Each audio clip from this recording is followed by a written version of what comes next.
Hello everyone, this is part 7 of the story I Moved to a World Where the Government Gives Away Wives. If you haven't watched the previous parts, you can find the links to them in the description and pinned comment below the video. Make sure to like and comment on this video. I really need your support and engagement. It motivates me to release the next parts for you. Enjoy watching. In the previous part. Meanwhile, inside the foggy zone, 5 members of the Poison Sect were already aware of Lin Fan's group's approach. These sect members, dressed in bright and sinister robes, were protected from the lethal fog and moved forward calmly. They considered themselves so powerful that the local inhabitants posed no threat to them. The leader among them, Uncle Master, was calm and confident in his abilities.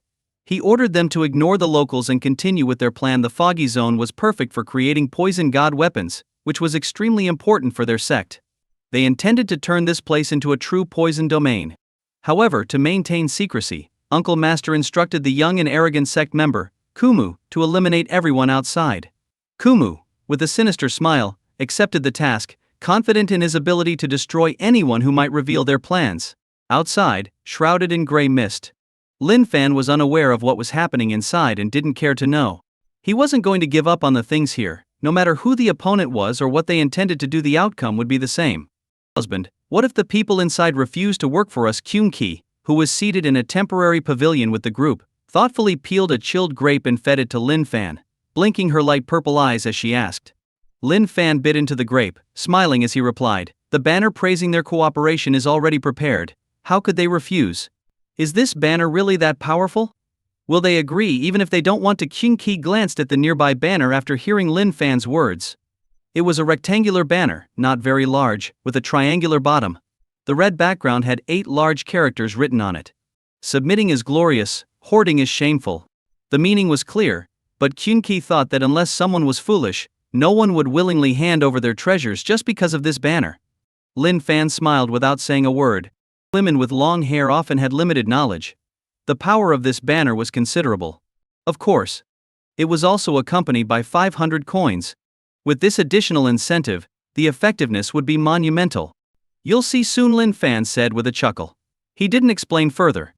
Kyun-ki, simple-minded as she was, didn't grasp the underlying meaning and genuinely believed it, pondering the banner's supposed power. Only Kyun-yi smiled slightly, guessing the true meaning behind it. "Master, the people inside are coming out and heading towards us." An undercover guard monitoring the situation reported respectfully, as Lin Fan joked with his 2 wives. Oh, Lin Fan's eyes flashed. The golden light flickering in the gray mist was gone, evidently packed away. This was not surprising. From his earlier observation, he had noted that this group of early arrivals was exceptional, capable of withstanding poison gas that even innate experts couldn't endure. But now that they had obtained the treasure, instead of escaping, they were coming towards him. This was unusual. "Husband, are they coming to silence us?" Kyun-yi speculated, her eyes flashing. Such an abnormal move likely meant that the people inside wanted to keep this place a secret by eliminating them. "Silence us." Kyun-ki's playful demeanor turned cold upon hearing this. Despite usually only caring for her husband, she was far from being a gentle soul.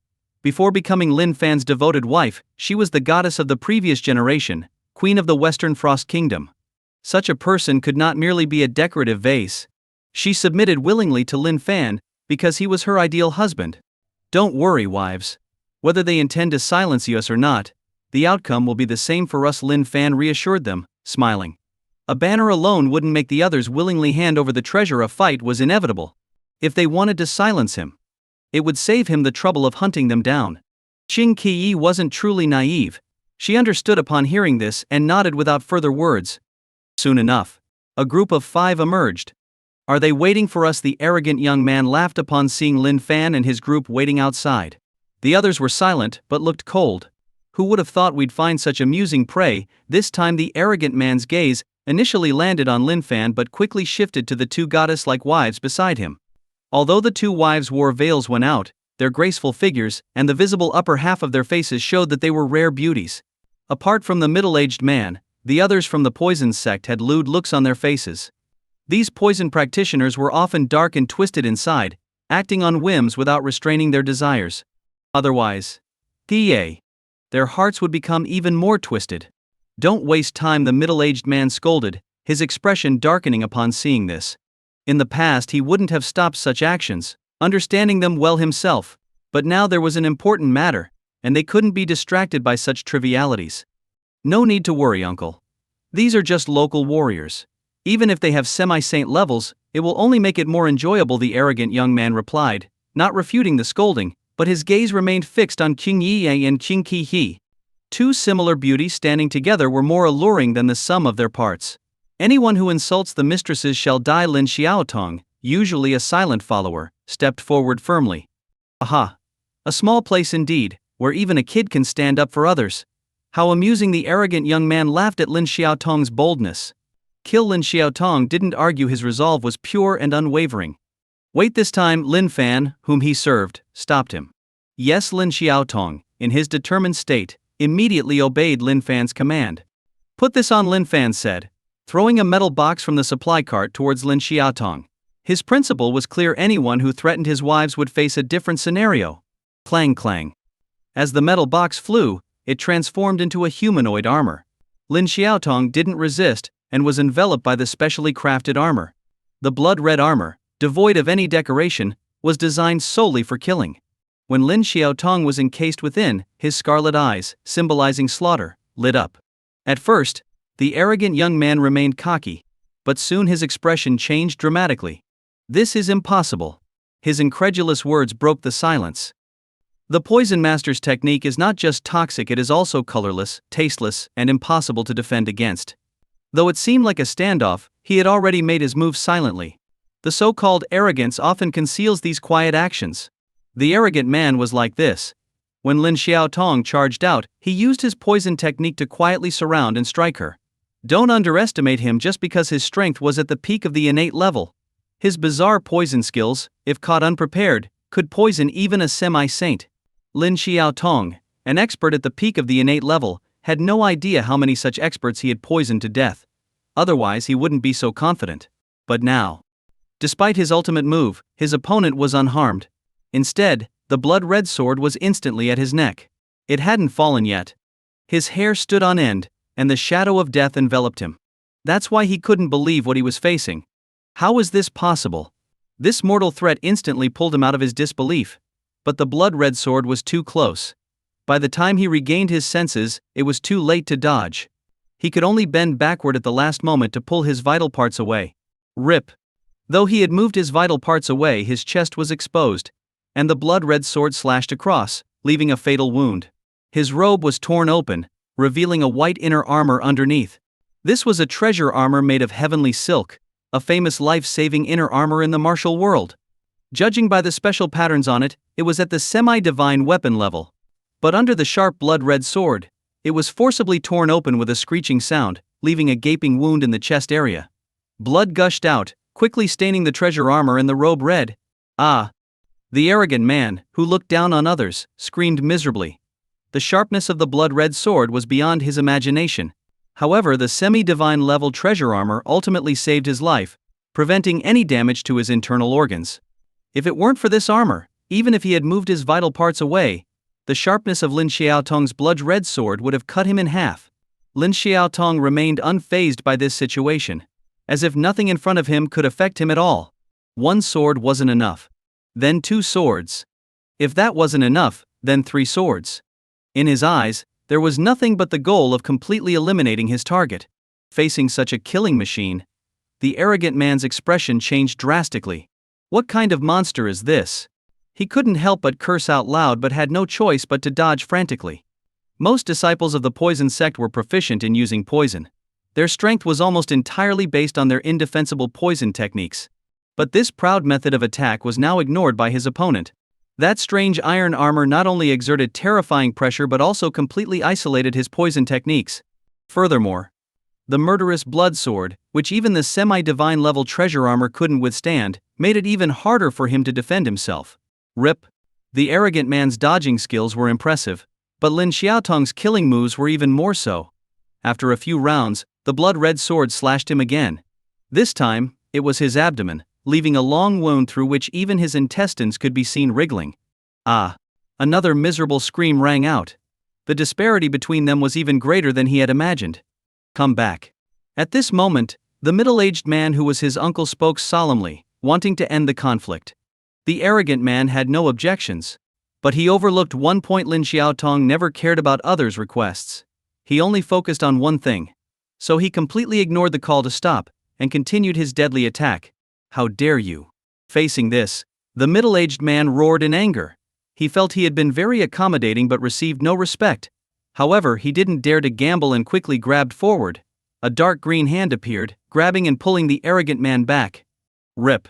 The sharp blood sword fell again, but was blocked by the dark green hand, not harming the arrogant man.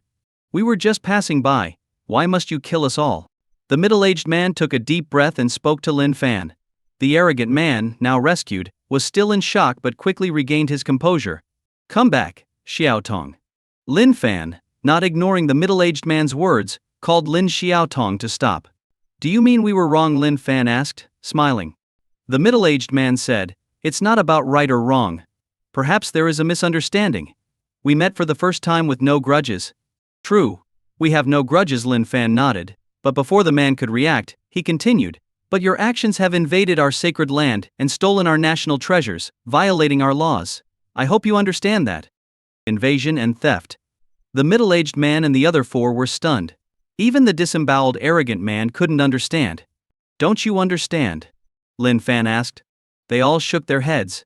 Lin Fan explained, in our land, anything belongs to the nation. Especially ownerless items, they are sacred national assets. This was easy to understand, but the poison sect members were speechless. Anything within the national land is national property. How shameless must one be to say that? Ownerless items belong to whoever finds them, right? Like gathering herbs. When a herb gatherer sells herbs, does the state claim them? Of course not. That's common sense. But here, they were forced to comply. Are you mocking us? The middle-aged man's expression turned dark. He felt he had been patient and willing to compromise, but now he was being mocked.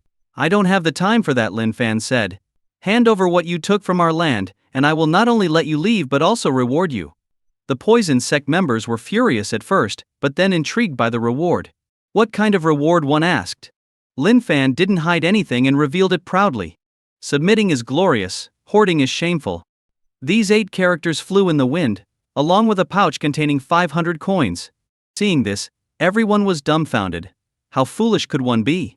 Or did Lin Fan think they were fools? You're courting death. The middle-aged man who received the reward was enraged. His veins bulged as he almost exploded in anger. You're courting death. The members of the poison sect were infuriated by Lin Fan's so-called reward. Even if they had been robbed by force, they wouldn't have been this angry. This so-called reward truly pushed them over the edge. It felt as if their intelligence was being insulted at this very moment. What? I've already offered you the best compensation and reward, and you're still not satisfied? Lin Fan's face darkened. Do you realize that this attitude of yours is a serious mistake?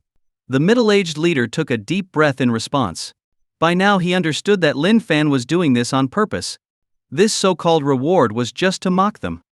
We don't wish to be your enemy, but if you insist on this course, we won't hesitate to confront you, the middle-aged man said, his expression turning cold.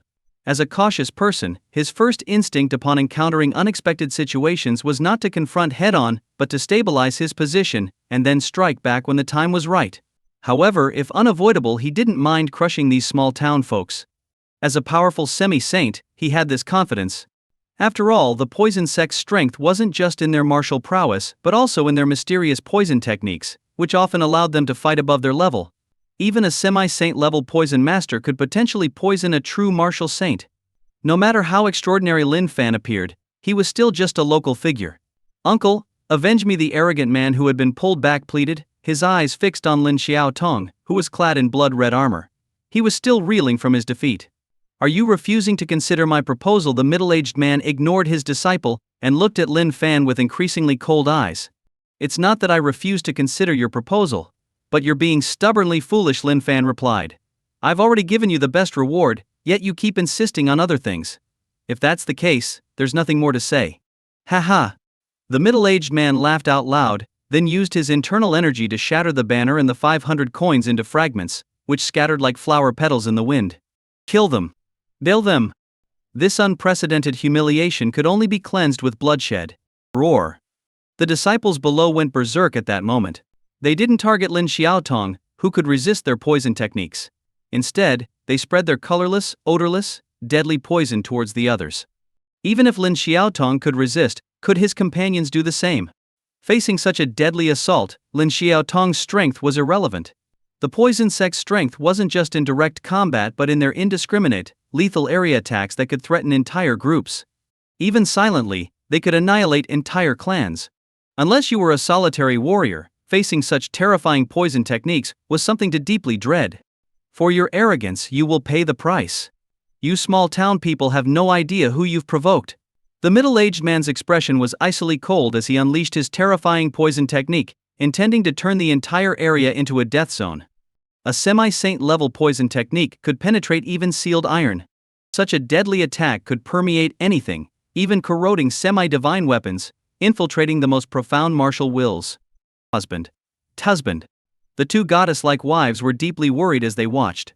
They could see that their opponents were no ordinary individuals. Though their martial prowess wasn't exceptional, their poison techniques were beyond imagination. If this poison spread to the surrounding guards and blockade, none would survive. Even they, as powerful as they were, couldn't resist such deadly poison. Seeing this, Lin Fan smiled. No need to worry. When it comes to poison techniques, your husband is the master. Master-level poison technique. Though not practiced in poison arts, his understanding of all poisons had reached an extreme level.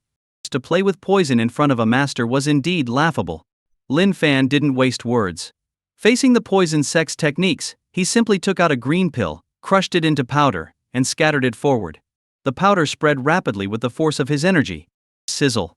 The moment the powder contacted the enemy's poison, a sizzling sound erupted. Puff. Puff. The poison sect members who were using their poison techniques coughed up black blood, experiencing a backlash. How is this possible? They cried out in disbelief. The poison sect's techniques were among the world's finest. Yet now they encountered something that countered them, and it was just some medicinal powder. This was like a thunderbolt from the blue. Enjoy playing with poison, do you? Lin Fan's lips curled into a smirk. Without any further action, some poison powder drifted towards them, equally colorless and odorless. Ha ha ha! The poison sect members were stunned at first, then burst into laughter as if they had just found a treasure. It was indeed a variant of the laughing death poison, enhanced by master-level techniques. Only Lin Fan could neutralize it, no one else could. It was a neurotoxin mixed with spiritual energy. The only exception was the semi-saint level poison master among them. But even this poison master was struggling now, desperately trying to resist. Husband, what's happening to them? Qing Qi asked nervously, having seen the unusual nature of their opponent's techniques. Just laughing out loud in joy. Lin Fan smiled, drawing Qi Qi close.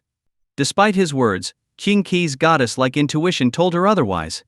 But she said nothing, instead looking at Lin Fan with intense admiration. Her man was indeed like an abyss, unfathomable. The more she experienced him, the more she found herself lost in this abyss. Friend, we are from the poison sect of the great Qn Empire.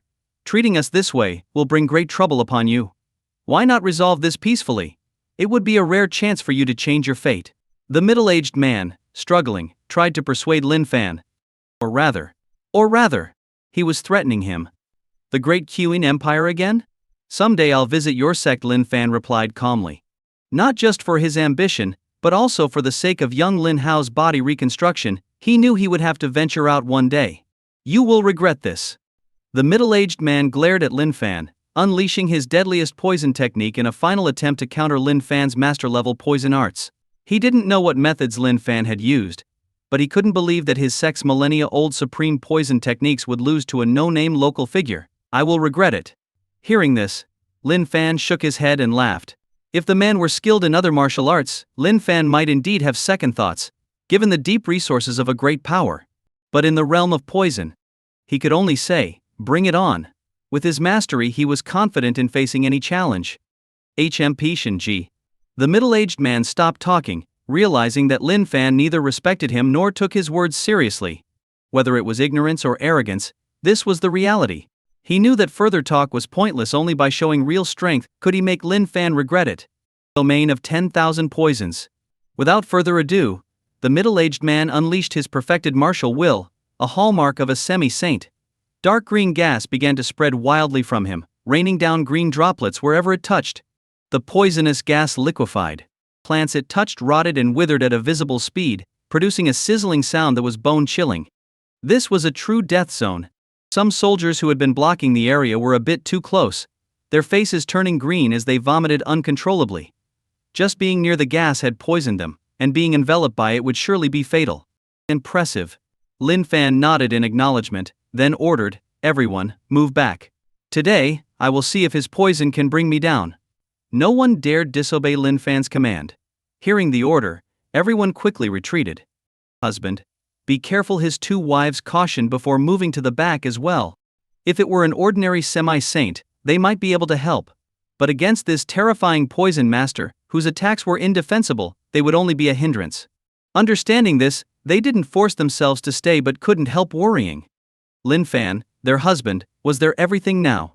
"Don't worry." Lin Fan gave them a reassuring smile. On the field, only Lin Fan and the 4 blood-bleeding poison sect disciples remained. "This is your last chance. Remove the strange poison from my disciples, and I can pretend nothing happened. We might even become friends. Otherwise," the middle-aged man issued his final warning. "Otherwise, what?"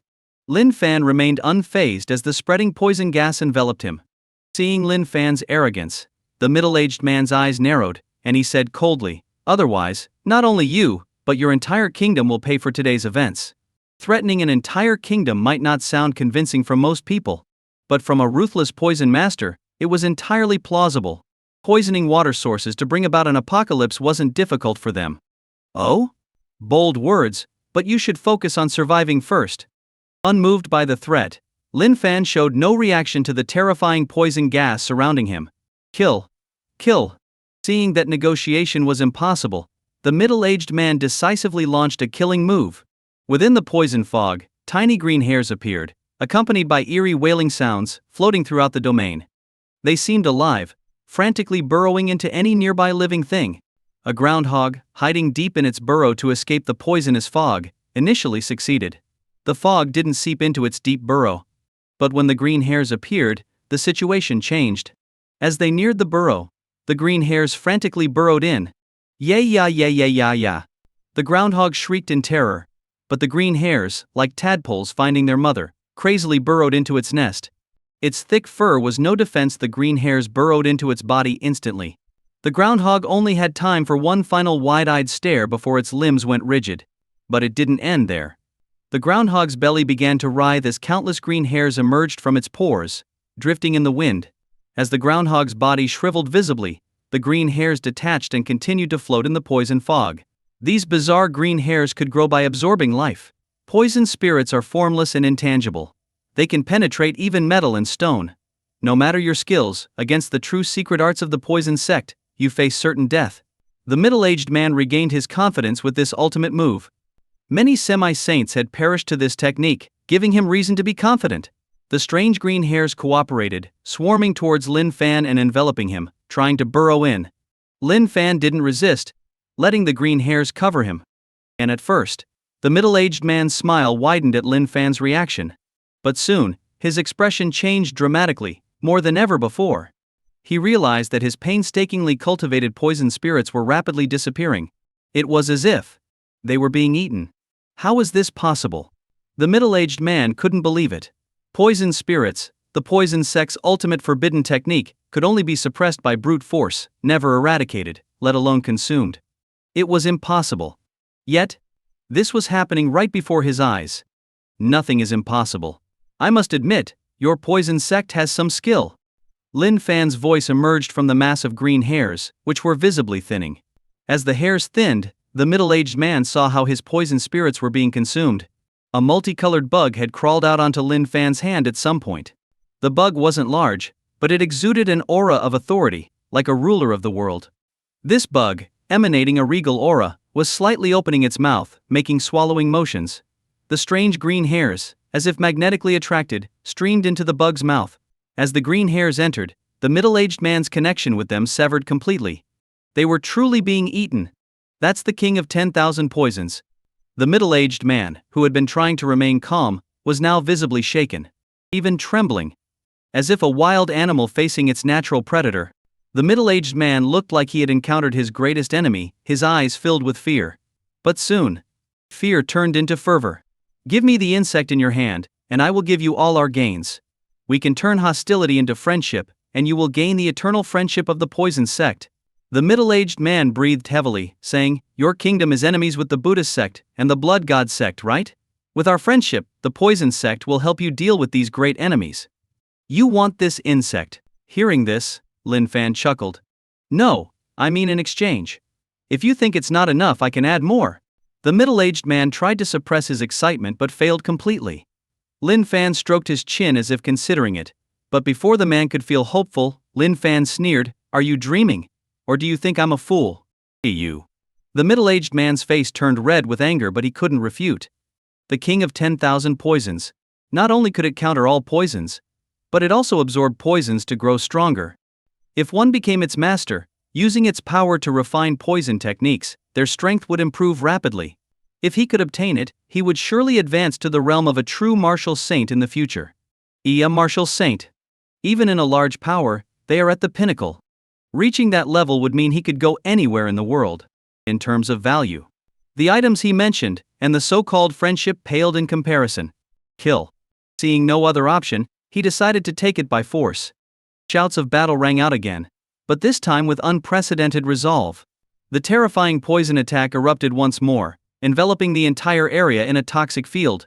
The ground itself was corroded into a dark green, and the fragile vegetation was reduced to mush. Even the ground was corroded. This poison was far beyond ordinary. Flesh would dissolve in moments if touched.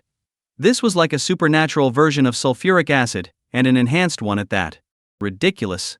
Facing this deadly attack, Lin Fan simply gave a calm evaluation. As he spoke, the king of 10,000 poisons in his hand began to open and close its mouth rapidly, almost becoming a blur. Though a small creature, at this moment, it acted like a bottomless pit, absorbing all the poison gas and rain around Lin Fan as if they were nutrients. In fact, they were nutrients. As the king of 10,000 poisons devoured the poison gas and strange green hairs, its colors became more vibrant, and its wings flapped happily as it ate. Having been with Lu Woyan, who possessed the strongest poison body but rarely used it while managing household affairs, it had been perpetually hungry. Lin Fan, sensing its thoughts, had brought it out upon learning of the unknown poison gas at the meteorite crash site. He thought it would be satisfied with the unknown poison gas, but to his surprise, a half-step semi-saint with a kind heart kept feeding it. Facing such generosity, how could the king of 10,000 poisons refuse? With Lin Fan's approval, it began to gorge itself, making up for all the past hunger. Seeing this, the middle-aged man took a sharp breath. He had read about the king of 10,000 poisons in his sect's secret records. Though aware of its power, he hadn't imagined it would be this terrifying. His supreme poison techniques, cultivated over half a lifetime, were devoured without resistance. If this continued, wouldn't it devour him as well? Lin Fan had yet to truly make a move, but by throwing some medicinal powder and showing a bug, he rendered the man powerless. At this moment, the middle-aged man finally realized what kind of formidable enemy he had encountered. But it was too late. Knowing that Lin Fan's poison techniques could nourish the king of 10,000 poisons, there was no way Lin Fan would let him go. Seeing the man's hesitation, Lin Fan harnessed his internal energy, unleashing his self-created technique, Dragon and Tiger Struggle. The dragon and tiger shadows reappeared, shaking the ground around them. This technique had repeatedly defeated the white-faced monk, a powerful semi-saint who had merged with a true martial saint's relic. Its fearsome power was unmatched. Facing such a deadly move, the middle-aged man had no choice but to fight back. However, his strength was primarily based on his poison techniques. His full power relied on his poison skills. This was natural. But as soon as he used them, the king of 10,000 poisons began to devour them again, absorbing his painstakingly cultivated techniques as nutrients. Faced with Lin Fan's powerful attacks, he had to resist. A strength that even semi-saints feared was now rendered useless, forced to become nourishment, with no choice in the matter. Such humiliation. It made him want to spit blood. While he was struggling, Lin Fan laughed, sensing that as the king of 10,000 poisons devoured more, it was rapidly growing, moving from its growth phase to maturity. Once it matured, its abilities would increase exponentially, providing even more assistance in poison technique cultivation. With the king of 10,000 poisons in its mature phase, Lu Huayan could easily break through to the semi-saint level, and even the true martial saint level wouldn't be far off. Why did the middle-aged man, knowing that the king of 10,000 poisons countered him completely, still want to seize it? This was the reason. Unfortunately, he ended up as a laborer, left at Lin Fan's mercy. Outside the toxic field, the two goddess-like wives watched with worry. They knew their husband was strong, having killed more than one semi-saint. But poison arts were always among the most unpredictable, often defying conventional measures. An ordinary person, if possessing a supreme poison, could even kill a peerless master. Though the middle-aged man was only a semi-saint, who knew if he had poison or methods that could harm even a martial saint. Their husband was powerful, but one misstep could spell disaster. This understanding made them worry as they watched the violent toxic field, their light purple eyes fixed on it, not looking away. But as the toxic field began to dissipate, they noticed immediately. Their sight cleared, and they focused their gaze. What they saw was completely unexpected, leaving them stunned. Not just the two wives, but everyone on the field stood frozen at the sight. "Oh my!" The lively younger sister, King Shui exclaimed in surprise, covering her face in embarrassment. On the battlefield, the once arrogant middle-aged man who had unleashed a terrifying domain was now disheveled, drenched in sweat, and pale as a ghost, looking utterly defeated. In contrast, Lin Fan remained composed, his face flush with satisfaction, a smile playing at his lips, as if he had just been greatly pleased. King Shui the playful younger sister, noticing this, blushed with embarrassment, her mind wandering to inappropriate thoughts. But quickly, her elder sister, King Shui gave her a light knock on the head and a warning glare. Afraid of her sister, King Shui stuck out her tongue and refrained from further mischief. Unlike the younger sister, the others focused on different aspects. They had witnessed the middle-aged man's terror firsthand. Just by deploying his domain, he had affected them hundreds of meters away, causing severe poisoning and uncontrollable vomiting. Even top-tier experts couldn't withstand such remote harm. It was like encountering a god of plague, bringing disaster to anyone nearby. And the corroded ground. They thought such means were beyond mortal capabilities. Yet this terrifying figure was suppressed with ease. How powerful must one be to achieve that? Is this the power of a god? The former people of the Western Frost Kingdom who participated in the blockade knelt down in reverence. With the cooperation of the goddess Sect, the brainwashing efforts by the knife-poison duo had deeply ingrained their beliefs. Previously, they might have been skeptical since they had never witnessed such power firsthand. But today, they saw it with their own eyes. A fearsome evil deity was subdued without resistance. In a region that revered gods, what else could this be but the presence of a deity? Li Sandao and his partner, recovering from their shock, quickly instructed their underlings, the preachers, to start spreading the word. The two goddess wives overseeing the situation did not intervene, as this would only strengthen their husband's rule. They welcomed it.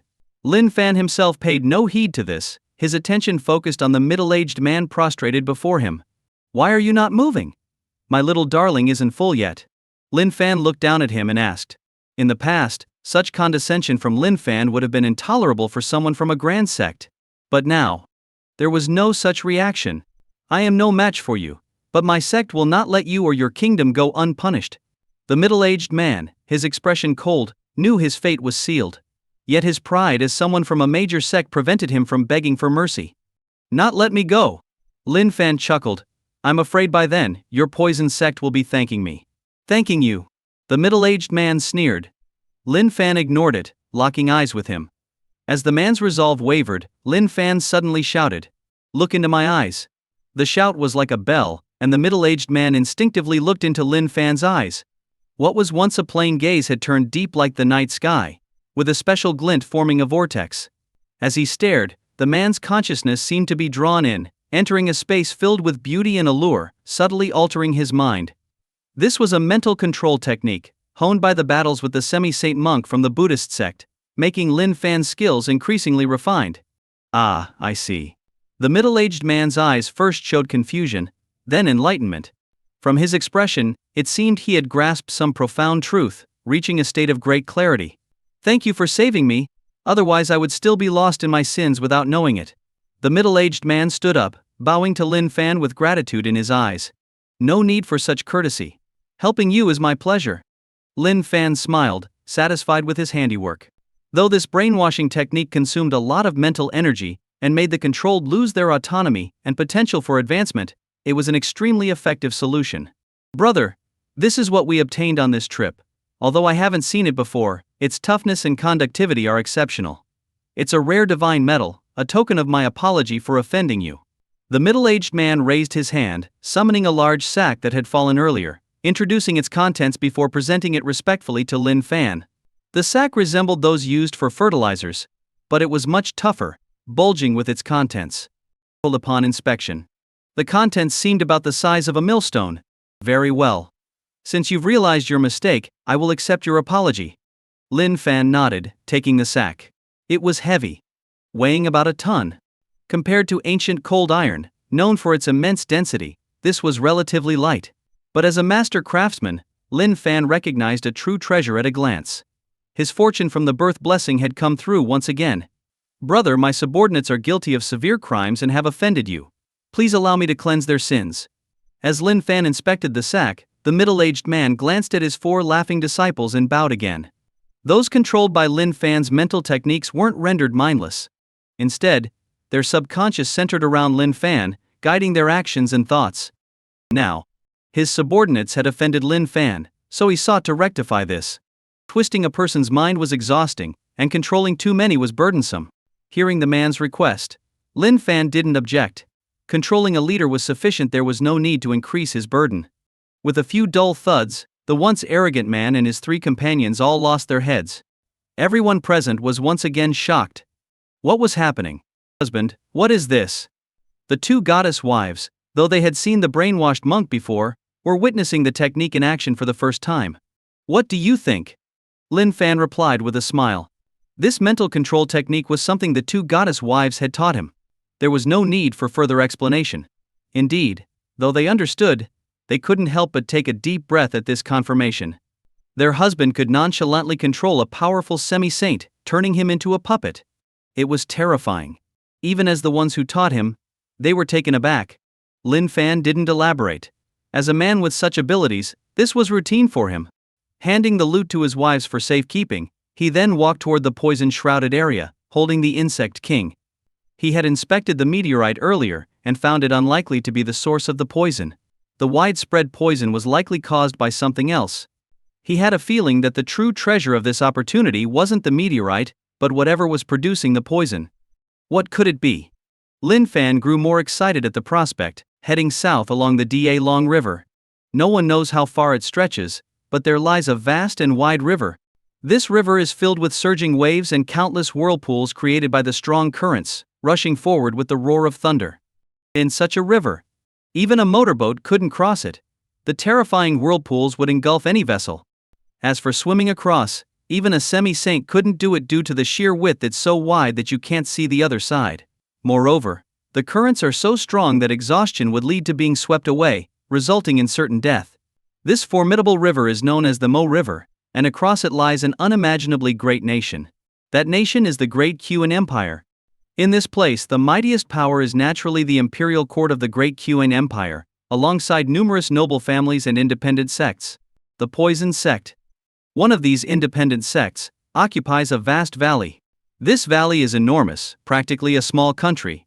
From the outside, it's shrouded in poison gas and swamps, but inside, it's a different world with countless pavilions and towers. Experts move swiftly within, and their powerful auras pierce the sky. Such a colossal entity is usually not provoked. But today, the life tokens representing the core disciples were shattered. And not just 1, but 4 tokens shattered. The core disciples of the Poison Sect are at least at the peak of the innate stage, excelling in this level and young enough to be worth training. Losing such elites would pain the Poison Sect, even with its vast resources, especially losing 4 at once. The guards overseeing the life tokens were alarmed by this and quickly reported to a white-haired elder deep within the valley. Investigate thoroughly. 4 core disciples have died. The white-haired elder commanded coldly upon hearing the report. He seemed to be in a high position, and his command set countless people into action. Soon, the answer was presented to him. These 4 core disciples were newly admitted this year. They went out with Protector Lu to seek rare treasures, reported one of the investigators. They went out with Lu Guan? Is there any issue with his life token? The white-haired elder asked with a cold face. No, Protector Liu's life token is intact, replied the investigator. Intact? The elder frowned, then asked, where did they go for their training? The exiled lands, answered the investigator. The exiled lands? The elder suddenly raised his head, his eyes sharp.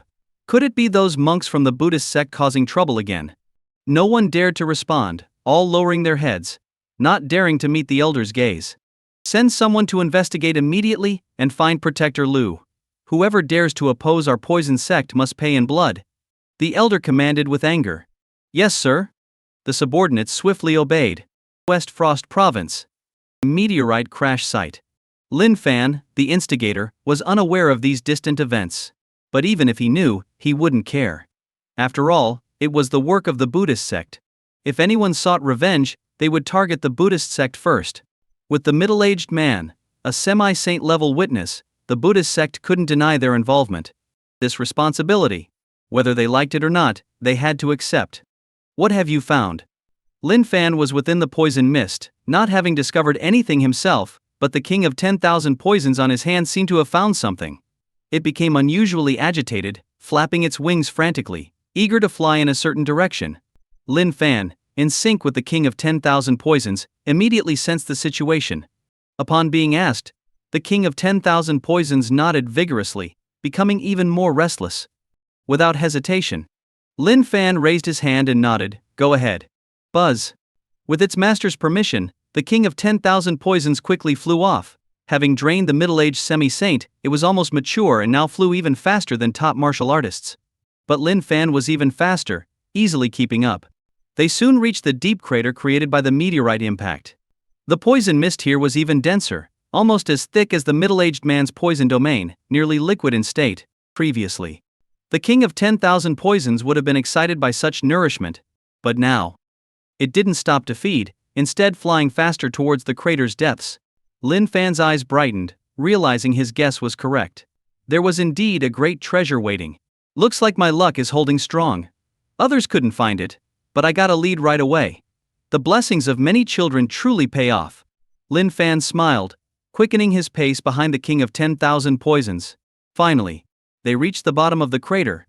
The impact had created a deep crater, several hundred meters deep, with the surrounding rock crystallized by high temperatures and no groundwater seeping in. This made the search easier, as hundreds of meters of water would have been a nightmare for the non-swimming insect. Is this it? Lin Fan followed closely, noticing the king of 10,000 poisons stopping and paying attention. Buzzing vigorously. The king of 10,000 poisons indicated it had found the spot. This was the impact site, with a pit where the middle-aged man and others had been digging. The king of 10,000 poisons circled above the area, its tiny eyes fixed on the pit, emanating a strong sense of longing. Lin Fan raised an eyebrow, then summoned his blood-red spear, stabbing it into the pit. The burned hard pit offered no resistance to the sharp spear, but nothing was found. The king of 10,000 poisons became more frantic, clearly indicating what it sought was below. Lin Fan pondered for a moment, then used his spear as a shovel, starting to dig. With his strength, digging was more effective than a mechanical excavator. Following his instinct, digging wouldn't be difficult. However, he soon realized he was wrong. He dug down 50 meters without finding anything, while the king of 10,000 poisons grew increasingly agitated. Are you playing with me? Lin Fan felt suspicious, wondering if he was being tricked. The king of 10,000 poisons couldn't speak but flew around frantically, the feedback growing more urgent. Fine, I'll keep digging. Lin Fan sighed and continued.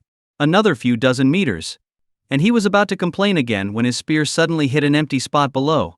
Dark green gas surged from the hole, accompanied by an indescribable, terrifying pressure. What is this? Lin Fan quickly pulled out the spear, stunned by what he saw. Lin Fan had made many guesses about what could be attracting the king of 10,000 poisons. He even wondered, could it be a female insect, causing such agitation? But to his surprise, the source of the king of 10,000 poisons' agitation was a drop of dark green liquid. Or rather, a drop of blood. Once the ground was fully excavated, he could clearly see the drop of blood constantly emitting gas, which merged into the air and spread in all directions.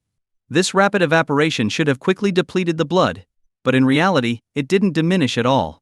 No matter how much it evaporated, the dark green, strange blood remained unchanged. What kind of creature's blood is this? Recovering from his shock, Lin Fan was deeply astonished. Buried hundreds of meters underground, struck by a meteorite, and releasing gas that covered dozens of miles with a lethal poison that even innate experts couldn't withstand. Now, even up close, Lin Fan's normally poison-immune body felt a slight tingling on his skin. And the faint pressure it emitted despite Lin Fan's extraordinary vitality, he couldn't completely resist it. What kind of existence could produce a drop of blood with such characteristics? Buzzing loudly. The king of 10,000 poisons became more frantic in its agitation. Finally, it flew at high speed to the drop of dark green blood and began to consume it rapidly. This sudden action left Lin Fan no time to stop it. The dark green blood was quickly absorbed into the king of 10,000 poisons' abdomen. Once the source was gone, the faint pressure began to dissipate. However, the king of 10,000 poisons started to glow with all sorts of colors, like a disco ball. Plop. The king of 10,000 poisons suddenly went stiff and fell straight to the ground. Is it really dead? Lin Fan's eyes narrowed as he picked up the stiffened insect. The multicolored glow continued, making it look more like a colorful light bulb than an insect. Thankfully, after a thorough check, Lin Fan found that it wasn't dead but had fallen into a deep sleep. Is it digesting? Having read many fantasy novels, Lin Fan immediately recognized the signs. The king of 10,000 poisons didn't respond, already in a deep slumber. The strange blood it had consumed caused the surrounding poison mist to dissipate, no longer floating in the air but falling like raindrops and seeping into the ground. What kind of blood is this? Watching the scene and recalling the faint pressure he felt earlier, Lin Fan pondered deeply. Just one drop of blood possessed such power. What level had the creature reached? For a moment, Lin Fan found it hard to imagine. With the benefits of his marriage rewards, he had thought himself invincible. His body was far beyond extraordinary, and he possessed the power of a dragon and various max-level abilities, all contributing to his sense of invincibility. But now, he had received a humbling lesson. It seems I need to marry more wives. Otherwise, I'll waste the opportunities the system gives me, and if I encounter such beings in the future, I won't be able to protect my wives. With this revelation, Lin Fan's previously lazy heart reignited with determination. He needed more wives, not just for enjoyment but to ensure survival and safety. And children too. With good luck, they can find treasures, and in times of danger they can turn the tide. I've been too slack, not working hard enough. Lin Fan began to reflect, realizing his shortcomings and wasted advantages. No more delays. Besides marrying more wives, he decided to ensure his current wives were well taken care of, and worked harder. Outside the poison mist, the two goddess wives were increasingly worried about the strange poison's behavior. Auntie, these poisons are so strange. Will husband be all right? Qing Yi asked, worried, looking at her aunt. Qing Yi was also concerned but comforted her. Don't worry. Our husband is invincible. Seeing her aunt's confidence, Qing Yi felt slightly relieved but still worried. Her light purple eyes stayed fixed on the dissipating poison mist. If it weren't for Lin Fan's earlier warning, she would have rushed in already. Little knife, our master will be fine, right? These poisons look strange, not ordinary at all. Lu Sandu swallowed nervously. As someone who specialized in poison, he had a deeper understanding of it, and the sight of the poison seeping into the ground made him uneasy. Li Sandao glanced at him and replied, "Have you gone senile? Our master is invincible and skilled in both medicine and poison. This bit of poison can't harm him. He could bathe in it and still be fine." With that, he crossed his arms, showing off his muscles. "And call me Brother Knife from now on. Little Knife is not for a skinny old monkey like you to say." "Damn you!" Lu Sandu initially nodded, agreeing that Lin Fan was indeed invincible. But the latter comment got to him. Skinny old monkey? That was a personal attack. Though he was a bit thin and old, he had been well nourished lately and was feeling youthful. How did he look like a monkey? But Li Sandao ignored him, flexing his muscles further, clearly asserting his superiority. This made Lu Sandu grit his teeth, noting down this grudge. Before he could think of revenge, Li Sandao suddenly brightened up, rushing towards the dissipating poison mist. "Master, you finally came out. The old poison man here was just saying you'd be in trouble, even arguing with me over it. He still holds a grudge and wants to get back at me." Li Sandao spoke with a grin. "You brat."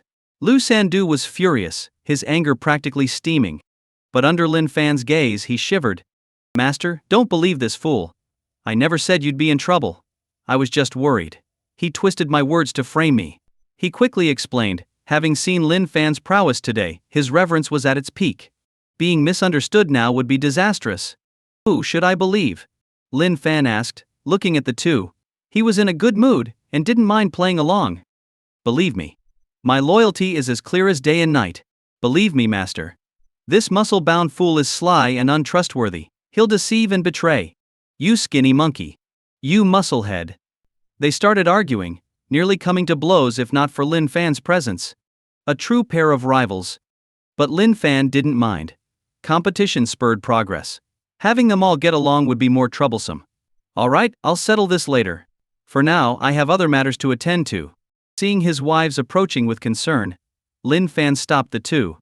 Yes. The two old hands quickly understood and stepped back. Husband, are you all right? The wives asked worriedly. Don't worry. I'm fine. Lin Fan smiled, his gaze sweeping over their voluptuous figures. If he was to have children, these two wives were perfect candidates.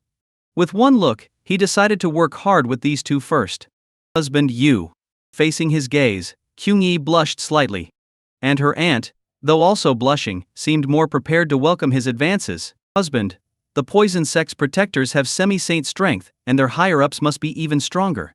How do you plan to deal with them? Temporarily staying at the goddess's sect, Kyung-yi asked worriedly after an intense session, her face still flushed.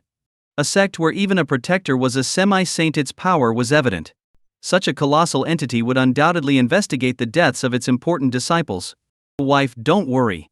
Someone will handle this for us, Lin Fan replied with a smile, his hands shaping her as he desired. Kyung-yi bit her lip, enduring the tingling sensations as she asked, someone will handle it. Who would do that for us?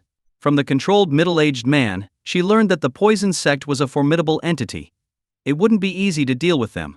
Lin Fan's hands didn't stop, feeling the softness as he continued. Naturally, the good folks of the Buddhist sect will handle it. The Buddhist sect. Hearing this, Kyung-yi momentarily forgot the ongoing sensations. The two sects were mortal enemies. While causing trouble was one thing, helping with this was another matter entirely. Lin Fan maintained his smile. Under normal circumstances, they wouldn't. But since they caused this, they have no choice. Do you mean? Kyung-yi started to understand.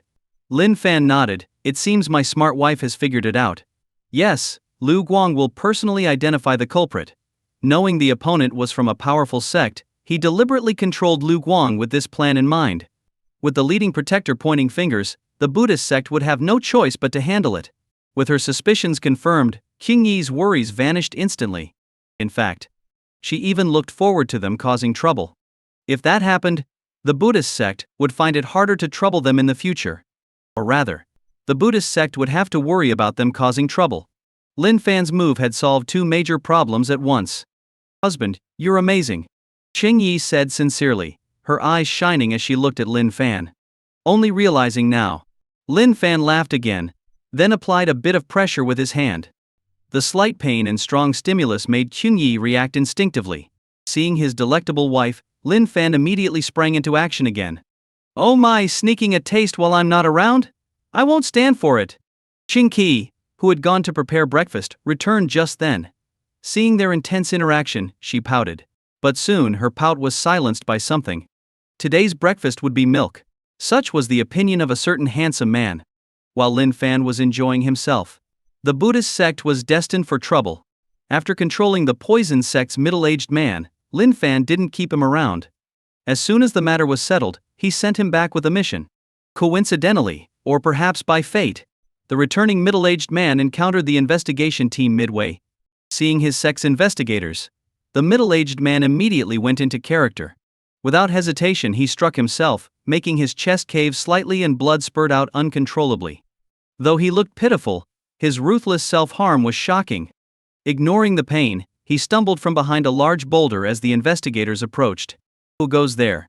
Seeing someone suddenly emerge, the poison sect investigators shouted. It looks like Protector Lu. One sharp-eyed investigator recognized the middle-aged man and exclaimed. The others, upon closer inspection, confirmed it was indeed the protector they were investigating. Protector Lu, what happened to you? The semi-saint level protector had a high status, so the investigators quickly approached, offering healing pills. Swallowing a few pills, the middle-aged man weakly said, it was the Buddhist sect. We found a 5,000-year-old precious herb, but they ambushed us. I barely escaped. The disciples were all slaughtered by the Buddhist sect.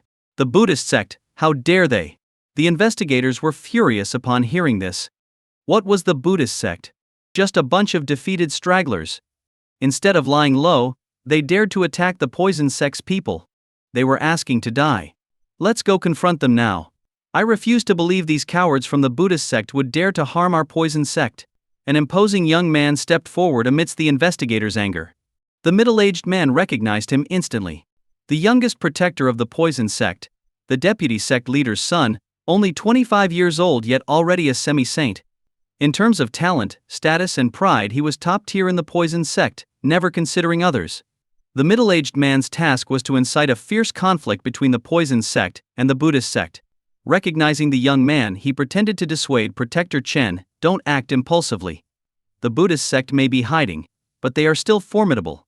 We should report to the sect first." HMPH. I think you're just scared. The Buddhist sect means nothing to me. If they dare to act up, I'll wipe them out. As expected, his dissuasion only fueled the young man's anger. Abandoning his duties, he reverted to his proud self. Seeing this, the middle-aged man smirked inwardly but continued his act. "Protector Lu, if you're truly scared, go back. I'll have someone escort you. The sect's honor will be defended by me, Chen Tianwu."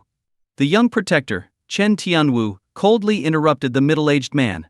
"Since Protector Chen insists, I, Lu Guang, am no coward. Defending the sect's honor is my duty too." The middle-aged man pretended to grit his teeth. "Protector Lu, you're commendable." Chen Tianwu smiled in approval. The middle-aged man smiled too, though differently. If only Chen Tianwu went, the Buddhist sect might argue their way out, as they didn't actually do it. But with the victim along, it would be different. Moreover, he had colleagues in the Buddhist sect. The Buddhist sect would have to shoulder the blame for the ambush on the poison sect's core disciples, whether they liked it or not. The plan went as expected. The high-ranking members of the Buddhist sect were well aware of the poison sect's presence in the major regions. After all, the Buddhist sect had once established their teachings there but had to relocate due to great difficulties. When facing the poison sect, even when provoked with strange and aggressive remarks, they tried their best to avoid conflict. However, the usually composed head of the Dharma Institute lost his temper. Faced with the arrogant provocations from the poison sect's younger generation and the injuries inflicted on their disciples, he couldn't hold back and directly attacked the arrogant young man. Chen Tianwu, the arrogant youth, had semi-saint strength, but it was mostly due to his father's resources. In terms of raw power, he was no match for the peak semi-saint head of the Dharma Institute.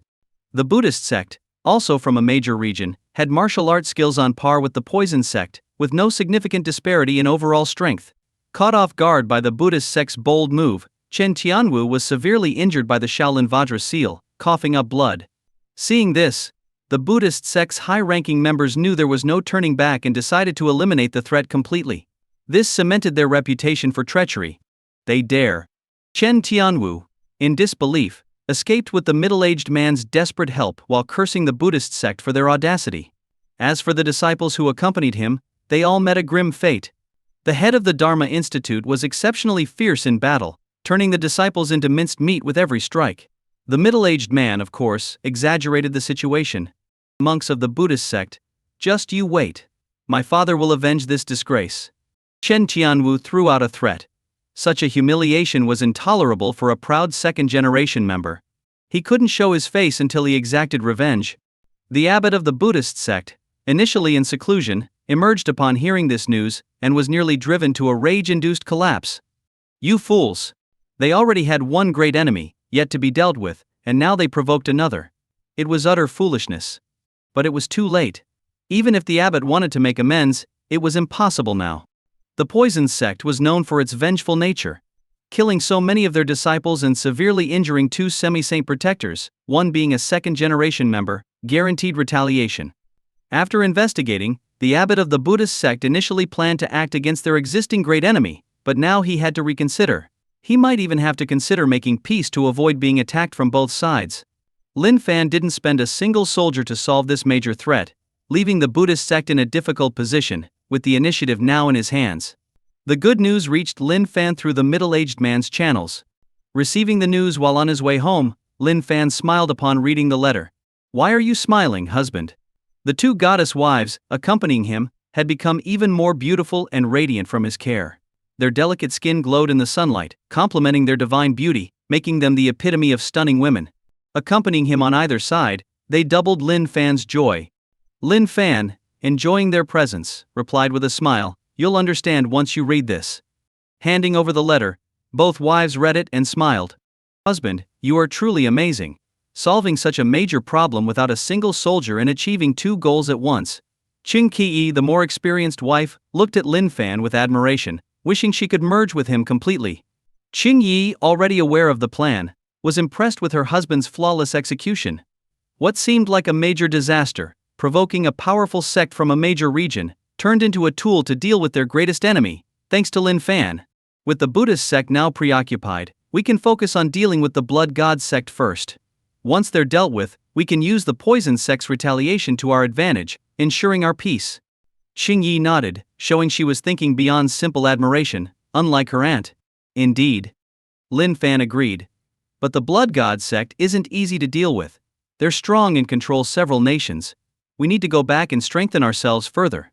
This cult is strong, especially with the nations they control. But once your Iron Army is ready, there'll be no match for us. Qing Qi chimed in, expressing blind faith in her husband, fueled by repeated reassurances. Lin Fan, as a man, naturally didn't mind such blind worship. Who wouldn't want a wife who was wholly devoted and blindly worshipful? Those who claim otherwise are simply bitter they don't have it. Though more rational, Qing Yi agreed with the statement. Enjoying his wife's admiration, Lin Fan pondered how to maximize the benefits of the special meteorite they had acquired. This meteorite was unlike anything recorded. Upon examination, he found it not only extremely tough but also excellent at conducting internal energy, naturally having the properties of divine weapon patterns. Achieving this naturally, if enhanced with divine patterns, what would be the result? It could potentially multiply one's strength many times over. If this were true, creating armor that amplified his abilities would make even killing saints easy. Lin Fan's body was already extraordinary. With this armor, he'd be unstoppable. The blood god sect's pope, even if a true martial saint, would be at his mercy. And the nameless swordsman who dared challenge him would learn what true power was. As a man who held grudges, he remembered such slights. Power is essential, but design is crucial. Strength is temporary, style is forever. Lin Fan thought, happily beginning to sketch his design. However, his good mood vanished upon returning home. Not because something happened at home but because his precious girl had left without saying goodbye. She did leave a handwritten note for Lin Fan. Reading the note, Lin Fan fell silent. The system's marriage guarantee, the free labor Lin Fan had tricked into returning, had really left. In the letter she left behind, she mentioned a sudden urgent matter at home that required her immediate return. Because of this, she couldn't wait for Lin Fan to return and left a handwritten letter before departing in haste. However, Lin Fan, familiar with these tricks, knew there was more to it. It was highly likely that the runaway white-faced scholar, a prominent figure of the school of diplomacy, was behind this. Otherwise, how would the Mo family, thousands of miles away, know Mo Qian was at Lin Fan's house? She followed Lin Fan back quietly, without revealing her identity or making a big fuss. Even with excellent intelligence, the Mo family couldn't have known. The school of diplomacy, huh? I might have to visit them someday. Lin Fan put the letter away. Mo Qian hadn't hidden anything from him, sharing all the information she knew. So, he was familiar with this ancient family. The ongoing crisis in the Da Long dynasty had been stirred up by this family from the shadows. For such an enemy, he couldn't just let things slide. One day he would visit the distant Great Qian Empire. Miss Missouri wanted to wait for you, but an elder from her family came and urged her to leave immediately. She left a letter and then departed with the elder. Ye Xiaoru, as the main wife, handled all household matters when Lin Fan was away, including receiving guests. As for Long Qiwai and Jianling, they were responsible for matters outside the home. When did she leave? Lin Fan nodded and asked. Ye Xiaoru replied, just a few days ago, at the beginning of the month. Before she left, she asked me to convey a message to you. What was the message? Lin Fan asked again. Ye Xiaoru recalled. She asked me to tell you that she won't go back on your bet and will honor it the next time you meet. I almost forgot about that. Lin Fan laughed. He had nearly forgotten about the bet. He didn't expect her to remember it so well and even mention it before leaving. Husband, what was the bet with Miss Mo? She seemed quite flustered when she mentioned it. Wang Nanan, who was also present, couldn't help but ask curiously, her large, innocent eyes full of curiosity. Unlike the other wives who had matured, she remained pure and naive. Lin Fan rubbed her hair and smiled. You've become quite curious, haven't you? If you want to know, you'll have to make me happy first. Okay.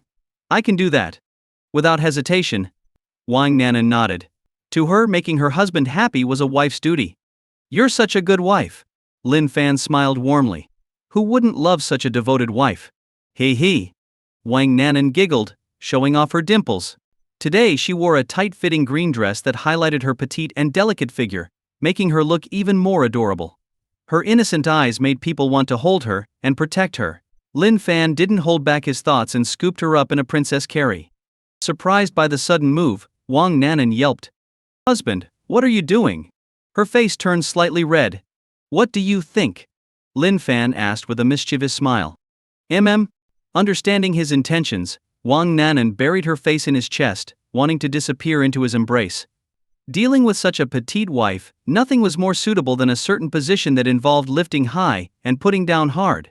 With Lin Fan back, spring returned to the Lin family estate, filled with the songs of birds. For 3 busy days. It was either on the battlefield or on the way there. Occasionally there were breaks. But even then he didn't stop, merely changing the battlefield setting. Countless pairs of stockings from his long-legged wife were torn to shreds. Even the imperial robes didn't escape, turning into works of art, albeit incomplete ones. After showing love to each of his wives and ensuring his seeds were planted in fertile soil, Lin Fan moved on to his next task. First he checked on the production line for the mechanized armor. Mo Qian, the scholarly girl, had not disappointed him in this regard. Not only had she taught the craftsmen well, but she had also fully implemented assembly line work, striving for perfection. Currently, the production line could manufacture over 300 sets of mechanized armor daily, provided there were enough materials. Although these were simple versions, lacking the power-enhancing capabilities of internal energy, they made ordinary soldiers as strong as bulls and resistant to regular weapons. On the battlefield, this army would be a game-changer. After inspecting the production line, Lin Fan went to the warehouse storing the mechanized armor. A team of hidden guards was stationed there, allowing only Lin Fan and authorized personnel to approach. Greetings, Master. Master. Seeing Lin Fan approach, all the hidden guards bowed. Rise. Lin Fan waved his hand and ordered the guards to open the warehouse. As the doors opened, rows of neatly arranged mechanized armor came into view. This time Long Kui, responsible for the Empire's military, accompanied Lin Fan. Seeing the neatly arranged, coldly gleaming armor, Long Kui's eyes lit up. Are these all mechanized armor? Long Kui asked, taking a deep breath. Though she knew her husband was working on this, she hadn't checked it out herself. Now, seeing it in person, she understood the terrifying potential of equipping these steel soldiers in the army. Yes, but these are just the simple versions compared to the semi-divine versions I made for you. These are much weaker. Lin Fan nodded, stepping into the warehouse. That's more than enough. Long Kui followed, looking at the rows of steel soldiers. Though simple, they were enough to greatly enhance strength and defense. According to experimental data, ordinary soldiers could use this armor to fight second-rate experts, and experienced veterans could even challenge first-rate experts. Though it might not seem impressive, considering that top experts were rare in armies, this was significant. Training in martial arts required more than just manuals. Without proper nutrition, even the best manuals were useless and could ruin a person. Hence the saying wealthy in literature, rich in martial arts. An army of hundreds of thousands with this capability, disciplined and well-trained, would be formidable. Even a martial saint, revered as a god, could be worn down and defeated by such an unending steel army.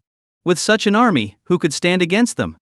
Moreover, the simple versions were for regular soldiers. Officers had refined versions, and there were even ultimate versions with terrifying enhancements. Lin Fan wouldn't need to lift a finger.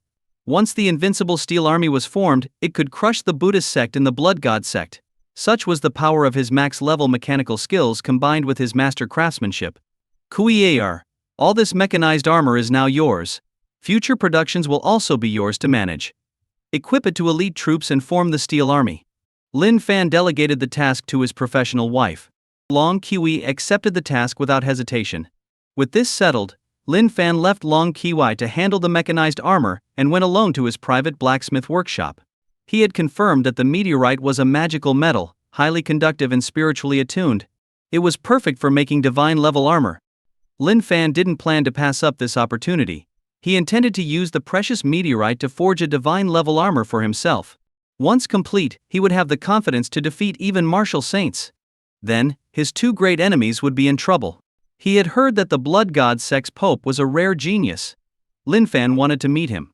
If the pope was truly exceptional, Lin Fan wouldn't mind capturing him for a bit of retribution. For someone with max level abilities, crafting is not too difficult. The only challenge lies in finding the necessary rare materials. With the materials in hand, Lin Fan had no problems with the forging process. However, time consumption was unavoidable. With only a limited amount of material, Lin Fan couldn't afford to be careless. His wives understood this, and didn't disturb him during the process. Time passed quietly. One midnight, Lin Fan finally completed the main parts of the armor. Just as he was about to assemble them, he sensed a dangerous presence. With his various max-level abilities, Lin Fan's mental power far surpassed ordinary people. This was evident from his ability to control a semi-saint with mental techniques. Because of this, he could immediately detect any unfamiliar and threatening presence approaching him. Aware of this, Lin Fan put down the parts he was working on. Didn't expect your perception to become so sharp since we last met. As Lin Fan set down his tools, a voice with a hint of amusement reached him. It's you. Lin Fan squinted, and looked towards the door of the forge. Under the moonlight, a masked figure dressed in black walked in. It was none other than the nameless swordsman who had forced a trade with Lin Fan previously. Yes, it's me. The nameless swordsman nodded slightly, letting his concealed aura leak out. In an instant, that familiar feeling resurfaced. Earlier, Lin Fan had only sensed a vague threat and didn't delve deeper. Now, he could confirm it was the same person from before. The one who posed a threat to him was indeed the nameless swordsman he had encountered previously. I haven't even come to settle our last encounter, and you dare show up again. Do you think I'm an easy target? Lin Fan laughed in exasperation. He was used to treating others as easy targets, but now someone was treating him that way. You misunderstand. I've never thought of you as an easy target. On the contrary, I want to be friends with you. I wonder if you're willing to accept my friendship. The nameless swordsman spoke with a smile, the calm tone still making it hard to determine their gender. Friends? You show up uninvited in the dead of night like a thief and call it friendship. Lin Fan smirked. Although the nameless swordsman gave off the greatest sense of danger he had encountered, he wasn't afraid. He had planned to settle the score from their last encounter, and now that the swordsman had come to him, it was the perfect opportunity. But the nameless swordsman showed no intention of fighting. Seeing Lin Fan's reaction, he even stepped back slightly, indicating a peaceful stance. I didn't come to fight. I admit my fault in our last meeting, but you didn't suffer any loss, did you? Why hold a grudge? The nameless swordsman continued, appearing genuinely unwilling to be enemies. But Lin Fan's sharp senses detected that the swordsman was ready for action. If Lin Fan made a move, the swordsman would definitely strike first with a powerful attack. This was natural. Who would let their guard down before a stranger? Let's set aside our previous encounter. Why are you here this time? Another trade. Lin Fan calmed down, curious about the swordsman's new intention. How did you know I came for another trade? The nameless swordsman laughed. It seems we have a connection. We should definitely be friends. Cut the crap. I don't make friends with masked strangers who act like ghosts. Lin Fan sneered, and your midnight visit doesn't seem like an act of trading. That was my fault, but I am sincere. The nameless swordsman replied, as for my disguise, it's for better mobility in the martial world. I hope you understand. Hey. Though thinking the swordsman was full of it, Lin Fan became a bit interested. All right, show me your sincerity. But if I'm not convinced, you won't leave as easily as last time. Previously, the swordsman left smoothly because Lin Fan's movement skills were lacking. That shortcoming had been addressed by his wife Jing Jing. The dragon steps. A technique allowing one to tread on air. Leaving as gracefully as before was no longer an option for the swordsman. Unaware of this, the nameless swordsman had no reason to believe someone could improve so drastically in such a short time. After all, it had only been half a year since they last met. Even a prodigious talent couldn't improve that quickly. But Lin Fan wasn't just a prodigy, he was a cheat. Because of this, he didn't worry too much about the swordsman's threat. Do you recognize this? The swordsman took out a golden scale and smiled at Lin Fan. Seeing the scale, Lin Fan squinted his eyes again. So you do recognize it. The swordsman continued, I'll be straightforward. I want to trade for an egg in your possession, one with a shell covered in similar scales. You're from the Blood God Sect?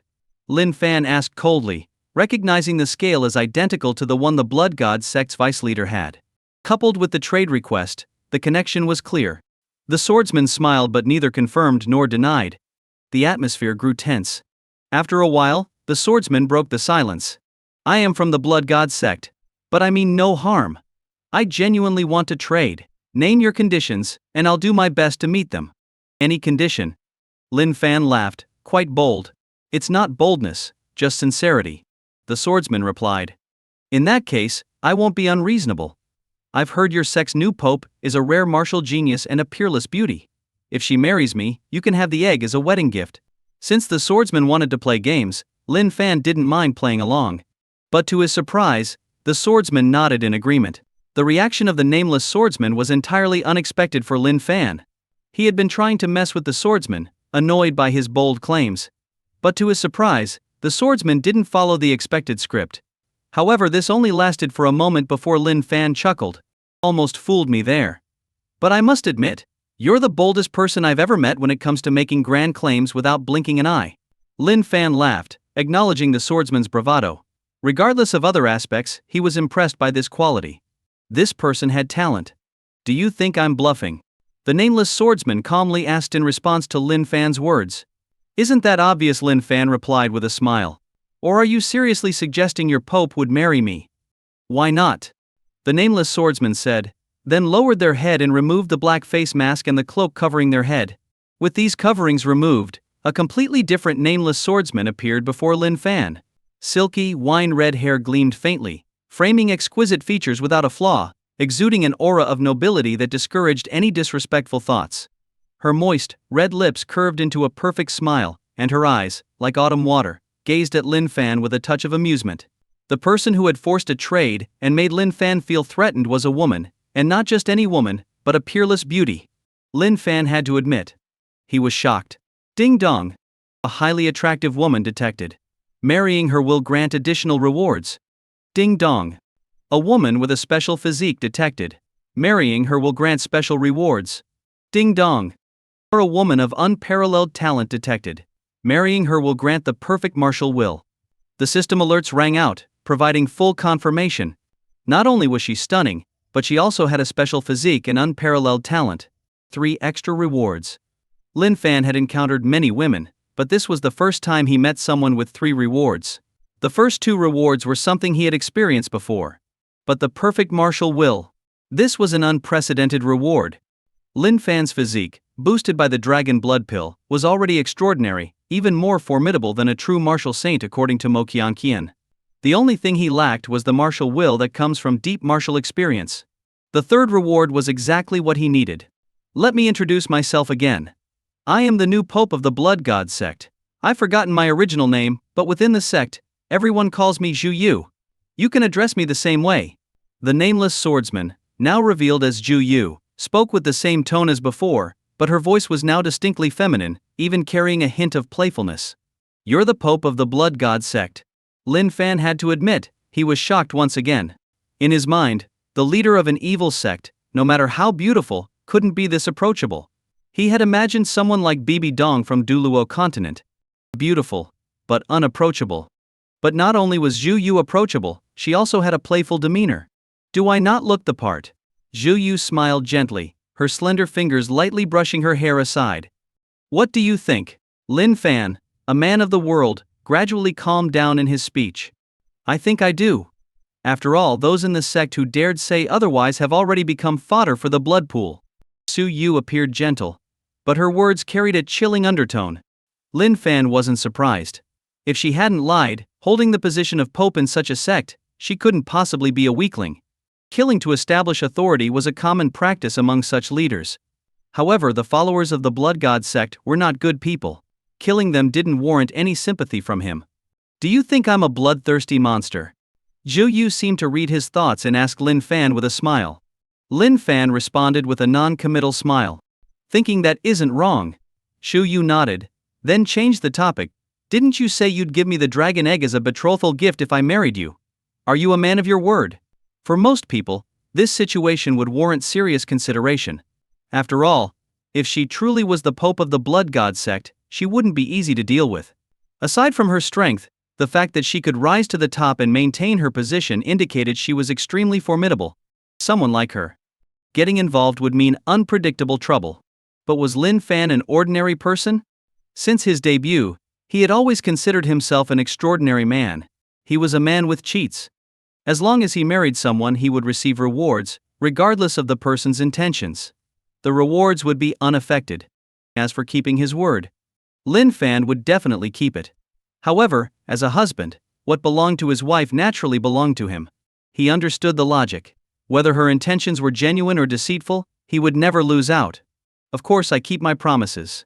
Here's the marriage contract. Just sign it, and you'll get your betrothal gift. Lin Fan handed over a marriage contract, something he always kept handy. Xu Yu was taken aback. Who carries a marriage contract with them at all times? She had agreed without hesitation, knowing Lin Fan wouldn't let her suffer with her strength. Agreeing to his request was a means to locate the dragon egg. Everything was just an act. The golden scale pointed to the Lin family estate, but she hadn't found the egg despite searching secretly. Otherwise, she wouldn't have resorted to this roundabout method. Not all members of an evil sect were bad people, but they certainly weren't saints. Good people wouldn't survive in an evil sect. What's the matter? Unwilling, or were you just bluffing? Lin Fan chuckled. Xu Yu's eyes narrowed. Signing a marriage contract wasn't a big deal. Only the weak cared about mundane rules. But looking at the contract, she had a bad feeling that things would spiral out of control once she signed. No matter how she thought about it, how could a mere contract from a mortal kingdom hold such power? I don't bluff. I always keep my word. Xu Yu took a deep breath. She didn't believe a simple contract could cause any issues. Reaching her current position, her willpower was unshakable, and she had absolute confidence in herself. The dragon egg. She was determined to get it. It was crucial for her future. Their names quickly appeared on the marriage contract, along with their fingerprints. As the system's alert sounded, Lin Fan smiled at her. No matter what plan she had, with the perfect martial will in hand, she wouldn't be able to cause any trouble. A true martial saint was born at that moment, in the forge. Xu Yu didn't know what her schemes had caused. But soon, she found out. As Lin Fan received an unprecedented third reward, an overwhelming aura emanated from him. Thunder rumbled across the sky, dark clouds obscured the moon, as if a demon was born. What is this? For the first time, Xu Yu lost her composure, eyes wide, exclaiming, a perfect martial will and a body transcending the mortal realm, merging seamlessly. He's about to break through to a true martial saint. A martial saint. A being likened to a god, standing at the peak of martial arts, truly transcending the mortal realm. Ordinary martial artists were like infants before them. But achieving such a state wasn't easy among 1,000 half-saints, maybe none could truly break through. To reach this level, one needed a perfect martial will and a body transcending the mortal realm. Either condition was enough to halt many heroes of the world. To meet both conditions was rare even in the vast world. But these were just prerequisites to truly become a martial saint. One needed to perfectly merge the martial will and the transcendent body. This step was the most perilous, where many martial prodigies fell. Xu Yu herself was stuck at this stage. She had the perfect martial will and transcendent body. Otherwise she wouldn't have been a threat to Lin Fan. But this step had her completely stuck. Or rather, her previous cultivation method had caused problems, which required a special substance in the dragon egg to resolve. Without it, she'd remain stuck despite her extraordinary talent. This showed just how difficult it was to become a true martial saint. She didn't believe Lin Fan would surpass her because he lacked the martial will, making the path to becoming a martial saint long for him. But unexpectedly, Lin Fan, who lacked the martial will just a moment ago, suddenly acquired it and seamlessly merged them, completing the breakthrough instantly. A mere mortal marriage contract. Could it really hold such power? Looking at the contract in her hand, the names and fingerprints still wet, she couldn't fathom its power. Xu Yu was frightened, but being strong-willed, she quickly regained her composure and drew her iron sword. No matter what, she couldn't let the breakthrough happen.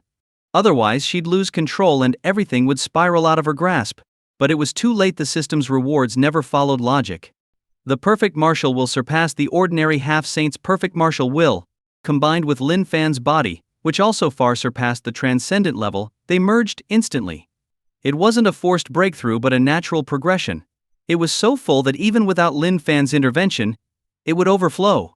Not to mention the system's enhancement. Xu Yu reacted swiftly, but Lin Fan's breakthrough was even faster. Little wife, we just signed the marriage contract, and now you want to kill your husband.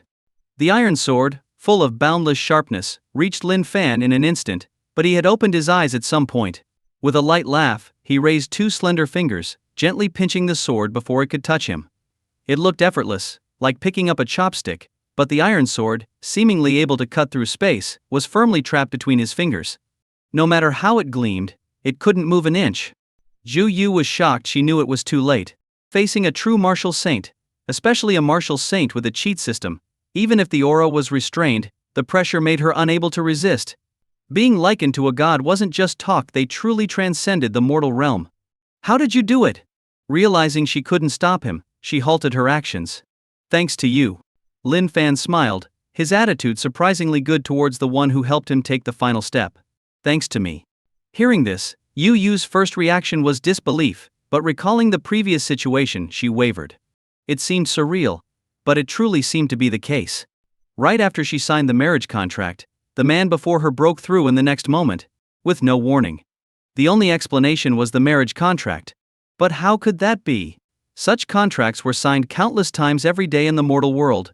She had never heard of one that could help someone become a true martial saint. It completely defied logic. Lin Fan just smiled. For someone with a cheat system, rules were meant to be broken. Getting stronger by marrying. That was just basic operation. Indeed, thanks to you. Otherwise, this breakthrough would have taken a lot longer. Lin Fan confirmed. Seeing this, Zhu Yu stared at him for a while, then suddenly withdrew her attack and said, "Since you say it's thanks to me, you won't renege on the dowry you promised, will you?" Of course not. We're a couple now, after all. Lin Fan smiled, releasing her iron sword. Before, she might have been a threat, but now, with the breakthrough to a true martial saint, that threat was gone. Even with just a small display of power, the overwhelming force within him made him confident in suppressing anything. He couldn't even estimate his power, but a light fist could seemingly shatter space. Facing a certain god seeking death, he was confident he could obliterate them with one punch. Zhu Yu didn't attack again but smiled and said, "You truly are a man of your word. In that case, bring out the dragon egg." Still calling me you? Lin Fan laughed. That attitude won't do. What should I call you then?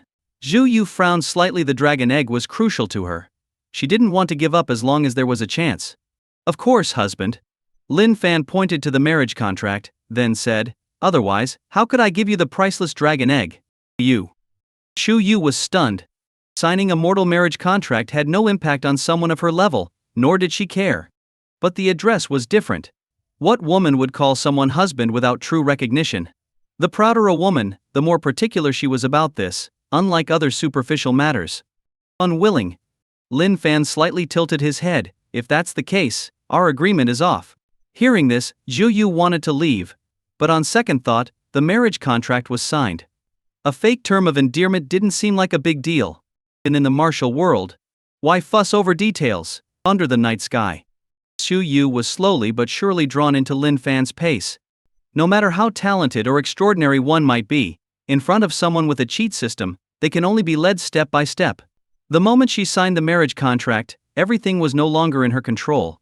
Both in name and in strength, she was entirely passive. At this moment, Lin Fan was the one in complete control. Zhu Yu wasn't aware of this yet. Although Lin Fan's strange breakthrough had startled her, she was confident she could escape unharmed. From their last encounter, she knew Lin Fan's weakness was his lack of speed. Even if she couldn't defeat him, she believed she could at least run away. With this confidence, she planned to make one last attempt to get the dragon egg. Even if she couldn't take it now, she wanted to memorize its aura so she could find it later using a secret technique. From start to finish, her thoughts were clear. If she hadn't met Lin Fan, very few could escape her schemes. Unfortunately, she did meet Lin Fan. Yu Er greets her husband. Having steeled herself, Zhu Yu curtsied gracefully, her flawless face showing a hint of shyness, resembling a refined lady meeting her beloved. Hey haha. Lin Fan burst into laughter. He truly admired her. No wonder she could lead such a large cult. This ability to adapt and change was unmatched. Why is my husband laughing? Zhu Yu seemed to be getting into character, her innocent eyes blinking as she asked, appearing genuinely like Lin Fan's wife, filled with affection. You look beautiful. Lin Fan casually replied, but it was not a lie. The cult leader before him was indeed a rare beauty, flawless in appearance, talent, and demeanor. Such a woman could undoubtedly be considered the ideal partner for any man. However, her personality needed tempering. Even Lin Fan didn't dare to keep her by his side without some changes. Thank you for the compliment, husband. Zhu Yu bowed again, looking like an obedient and virtuous wife. But the more she behaved this way, the more dangerous she seemed. It wasn't the straightforward personalities like Liu Woyan that were the real threat, but those who could play all kinds of tricks. Of course. This didn't mean Lin Fan was afraid. On the contrary, the more dangerous a woman was, the more interested he became.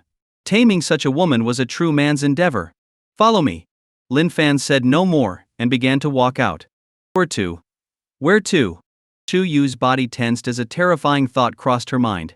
Lin Fan paused and looked back, of course, to get the dragon egg. What? Were you thinking of the bridal chamber?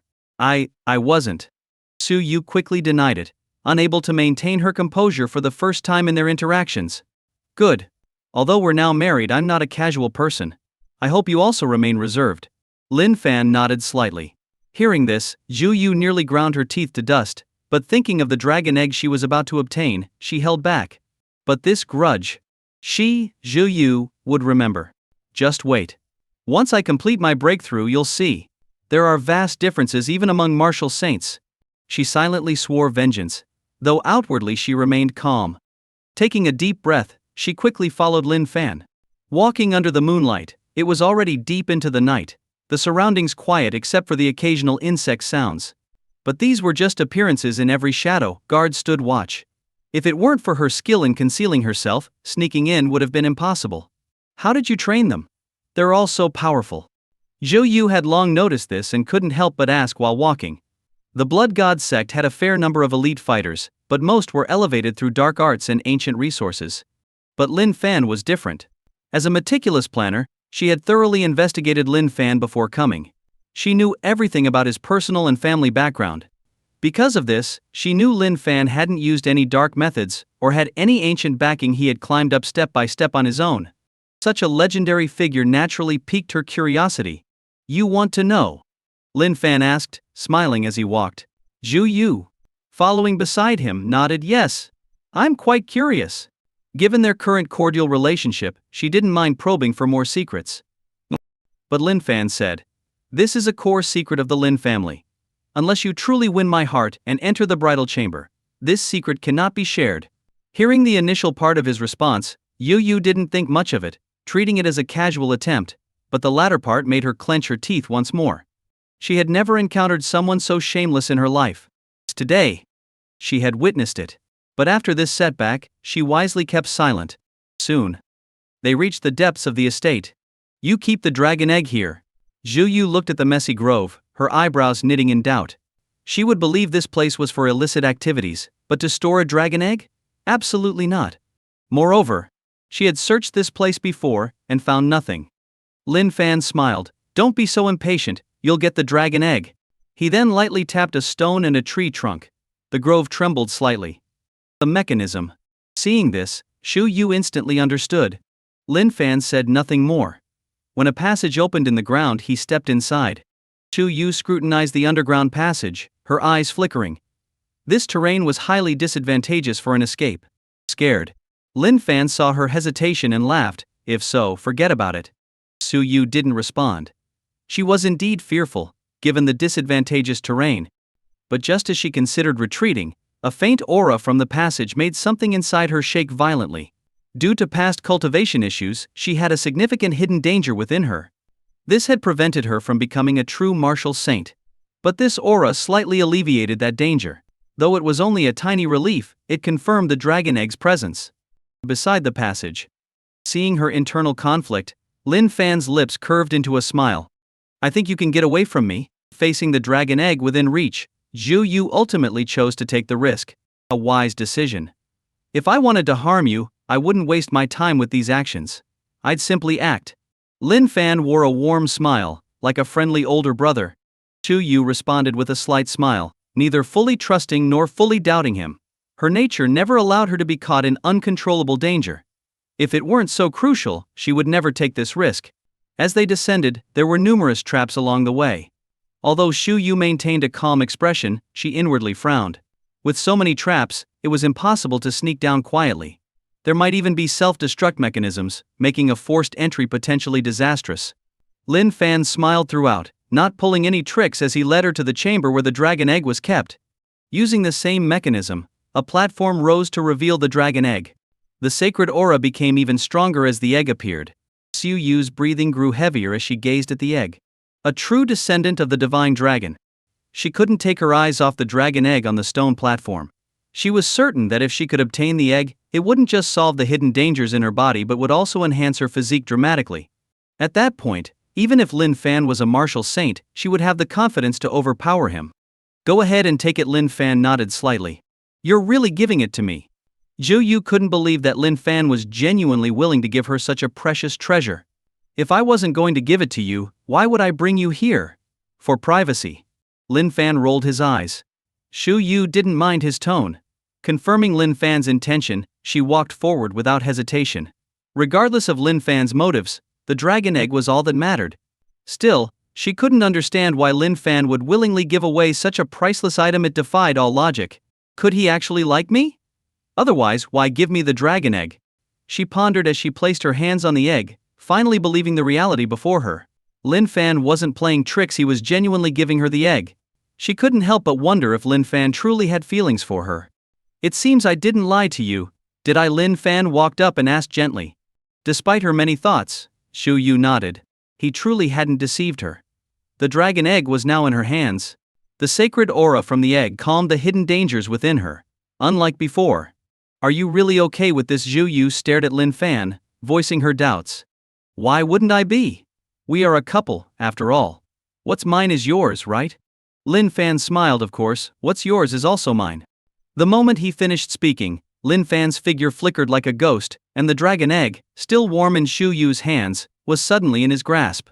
Xu Yu's eyes widened in shock. What about me? Lin Fan lightly tossed the egg. Do you think I'm wrong? Of course you're wrong. Xu Yu responded without hesitation. Oh. Lin Fan nodded slightly. Since you think I'm wrong, I naturally can't give you such a precious treasure. Xu Yu was infuriated. No matter what she chose, it seemed the result was the same. At this moment, she realized that Lin Fan was deliberately toying with her. As someone who had subdued the entire blood god sect on her own, she had never been so humiliated. Die. Knowing the situation, Xu Yu didn't waste words and directly attacked, intending to use her strength to take what she wanted. The dragon egg, which she had sought with great effort, was within reach. She wouldn't give up without a fight, even if it meant risking her life. She was only a step away from becoming a true martial saint. Facing Lin Fan, who had just broken through, she believed she had a chance. She didn't need to defeat Lin Fan, just snatch the egg. Although Lin Fan's speed had improved, it still lacked versatility in a confined space, which favored her. Are you trying to kill your husband again? I can't let you get away with it this time. You need to be properly punished. Lin Fan wasn't surprised by her attack. In fact, he had been waiting for it. Having just broken through to the martial saint realm, he was eager to test his strength and teach her a lesson. Unleashing his full power, Lin Fan's energy burst forth. Boom! Like thunder, or a raging torrent, his unleashed power filled the underground space like an ancient beast. A massive blood-colored dragon appeared in the air, Lin Fan's perfect manifestation of martial intent. Unlike the phantom he had previously summoned, this projection was vivid and lifelike. As if a real dragon had descended. Under the dragon's influence, the underground space grew more oppressive. Xu Yu, who had attacked fiercely, now seemed like a small boat in a storm, ready to be overwhelmed. How can he be so powerful? Xu Yu couldn't believe it. She had faced true martial saints before, but the gap had never felt this insurmountable. Recognized by the system as a peerless talent, she naturally had the right to be confident. Knowing Lin Fan had broken through, she hadn't retreated. But now, Lin Fan's strength was beyond her expectations. I should thank you for this. Lin Fan's smile remained warm. Even he was surprised by his newfound strength, feeling as if he could break the heavens. And it was all thanks to her. Xu Yu didn't respond. She didn't have the time. The battle had begun, and she couldn't back down. The pressure didn't crush her, instead, it fueled her fighting spirit. Swish! Her sword flashed, and the familiar blood-red sword energy reappeared. In their first encounter, this move had severed Lin Fan's twin dragons, its power capable of killing half-saints. Back then he had some reservations about her strength. But now, a move that once made him wary posed no threat. As the sword energy approached, he simply raised his hand and squeezed the air. There was no complex technique, just a simple exertion of his energy. Yet with this simple action, the air seemed to collapse, distorting, and the lethal sword energy shattered instantly. Seeing this, Even Xu Yu's iron will was shaken. The man before her was too terrifying, impossible to defeat. After just one exchange, Xu Yu knew she couldn't win. Staying any longer meant not only losing the dragon egg, but also risking her life. Understanding this, she launched another powerful attack and then sped towards the exit. Her speed was unmatched, like a fighter jet, giving her confidence. Previously, she might have escaped, but now, it was impossible. Lin Fan moved his foot lightly, and the scenery around him seemed to retreat. His effortless movement made it appear as if the world was moving, not him. If observed closely, one would see that Lin Fan's steps never touched the ground. He was moving through the air. Xu Yu burst from the underground, thinking she was fast, but a glance back showed Lin Fan right behind her. Barely a foot away, he seemed almost attached to her. And she could faintly feel his warmth. When she turned, Lin Fan smiled warmly in response. How is this possible? Xu Yu was in disbelief, but she didn't stop. Instead, she used a secret technique to accelerate further. You can't escape. Lin Fan's smile remained. Though he seemed to stroll, no matter how fast she went, she couldn't shake him. Thus, she fled while he pursued, her escape proving futile. After a while of chasing, Xu Yu realized Lin Fan was deliberately toying with her. Otherwise, given his speed, she wouldn't have made it out of the Lin family estate. I'm chasing you, Lin Fan replied honestly. Xu Yu was momentarily speechless. She wanted to retort but couldn't find the words. What exactly do you want? She asked, taking a deep breath. What do you think? Lin Fan responded with a question. Xu Yu gritted her teeth again. At her level and status, she rarely let external matters affect her. But in such a short time, her emotions were in turmoil. From the moment she signed the marriage certificate, she felt everything slipping out of her control. It seemed ridiculous, but she regretted signing it. Unfortunately, there was no undoing it. I'll trade you a piece of information. If you find it valuable, let me leave. We will not interfere with each other from now on, and I'll order the sacred sect to avoid you, retreating whenever they see you. Xu Yu proposed. Xu Yu wasn't an ordinary person. Unlike most women who might panic in a crisis, she remained calm and composed, despite the unfavorable situation. Lin Fan admired her for this. No wonder she could manage such a large cult. It wasn't just her strength, her mental fortitude was equally critical. Tell me the information first. If it's valuable, I'll agree. Lin Fan nodded slightly. Given the significant favor she had done for him, and since she was nominally his wife, he wouldn't go to extremes against her. If she wasn't so resilient and difficult to control, he would have already subdued her forcefully. You won't back out, right? Xu Yu recalled their previous dealings. Do I seem like that kind of person? Lin Fan retorted without hesitation. Xu Yu's eyes flickered. If she could overpower him, she'd show him her true strength. But for now, she could only imagine it, knowing this was her only chance. Emperor Wu is still alive. Understanding her current situation, Yu Yu didn't beat around the bush, and revealed her valuable information directly. Emperor Wu is still alive. Lin Fan was genuinely intrigued. Seeing his interest, Yu breathed a sigh of relief and nodded. Yes, though everyone says he's dead, it's not true. Explain. Lin Fan frowned slightly.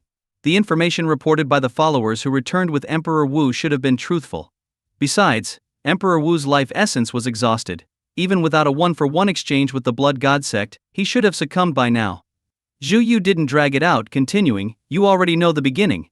But what happened afterward, only I know. Go on. Lin Fan gestured for her to continue. Xu Yu briefly recollected and recounted the events. Initially, it was as the returning followers reported Emperor Wu, and the old dragon stormed the sacred Sect's mountain. According to Xu Yu, Emperor Wu demonstrated unprecedented strength, beheading the old leader of the Blood God Sect with a single strike. She claimed Emperor Wu was on the verge of breaking through to the realm of a true martial saint, just missing the final step. The old dragon displayed overwhelming might, using dragon techniques to nullify the sect's resurrection abilities, slaughtering countless cult members. Something doesn't add up.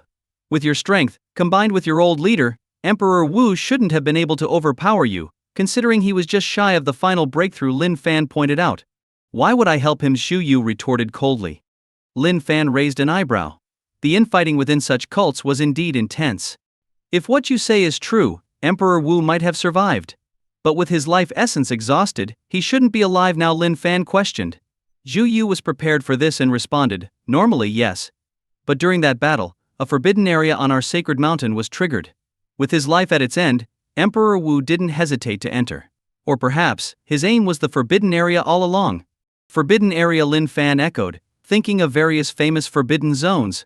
Zhu Yu continued. Our sect chose the mountain for its headquarters because of this forbidden area. Deep within it lies a rebirth blood pool. Immersing in it can rejuvenate and heal even the most grievous injuries, restoring life essence. If Emperor Wu managed to enter, his problems would be resolved. Would your sect just let an enemy use your forbidden area? Lin Fan questioned again. We didn't want to. But Emperor Wu somehow obtained a map of the forbidden area and knew its mechanisms. When we tried to follow, he altered the traps. Unless we destroyed the entire mountain and the blood pool, we couldn't get in.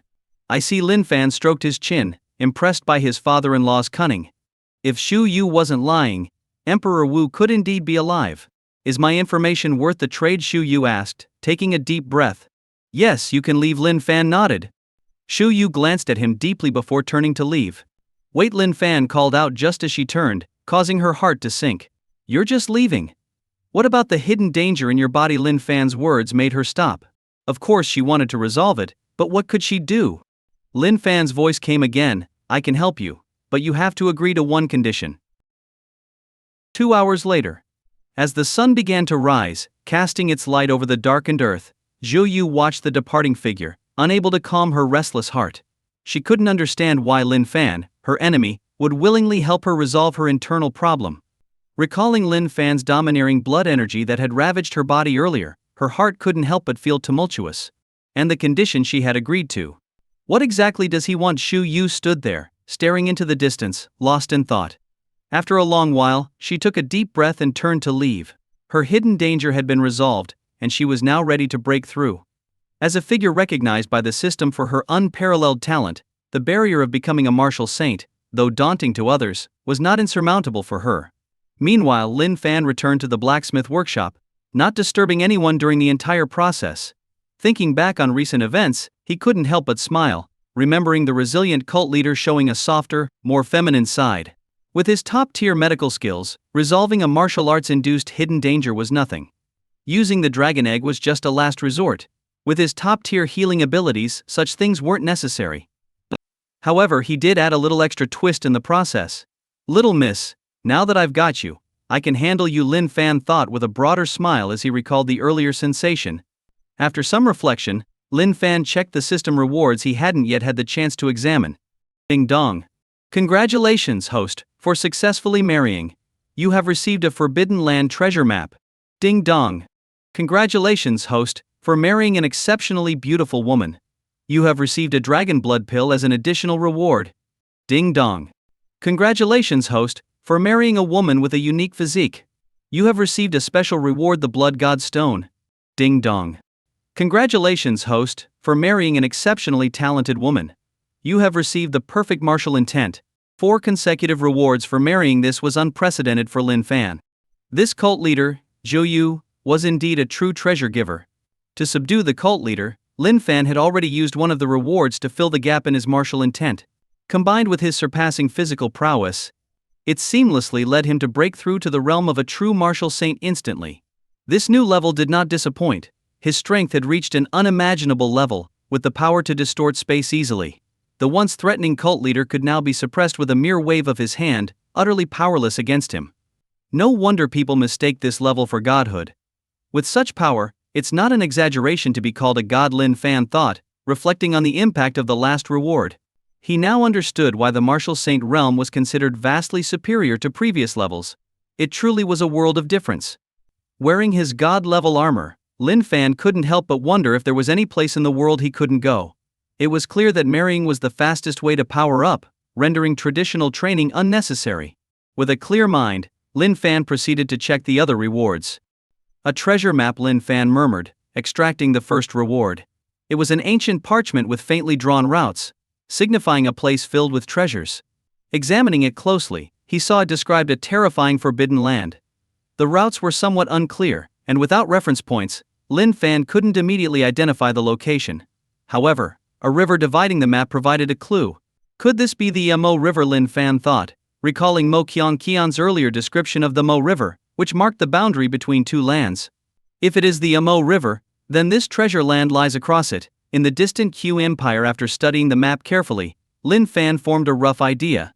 Thinking of this distant empire, his thoughts wandered. One day, I will visit. After an indefinite time, Lin Fan smiled and put the map away. The Qin Empire was a vast place, teeming with powerful figures and a flourishing martial culture. As a man with exceptional abilities, it would be a waste not to explore such places. He was also curious to see if the young women of the empire were as outstanding as Mo Qianqian. Stowing the map, Lin Fan retrieved the second reward. Familiar with dragon blood pills, he wasted no time and swallowed it. Boom! A powerful pressure surged through him, greatly enhancing his physique even at his new level. The dragon blood pill remained a potent enhancer. Clenching his fist, Lin Fan found he could truly distort space, unable to withstand his power. With this strength, I wonder where I rank in the Qin Empire. I can't wait to meet a worthy opponent, Lin Fan thought, feeling an urge to test his newfound strength. Just then, the workshop door creaked open. Come in, Lin Fan said, collecting his thoughts. The door opened, revealing the serene and aloof saintess wife, Lu Woyan. Unlike his other passionate wives, Lu Woyan had always been calm and independent, exuding an inexplicable charm with her reserved nature. Today she wore a simple white dress, accentuating her graceful figure, her cool demeanor akin to a lotus flower. Morning light filtered through the door, illuminating her like a perfect first love in a memory. With the dragon blood pill's effects still potent, Lin Fan's desires surged at the sight. His eyes reddened slightly, and his breath quickened. Lu Woyan, unaware, approached with a matter to discuss. Lin Fan, the aura around the 10,000 poison queen bee seems to be changing. Can you? Before she could finish, Lin Fan interrupted. Don't worry about the insect. My dragon is much more interesting.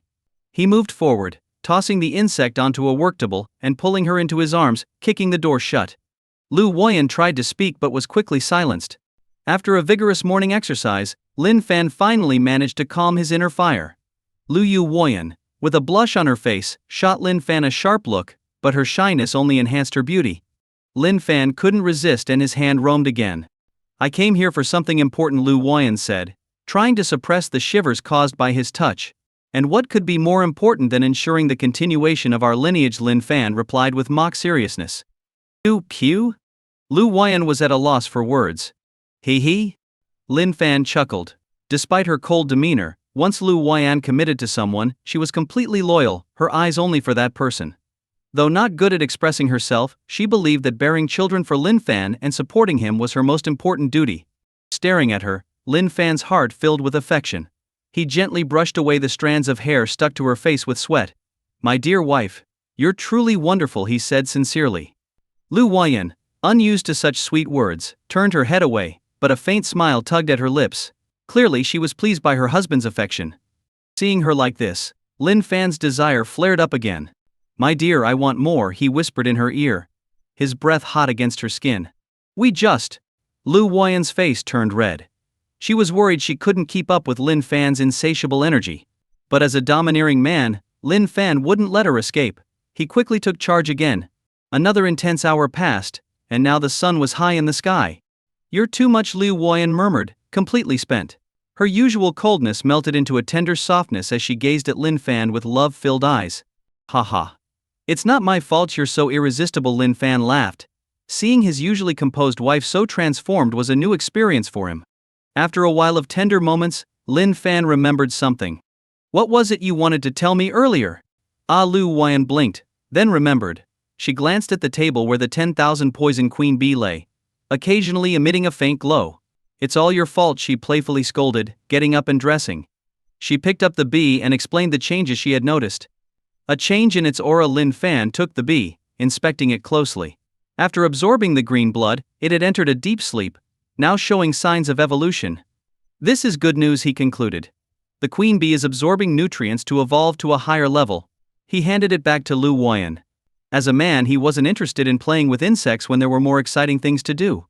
Relieved, Lu Woyan checked the bee and put it back in her pouch, the one Lin Fan had given her as a token of their bond. Lin Fan gently stroked her hair, feeling grateful for their journey together. My dear wife, you're the best, he said again. Feeling his sincerity, Lu Woyan leaned against him. As long as you treat me and our son well, I will always be good to you, she whispered, her voice barely audible but full of determination. Lin Fan heard her clearly and hugged her tightly. Their relationship had grown through trials and tribulations, with no need for grand promises. Sir, it's time for lunch, called Xiao Qing, the maid. It was almost noon, and they were hungry. "Let's go eat," Lin Fan said, smiling. Lu Huayan nodded, regaining her usual composure as she stepped outside. "Greetings," Sixth Lady Xiao Qing said respectfully. Another girl, Shui'er, followed suit, bowing as well. Shui'er, from the goddess tribe, always seemed to be watching Lin Fan curiously. "All right, let's eat. I'm starving," Lin Fan said, waving off the formalities. As they walked, Lin Fan couldn't help but notice Shui'er's long legs, a deliberate uniform choice by his wives to keep him well attended. After lunch, Lu Huayan took Xiao Linhao for a nap while Lin Fan intended to check his final reward, the Blood God Stone. However, before he could, his cousin Tang Xiaolong arrived, looking excited. Lin Fan couldn't help but shiver at his cousin's intense gaze. "Stop. Dan." Lin Fan spoke coldly, preventing Tang Xiaolong from approaching any further. "What's wrong?" Tang Xiaolong was a bit puzzled but obediently stopped in his tracks. Lin Fan breathed a sigh of relief and asked irritably, "What do you want? You look so happy you're about to lose your way." He. As soon as this was mentioned, Tang Xiaolong started giggling foolishly, looking rather sleazy. Fortunately, he had learned to be smarter this time. Before Lin Fan could say anything, he rubbed his hands and said, "Brother-in-law, didn't you say before that if I helped you with your task, you would teach me a few secret techniques?" Lin Fan understood immediately, but still knocked on Tang Xiaolong's head in annoyance. "If you have something to say, just say it. Stop with those unnecessary looks and meaningless actions." Okay. Although Tang Xiaolong felt a bit bewildered by the reprimand, he still nodded obediently. "All right, what do you want to learn? Do you really want to summon the wind and rain?" Lin Fan waved his hand and asked. He wasn't one to break his promises. Yes, summoning the wind and rain. That move is so cool, it suits me perfectly." Tang Xiaolong nodded repeatedly. He was so excited that he almost called himself young master but quickly corrected himself under Lin Fan's gaze. He didn't just respect his brother-in-law, he also admired him and genuinely wanted to learn a few tricks from Lin Fan. "You can learn. But this technique is mostly theoretical knowledge. Take this book back and read it first." Lin Fan nodded and tossed over a book he had prepared earlier. The book was as thick as a finger, looking like an enlarged version of a Xinhua dictionary. He had written it in his spare time, intending to keep his promise and considering setting up a department for weather control in the future. In this ancient world without modern technology, droughts were deadly. Setting up a weather control department would be crucial for such a world. Imagine if droughts occurred somewhere, someone could go and create rain to solve the problem. Similarly, in case of floods, they could disperse the clouds and move them to where rain was needed. From then on, the weather would be entirely controlled by the court, truly making thunder and rain an act of the ruler, beyond anyone's overreach. Since his cheap brother-in-law wanted it so badly, it was a good chance to test it out. "Thank you, brother-in-law." Tang Xiaolong excitedly took the book, but as soon as he opened it and saw the densely packed, star-like characters, he felt overwhelmed. He was a pure martial artist, or more accurately, a martial fanatic. Such a person might be highly motivated to practice martial arts, but reading a profound book was like a death sentence. "What's wrong? I'm teaching you my essential technique, and you're not happy." Lin Fan laughed, seeing his expression and knowing exactly what was going on. "Brother-in-law." Tang Xiaolong forced a smile, wanting to say he was satisfied, as this was what he wanted, but he couldn't get the words out. Reading such a profound book was beyond his capability. "Brother-in-law, is there a simplified version? Something easy to understand?" After some hesitation, Tang Xiaolong asked with embarrassment. "There is." Lin Fan nodded, but before Tang Xiaolong could get excited, he continued, "Go back and put your pillow higher in your dreams, you'll have everything." Hearing this, Tang Xiaolong's face turned into a bitter gourd. Summoning wind and rain relies on the power of the stars, so you need a deep understanding of the stars and natural forces. Otherwise, how can you harness such extraordinary power? Seeing his expression, Lin Fan shook his head and explained, "It's like your hammer technique. Without a solid foundation and innate strength, even if you swing it, what damage can you do?" Tang Xiaolong didn't understand the earlier words, but he immediately grasped the latter part. "Brother-in-law is right." Tang Xiaolong nodded in agreement, then looked at the book in his hand, feeling conflicted. He understood the logic, but it didn't make the book any easier to understand. In the end, he gritted his teeth and handed the book back to Lin Fan. "Brother-in-law, I really can't learn this. Can you teach me some other tricks? Like walking on air, or conjuring weapons out of thin air to attack people from a distance." The more he spoke, the more excited he became, gesturing wildly. The moves his brother-in-law mastered were not only powerful but also incredibly stylish, which made him envious. Walking on air was a dream for many martial artists, otherwise, there wouldn't be so much emphasis on lightness skills. And conjuring weapons out of thin air to attack from a distance was just too cool. Back at the northern border, Lin Fan had conjured a blood spear and killed a semi-saint of the blood god Sect from a distance. Just thinking about it still made his blood boil. "You have a good eye." Lin Fan smiled. He. Tang Xiaolong rubbed his hands again. But before he could get too happy, Lin Fan shook his head and refused. "It's not that I don't want to teach you, but these two moves require specific conditions to work." Lin Fan explained that these moves were achieved through his extraordinary physique and unique blood energy. These so-called tricks had little to do with skill and were more about leveraging his inherent conditions. Such conditions couldn't be taught easily. "Oh, I see." Tang Xiaolong felt disappointed but didn't doubt his brother-in-law since he knew Lin Fan had no reason to lie. "Don't dwell on these tricks. It's not that I don't want to teach you, but what I know either requires years of accumulation or stringent conditions." Lin Fan said, "I'll give you a treasure instead. Not only is it stylish, but it will also greatly enhance your combat power." "Really?" Tang Xiaolong's eyes lit up again. "When have I ever lied to you?" Lin Fan patted his head and headed towards the blacksmith's workshop. "Come on. I've prepared it for you a long time ago." Seeing this, Tang Xiaolong followed excitedly, knowing that anything prepared in advance by someone like Lin Fan wouldn't be simple. Indeed, Lin Fan had prepared a semi-divine mechanical armor for his cheap brother-in-law. Why be so generous? Naturally, it was for the future Iron Army that Tang Xiaolong would lead into battle. He trusted his cheap brother-in-law to be brave and strong, making him the perfect candidate. Looking at the iron armor, which had a rough yet violent beauty, Tang Xiaolong instantly fell in love. When he put it on and understood its functions and augmentations, his confidence soared, feeling invincible.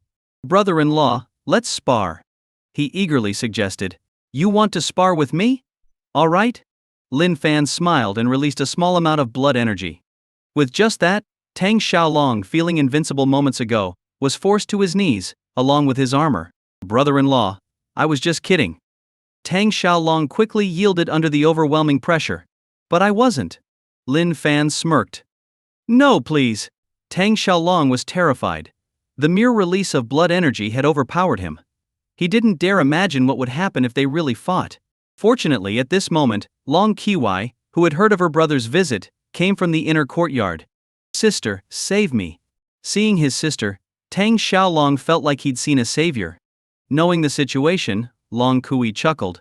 "You silly boy, you deserve this lesson," she teased, then turned to her husband. "Lin Fan, husband, don't be too hard on my silly brother." Lin Fan, of course, wouldn't really punish him. He was just having some fun and teaching Tang Xiaolong a lesson about humility. "All right, since you said so, I'll let it go." "Thank you, brother-in-law." With the pressure lifted, Tang Xiaolong quickly expressed his gratitude. "You ungrateful thing. It was me who saved you." Long Kui scolded, laughing. "Thank you too, sister." Tang Xiaolong grinned, showing he didn't hold grudges. Both Lin Fan and Long Qiwai found him amusing. Tang Xiaolong didn't stay long. He couldn't handle his mysterious brother-in-law for long, but he felt confident about challenging his older brother. Watching him leave excitedly, Lin Fan and Long Qiwai shared a smile. "My brother." Long Kui shook her head. "He's fine." Lin Fan handed her the thick book and explained his plan. Long Qi wasn't like her silly brother, she understood the significance immediately. If this plan was realized, the dynasty would enter a new era. With unbeatable logistics, and an invincible iron army, who could stand against them? Would they unify the world? The Empress's heart burned with ambition. It is absolutely necessary to establish such a department, as it will lay the foundation for immortality.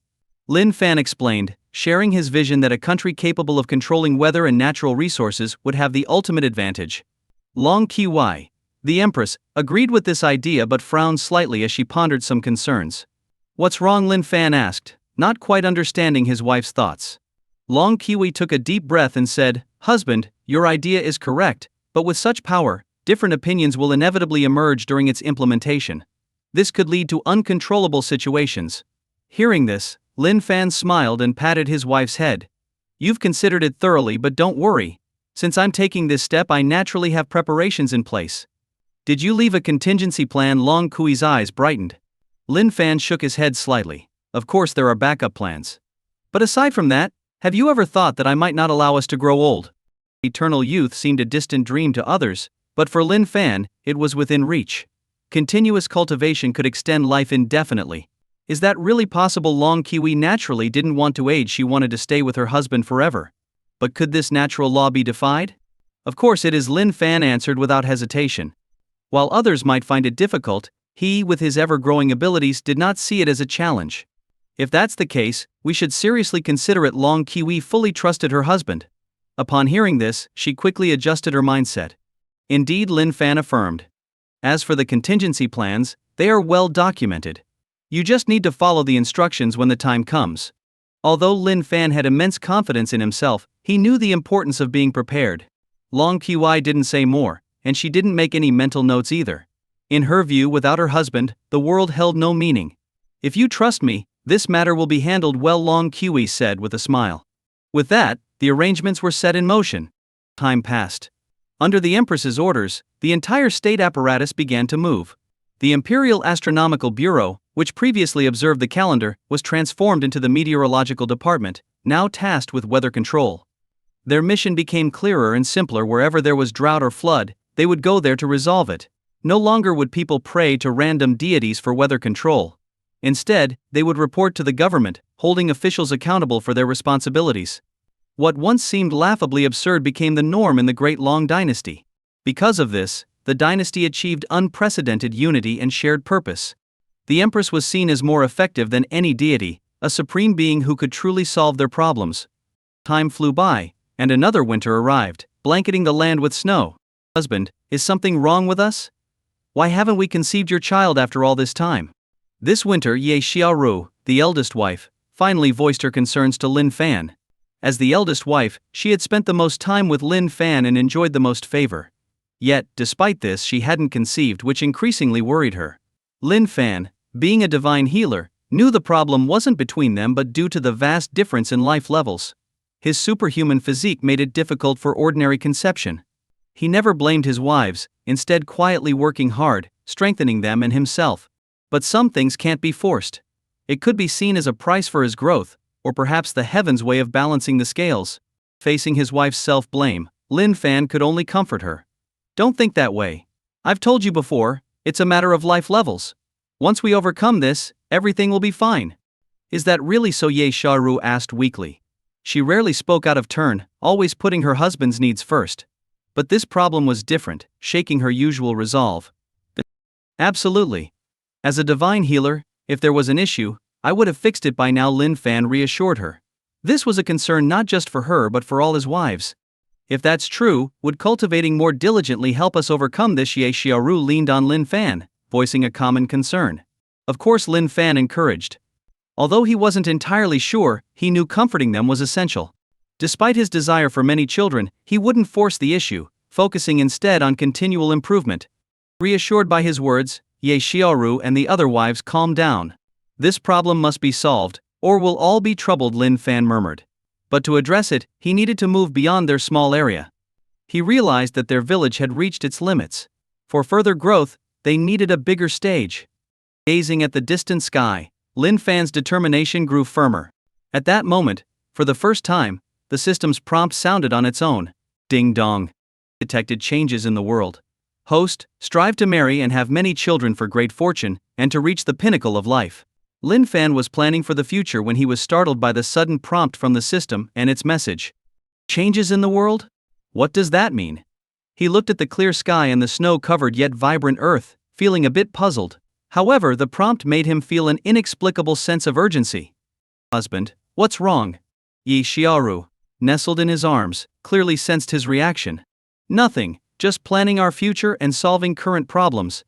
Lin Fan smiled and shook his head, not wanting to worry his wife. You work so hard for us. Ye Xiaoru said apologetically, her eyes filled with tenderness as she looked at Lin Fan.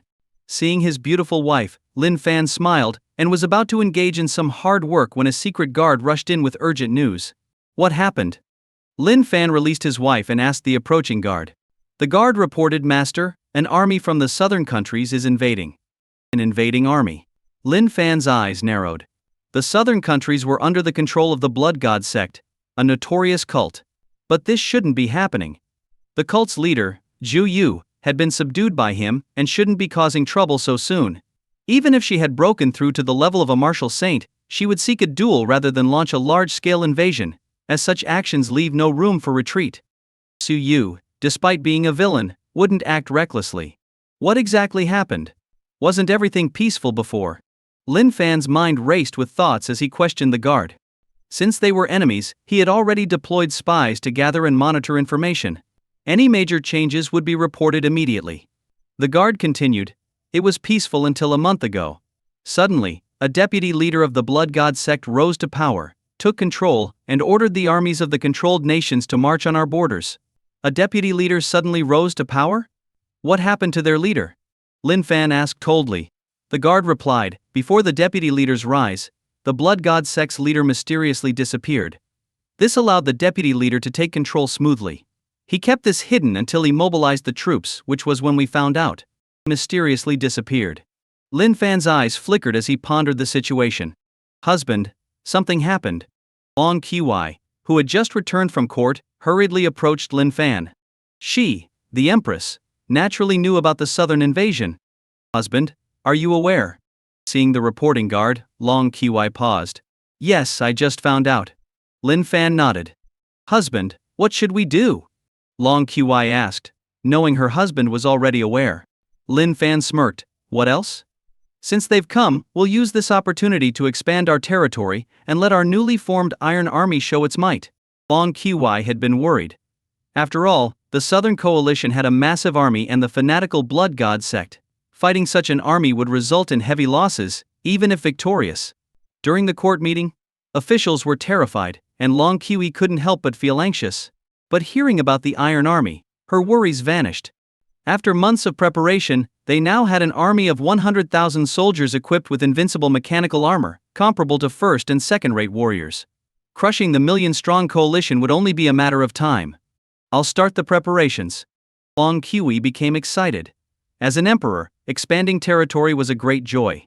Her imperial cultivation path also thrived on larger territories and more subjects, enhancing her strength. With the establishment of the Weather Control Department, the Long dynasty enjoyed prosperity, and the people's faith in Long Qi reached unprecedented heights. With the people's support, Long Qi neared the level of a martial saint. Once her body fully merged with martial essence, the Lin family would have another martial saint. The founding emperor of the Long dynasty had similarly risen to the martial saint level. But what truly excited Long Qi was that reaching the martial saint level would place her on the same life level as Lin Fan, filling the gap she felt. Despite being married to Lin Fan for so long, she hadn't borne him any children, which was her greatest regret. Husband, the enemy is invading. Shall we join the fight? The news quickly spread among the wives, and they too sought out Lin Fan, especially the battle enthusiast Dao Miao, who was eager to fight. Despite having children, she still behaved like a young girl. This time you all stay home. Last time we went out together, our home was nearly raided. Someone must stay behind. Lin Fan shook his head. His wives, though disappointed, understood and agreed. Dao Miao pouted unhappily. You're a mother now. Yet you still act like a child. Lin Fan gently knocked on Dao Miao's head. Ouch, that hurt. You have to make it up to me. Make it up to you. Of course. Lin Fan laughed. All right, what do you want? Take me with you. Dao Miao grinned slyly, pleased with her cleverness. But her grin faded quickly. No. Lin Fan refused without hesitation, leaving Dao Miao pouting again. Ignoring her this time, Lin Fan summoned Su Erhu, the chief guard. With continuous training, Su Erhu had reached the peak of innate strength. Equipped with a semi-divine mechanical armor, he could fight even half-saints. Knowing the enemy's million-strong army, Su Erhu was already sharpening his blades. Gather the mechanical beast army. They've never seen real combat since their upgrade. Time to test them. Yes. Su Erhu, excited, saluted. The battle horn finally sounded. Though the enemy had a massive army, Su Erhu saw them as mere fodder. This time, he would show the world his might, the commander of this special corps, and was ready to head to the front lines. Using the semi-divine armor gifted by Lin Fan, Tang Xiaolong had thoroughly subdued his elder brother, and was now in high spirits.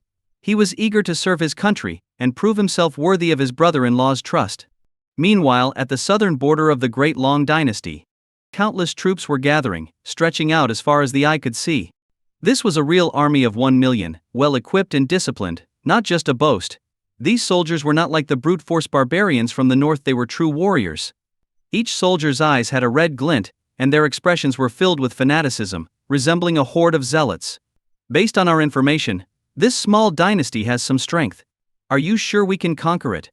A middle-aged man in flamboyant robes, exuding an extraordinary aura, stood among a group of imposing figures at the rear of the army, laughing as he looked into the distance. Rest assured, envoy. With our blood god's divine magic, our million-strong army is fearless and unstoppable.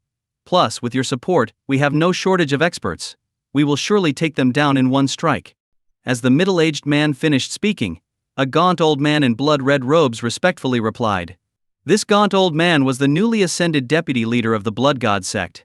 His aura fluctuated wildly, exuding a strong, malevolent energy. The so-called envoy nodded slightly. We've invested heavily in you. Do not disappoint us, otherwise, what we've given can just as easily be taken back. I understand. I will not let you down. The gaunt old man bowed again, showing no trace of the dignity expected of a cult leader. Leader, scouts report that the Great Long Dynasty's army is already on the move and approaching the border. After the conversation, a cultist quickly reported. They move fast. The gaunt old man sneered. How many did they send? Did their so-called noble leader come personally? The scout replied. The Great Long Dynasty sent only 100,000 troops, led by an unknown junior general. Their noble leader did not come. Only 100,000 troops led by an unknown general? Such arrogance from a small dynasty will lead to their downfall. Even the gods can't save them. Hearing this, the old man's eyes turned cold. He had expected the dynasty to be on high alert and mobilize their best forces. Instead, they sent what seemed like an insignificant force. Send the holy order. Prepare the troops for an attack at noon. Let this small dynasty learn the price of underestimating us.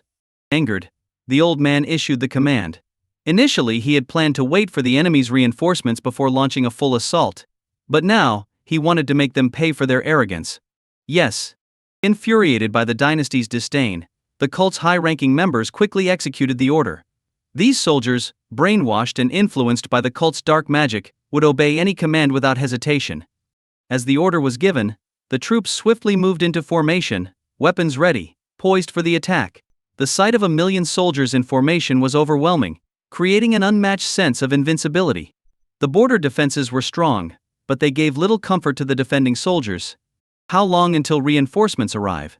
The border commander, his face serious, asked the messenger. As a seasoned general, he knew they needed reinforcements to withstand the impending assault. Reinforcements are less than 30 miles away and should arrive within an hour. Hearing this, the border commander finally felt a bit relieved.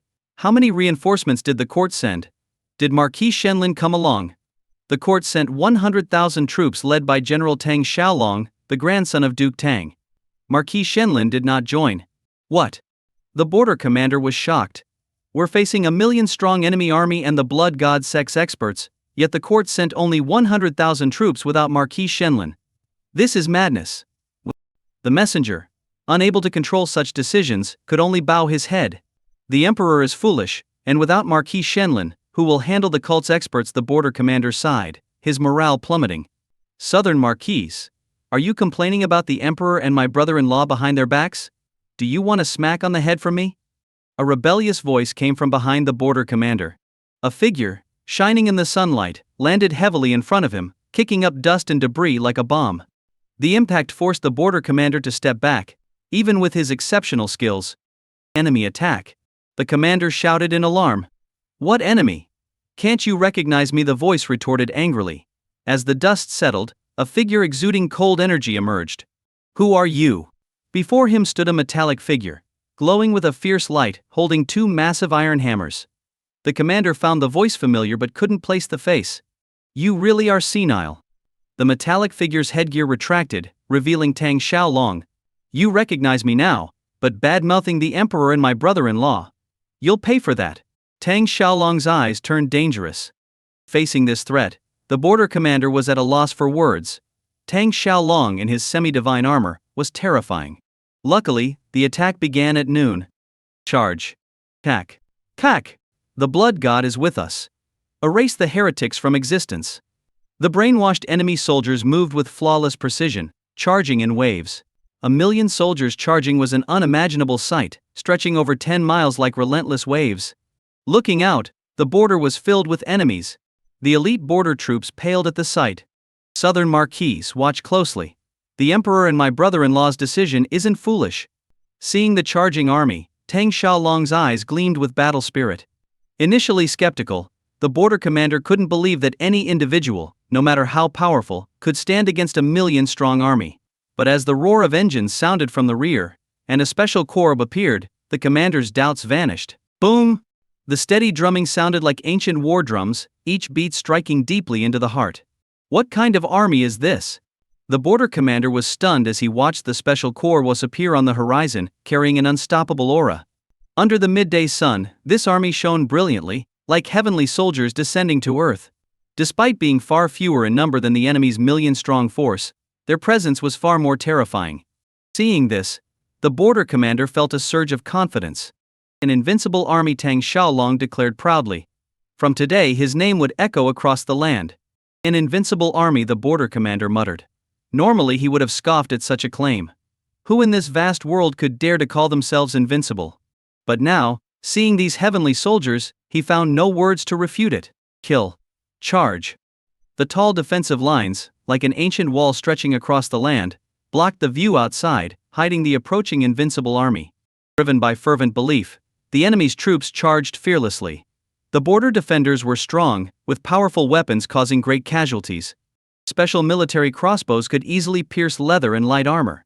Various oil bombs created a ring of fire at the base of the walls. Despite the heavy losses, the enemy soldiers showed no signs of retreat, pressing on relentlessly. They brought out siege equipment, pushing forward under deadly fire, trying to break through the defensive line. Facing such a crazed army, the pressure on the border troops was immense. The sheer numbers, coupled with the blood god Sect's experts, made the situation precarious. It's not that the defenders were weak, but the enemy's tactics were too extreme, trading 10 lives for one. In such circumstances, how could the defenders not feel fear? Lord Marquis, the southern and eastern lines are struggling to hold. We need reinforcements, or the defenses will fall. A bloodied commander returned, urgently requesting support. In normal times, the border commander would have immediately sent reinforcements. But now, he shook his head and said, "Order all units to retreat and clear the area." What? The commander, stunned, wondered if his superior was betraying them. His hand instinctively moved to his sword. With the country prosperous, and the emperor beloved by the people, soldiers and their families lived well. None would willingly see this destroyed by invaders. If their commander was betraying them, the soldiers would never follow. "What are you thinking?" the border commander shouted, understanding their thoughts. He pointed behind the command post. "Look there, the court's reinforcements have arrived to take over the defense. We only need to support from the rear." Seeing the assembled Iron Army, the commander was stunned by their imposing presence. "Stop gawking and move," the border commander shouted. "Yes, sir," the commander, snapping out of his daze, quickly carried out the orders. On the battlefield, the 1,000,000-strong enemy force was attacking ferociously. Seeing their success, the enemy leaders smiled. But their smiles soon froze. Why are they retreating? They watched in shock as the border defenders suddenly pulled back from the lines. It looked like a retreat in the face of defeat. The enemy leaders exchanged glances, then burst into laughter. Hey. They boast so much, but they are just paper tigers. Our army barely charged, and they are already fleeing. Such weaklings should have been crushed long ago. Order the troops to advance and sweep through the Great Long Dynasty. The leaders laughed and gave orders to press the attack and sweep through the dynasty. Envoy, as I said, this small dynasty is no match for us. Do you believe me now? The gaunt old man, the cult leader, felt triumphant. But his joy was short-lived. Suddenly, the troops charging the defenses were thrown back as if struck by cannonballs. Some were dismembered in mid-air, exploding into pieces. Even the experts among the blood god sect were blasted apart. Those who weren't thrown back jumped down in terror. What's happening? The leaders were baffled, but soon they saw the cause. On the defensive line stood figures glowing with a metallic sheen. Metal giants. The leaders' eyes widened in disbelief. The Iron Army, consisting of robust soldiers, looked like metallic giants due to their armor. In an age of poor nutrition, men over 2 meters tall were giants, and their armor only added to the effect. Facing these unknown entities, the enemy soldiers hesitated. People fear the unknown, even when brainwashed. Those aren't metal giants, just men in heavy armor. Ironclads may look scary, but they're useless in reality. Charge and tear them apart. The cult leader quickly regained his composure and issued orders. The enemy troops realized the truth and resumed their charge. But the Iron Army was no ordinary force. As the million-strong enemy advanced again, they quickly learned this. Ordinary weapons couldn't even scratch the armor, while the Iron Army soldiers, armed with heavy weapons, easily smashed through the enemy ranks. One swing could obliterate several foes, each attack a devastating arc of destruction. Brainwashed soldiers were fearless, but fearlessness was useless against the Iron Army. In mere moments, the Iron Army pushed the enemy back, leaving countless bodies in their wake. Boom! Boom! Boom! The Iron soldiers leapt from the defensive line, charging into the frenzied enemy. Leaping from the high walls, they seemed like heavenly soldiers, unstoppable. Among the Iron Army, there were innate level experts, including Tang Xiaolong, who wielded twin hammers. In his semi-divine armor, he was a force of nature, smashing through everything in his path. An innate peak cult leader tried to engage him but was pulverized by Tang Xiaolong's relentless blows. Kill! Covered in blood, Tang Xiaolong roared, triggering a berserk mode. He leapt into the enemy ranks, causing shockwaves like a titan from myth. The shockwaves sent foes flying, some exploding in mid-air. Blood rained down, staining Tang Xiaolong's armor red, making him look like a demon from hell. Ha! He laughed wildly, slaughtering enemies without opposition. The Iron Army, inspired, also entered a frenzy. Their special armor made them nearly invincible against all but the strongest foes. 10,000 against a million, they pushed the enemy back, leaving a trail of shattered bodies. What kind of monsters are these? In mere moments, the enemy army was in disarray, and the commanders were utterly shocked. Sending a million-strong army with the confidence of conquering the Great Long Dynasty in one battle, the Blood God Sect had naturally dispatched numerous spies to thoroughly investigate the dynasty's capabilities. After all, they weren't fools. They could underestimate their enemy strategically, but they needed to know everything about them. Their arrogance stemmed from strength, not ignorance. In their investigation, they found no one worth fearing in the Great Long Dynasty, except the invincible Marquis Shenlin. The losses they had suffered before were entirely due to this one formidable enemy. To deal with this threat, they had prepared extensively. However, before they could even see their greatest enemy, they were given a harsh lesson. What kind of monsters are these? Seeing the Iron Army before them, the Blood God Sect's members were bewildered. These troops hadn't appeared in their intelligence reports. Is this the confidence you spoke of? The colorfully dressed envoy finally spoke, casting a sidelong glance at the equally stunned gaunt old man. Embarrassed. The old man's face turned red. This is just a minor setback, envoy. Rest assured, our true strength has yet to be unleashed. Despite his embarrassment, he couldn't afford to let the envoy down, knowing the terrifying consequences of failure. He had risen to power with the envoy's support and internal strife within the sect. Then do it quickly. I have no time to waste. If even this minor issue is too much, I'll have to reconsider your capabilities. The envoy's words, though calm, made the old man even more nervous. Bloodfiend, lead the charge and kill that man. Then lead the coalition in a counterattack. Taking a deep breath to calm himself, the old man issued the order. Yes, master. Master. A cold-faced middle-aged man stepped forward, followed by a group of robed figures. These figures had dark golden patterns on their sleeves, distinguishing them as elite cult members. Indeed, each of these blood-robed figures was a peak-level innate master, top-tier experts in any region. Leading them was Bloodfiend, whose terrifying strength was at the semi-saint level. Their combined aura dispelled the battlefield's gloom, making them the most striking figures on the field. The morale of the struggling million-strong army stabilized with the arrival of these Blood God Sect experts. It's the Apostles. The Apostles are here to help us. The Blood God is with us. Don't be afraid, crush the heretics. Seeing their reinforcements, the cultists among the enemy troops shouted, bolstering the soldiers' spirits. This move was highly effective. The soldiers, regaining their bloodthirsty fervor, resumed their frenzied assault. Such a grand spectacle naturally caught Tang Xiaolong's attention. Seeing the Blood God Sect experts, especially a semi-saint leader, he grew even more excited. Good timing. He roared and charged towards the cult experts. In his semi-divine armor, ordinary enemy soldiers were as fragile as paper before him. Finally, real opponents had arrived, exactly what he desired. Seeking death. Seeing an enemy general charge at them instead of retreating. The cult experts were furious at such blatant disdain. "You're the one seeking death," Tang Xiaolong shouted back, leaping high and swinging his massive hammer, fully activating the divine patterns on his armor. This strike carried his full strength. The semi-divine armor amplified his power several times over, both physically and energetically.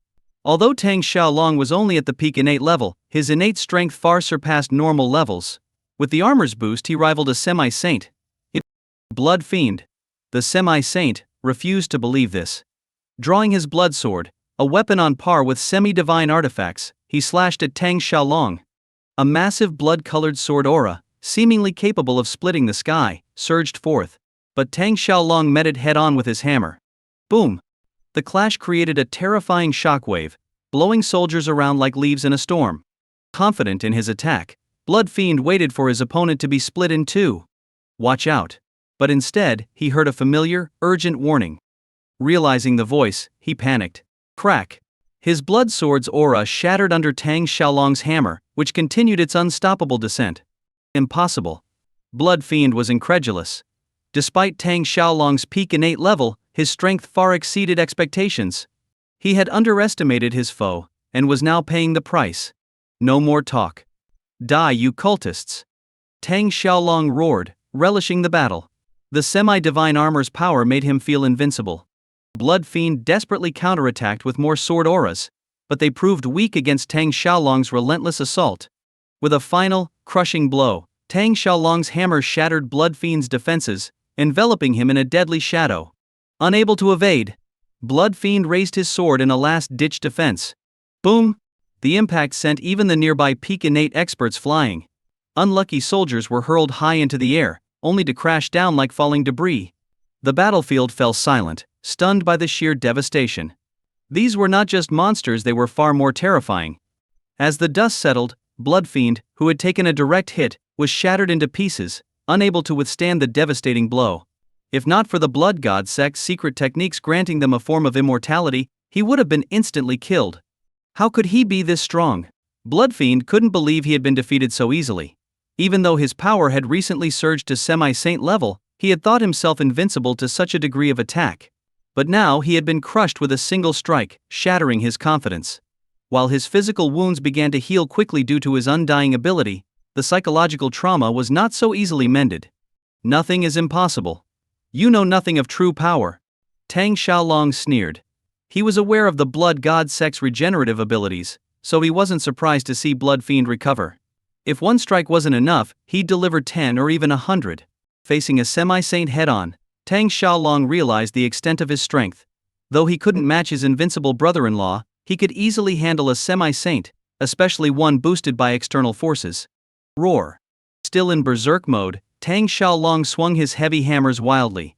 Blood Fiend, despite his semi-saint status, couldn't withstand the relentless assault. If not for his immortality, he would have been killed multiple times over. Form the Blood River killing array. Reluctantly, Blood Fiend acknowledged his inferiority and called for reinforcements. The Blood God Sect's elite, though battered by Tang Xiaolong's initial assault, quickly regrouped at Blood Fiend's command. The Blood River killing array was the sect's deadliest formation, requiring 9 practitioners to surround a target and unleash devastating power. In moments, Tang Xiaolong was encircled. Kill. Having witnessed Tang Xiaolong's strength, none of the sect members dared to be careless. They unleashed their immense blood energy, their signature blood swords connecting to form a lethal web. Fancy tricks. Tang Xiaolong remarked dismissively. As his hammer swung again, the divine patterns on his armor glowed brightly, operating at full capacity. Tang Xiaolong's power surged, his hammers creating the illusion of mountainous weights crashing down. Each strike shook the ground like artillery fire, creating a deadly no-man's land around him. The Blood God Sect's killing array, though powerful, could only barely hold him at bay. Meanwhile, other battlefronts gained a brief respite. Yet, the battlefield trembled anew from the rear. Emerging from the ground were colossal mechanical beasts, giant black serpents and tigers among them, each exuding a chilling aura. On such a grand battlefield, today is finally my day to shine. Su Erhu, clad in black semi-divine armor, stood atop a giant black serpent, surveying the vast battlefield with excitement. Previously a mere guard, he had never experienced such a large-scale conflict. Now Lin Fan, whom he loyally served, had given him the chance to prove himself. Attack. Canned. Without any fancy maneuvers, Su-Erhu ordered the mechanical beast army to charge. While the iron army was agile, the mechanical beasts were unmatched in brute force, becoming a nightmare for the enemy. The giant black serpents crushed enemies beneath them, turning soldiers into pulp. Blood and gore splattered across their bodies, resembling meat grinders.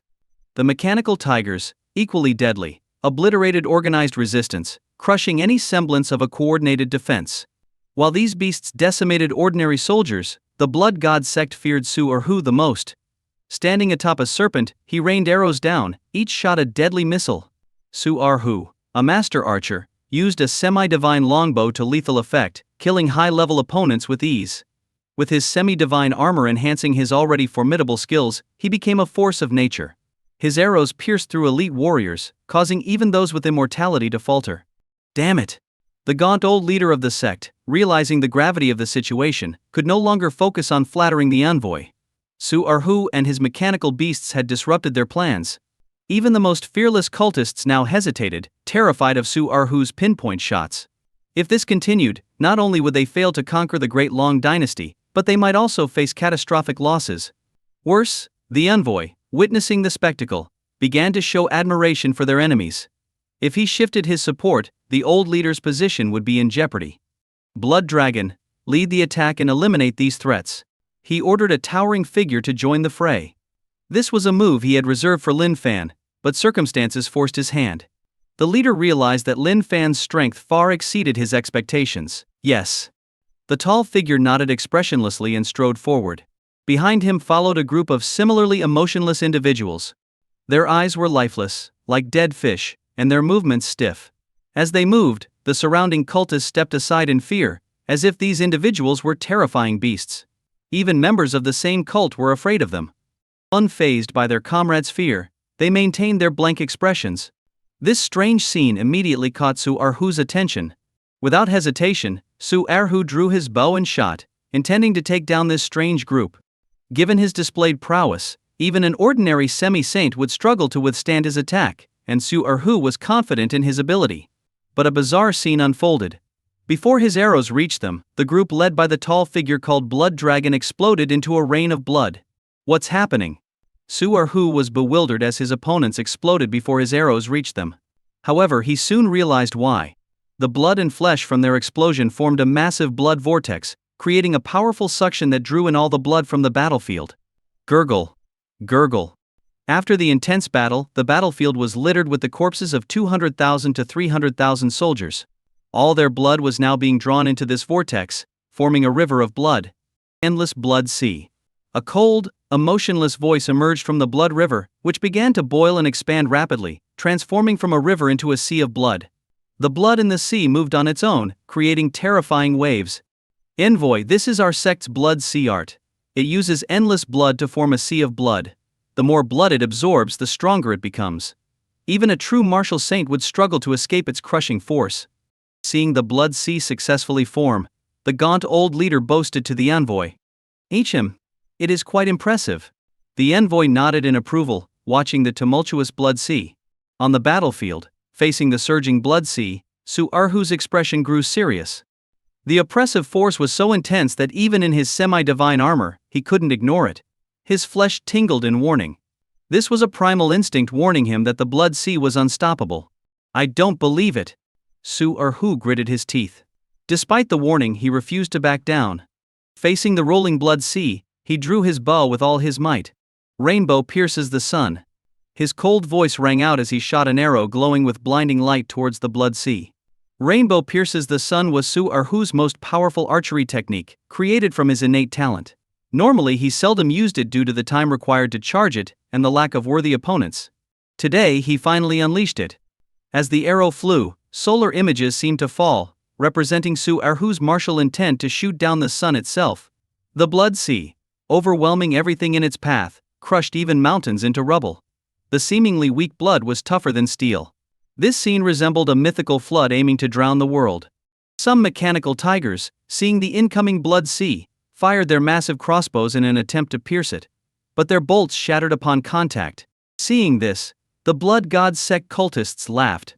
At that moment, Su-Erhu's rainbow pierces the sun struck. Without any flashy effects, the arrow carrying the power to shoot down the sun smashed into the blood sea. Boom! A massive hole was blasted through the blood sea, halting its advance. Seeing this, Su Erhu's eyes lit up. The cultists who had been laughing were now silent.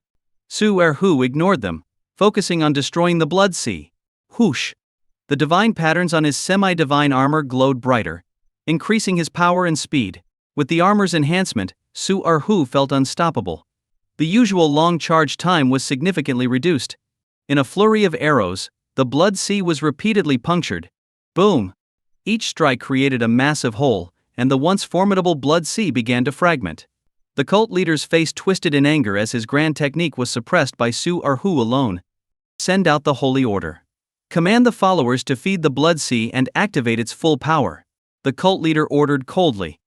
A cultist responsible for relaying orders turned pale but obeyed. Soon, a horrifying scene unfolded on the battlefield. Enemy soldiers began slashing their throats in unison. Blood sprayed everywhere, and even as they fell, they wore eerie smiles. Over 100,000 soldiers committed this bizarre act, creating a chilling sight. Gurgle, gurgle. Their blood formed another river, feeding into the blood sea that Su Erhu had been attacking. The reinforced blood sea quickly regained its strength and expanded even further.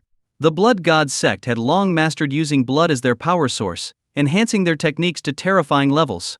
Though Su Erhu's arrows still pierced the sea, it quickly regenerated. Boom, boom, boom, boom! The surging blood sea rolled forward again. Faced with this, Su Erhu lowered his bow, feeling overwhelmed. The reinforced blood sea was beyond his ability to destroy. Seeing Su Erhu's reaction, the cultists resumed their laughter. But Su Erhu also smiled. He wasn't crazy. He saw someone entering the battlefield. This person, dressed simply, seemed unremarkable but instantly became the center of attention. The blood sea, rolling forward with unstoppable force, was halted as this person raised a hand. No matter how the blood surged, it couldn't advance an inch, as if held back by an invisible force. Seeing this, the cultists' laughter froze. On the battlefield, the ace in the hole, expected to crush everything, was effortlessly blocked by a single figure. There were no flashy special effects, no overwhelming aura, just the simple act of raising a hand to stop it. No matter how the blood sea churned, it couldn't advance even an inch. In that moment, the world seemed to stand still. This is impossible. The gaunt old man was the first to react, unable to believe that his carefully prepared trump card, crafted with immense effort, was so easily neutralized. Other cultists felt the same disbelief. The blood sea art's power was well known. In the past, it had swallowed an entire city when they conquered the southern countries, crushing powerful semi-saints without resistance. Now, it was stopped by a single hand. How could they believe this? Who are you? The gaunt old man lost his composure, facing this unexpected variable. Who am I? The figure chuckled, lightly tapping the ground and rising into the air. Standing above the blood sea with his hands behind his back, he said, "Haven't you been looking for me? Don't you know who I am? You're the invincible Marquise of the Great Long Dynasty." As the figure floated into view, the blood god Sect members finally recognized him. Standing before them was their primary target, the invincible Marquis Lin Fan of the Great Long Dynasty. Gasp! Realizing his identity, the cultists couldn't help but draw in a sharp breath. They knew Lin Fan was formidable. 2 semi-saint vice leaders had already fallen to him. They had prepared many countermeasures for this encounter, but they hadn't expected Lin Fan to be this powerful. A force that could crush everything, halted by a single hand. His ability to hover in midair was a divine feat. Facing such a being, could they possibly resist? So, this is the invincible Marquis? No wonder he has such a title. His strength is indeed impressive, the envoy remarked, his gaze full of admiration. This admiration was the last thing the gaunt old man wanted to see. Without hesitation he commanded the blood sea, "Blood dragon, our primary target has appeared. Use the forbidden technique and crush him at all costs." "Yes!" A response echoed from the blood sea, which began to boil like water on a hot stove. Ferocious power surged, causing the earth to tremble and emit a terrifying roar, as if it were about to collapse under the strain. The aura emanating from the blood sea was so oppressive that even semi-saints felt its weight. Both the coalition soldiers and the mechanical beast army felt suffocated, as if a great terror was pressing down on their hearts. The intense battle on the battlefield came to a complete halt. Whoosh whoosh, whoosh! A strange wind howled, signaling the approach of a great calamity. Lin Fan stood in midair, directly facing the blood sea, bearing the brunt of the attack. The terrifying pressure, carrying a blood-colored hurricane, surged towards him. But as it reached him, it suddenly halted, creating a vacuum around him. No matter how fierce the external storm, the area around Lin Fan remained calm, centered on him. Whoosh, whoosh! The eerie blood-colored wind grew stronger, and the blood sea emitted a chilling red glow. The blood sea morphed dramatically, forming a gigantic blood-red skull at its center. Its enormous maw seemed capable of swallowing the entire world. This transformation resembled the techniques of a fearsome demon from legend. The sight and power of the blood-red skull were overwhelming, making resistance seem futile. Roar! The skull roared, its massive mouth stretching wide and engulfing Lin Fan entirely. Seeing the skull swallow Lin Fan, the gaunt old man exulted. The blood sea's internal space is a world of its own. Once swallowed, no matter how strong, one cannot escape its crushing force. He grinned triumphantly. Despite Lin Fan's unexpected power, his arrogance led to his downfall by letting the skull consume him. The envoy watched silently, his interest in Lin Fan growing. While the enemies rejoiced, Su Erhu and his comrades remained unfazed. What blood maw? What self-destruction? Su Erhu only had one thought: they knew nothing of true strength. Indeed, within the blood sea's internal space, Lin Fan stood unfazed, hands behind his back. The crushing pressure twisted the void, yet it couldn't touch the vacuum around him. Is this it? Lin Fan tilted his head, gazing at the ghostly face before him. This face, formed from the blood sea, belonged to Blood Dragon, who had confidently swallowed Lin Fan. But now, his confidence wavered. The crushing pressure, distorting reality itself, felt like a gentle breeze near Lin Fan. How can he be this strong? Due to their unique cultivation, the Blood God Sect members had their emotions nearly erased, living only to wield the blood sea art. This made them emotionless and rigid. In theory, they shouldn't feel fear. Yet, facing Lin Fan, the ghostly face showed clear signs of terror. If this is all you have, it ends here. Lin Fan glanced at the ghostly face, shaking his head with a smile. He had expected more but found it lacking. It wasn't that his opponent was weak. Rather, his own power was simply too overwhelming. Since reaching the martial saint level, even Lin Fan didn't know the full extent of his strength. But he knew one thing: he was very, very strong. Releasing his restrained energy, his perfect martial intent blossomed. Boom! A terrifying aura surged, his energy shooting towards the heavens.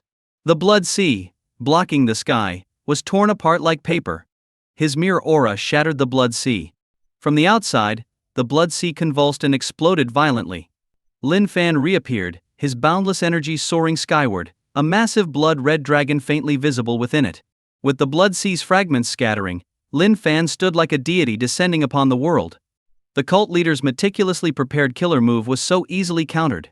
Seeing this, the blood fiend and his companions, who had been attacking Tang Xiaolong, instantly lost their will to fight.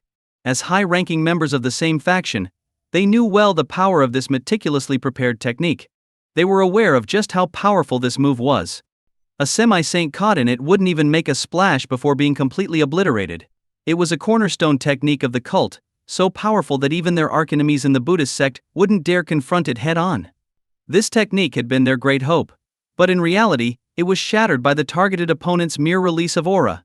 The so-called ultimate technique couldn't withstand even the aura of its intended target. It was a joke, a colossal joke. Is this my brother-in-law's power? Tang Xiaolong, breaking out of the killing formation, exclaimed in awe upon witnessing his brother-in-law's might. Thinking back to his previous challenges, he felt like a fool. But at this moment, no one paid him any mind. The entire battlefield centered on the figure whose aura shot skyward. Are you the leader? Lin Fan didn't look at the shattered remnants of the blood sea. Instead, he glanced towards the gaunt old man at the back. Despite the strange fluctuations in his aura, even at its weakest, it was stronger than a typical semi-saint. At its peak, it surpassed even the Shu Yu, who was just a step away from a higher realm. Such a presence naturally drew Lin Fan's attention. Facing Lin Fan's gaze, the gaunt old man took a deep breath. Yes, I am the current leader of the Blood God Sect, and you. I don't want to hear your nonsense. I'll ask you once, where is the Shu Yu? The gaunt old man stepped forward, intending to make a grand introduction, but Lin Fan cut him off coldly. You. The gaunt old man choked on his words, feeling extremely uncomfortable. Don't you understand me? Lin Fan's gaze grew colder, and his aura pressed down on the gaunt old man. Boom! The void seemed to warp, and a terrifying force pressed down on the gaunt old man, causing his feet to sink into the ground. So strong. The gaunt old man's expression grew grim, and his aura fluctuated even faster. I'll ask you one more time, where's the XU? Lin Fan's cold voice echoed, showing no patience for conversation. This was blatant disdain. With everyone watching and the envoy present, backing down would ruin his reputation. Who would respect him after that? Despite sensing the overwhelming pressure, he refused to retreat, lifting his head to meet Lin Fan's gaze. She was killed by the cult, he replied, trying not to lose his momentum. As the vice leader of the blood god sect, he knew the XU well. As the new leader, this answer seemed straightforward enough. But he couldn't foresee the disaster his answer would bring. You killed her. Hearing this, Lin Fan's gaze turned calm, but the atmosphere grew unbearably oppressive. The spectral dragon hovering above slowly lowered its head, its blood-red eyes coldly fixing on the gaunt old man, as if capturing his soul. Sensing imminent danger, the gaunt old man decided to strike first. A terrifying aura burst forth. He too possessed the power of a martial saint, though his strength was externally enhanced. Lin Fan's power was beyond imagination, but he wasn't weak either. Even if there was a gap between them, he believed he would only be slightly outmatched.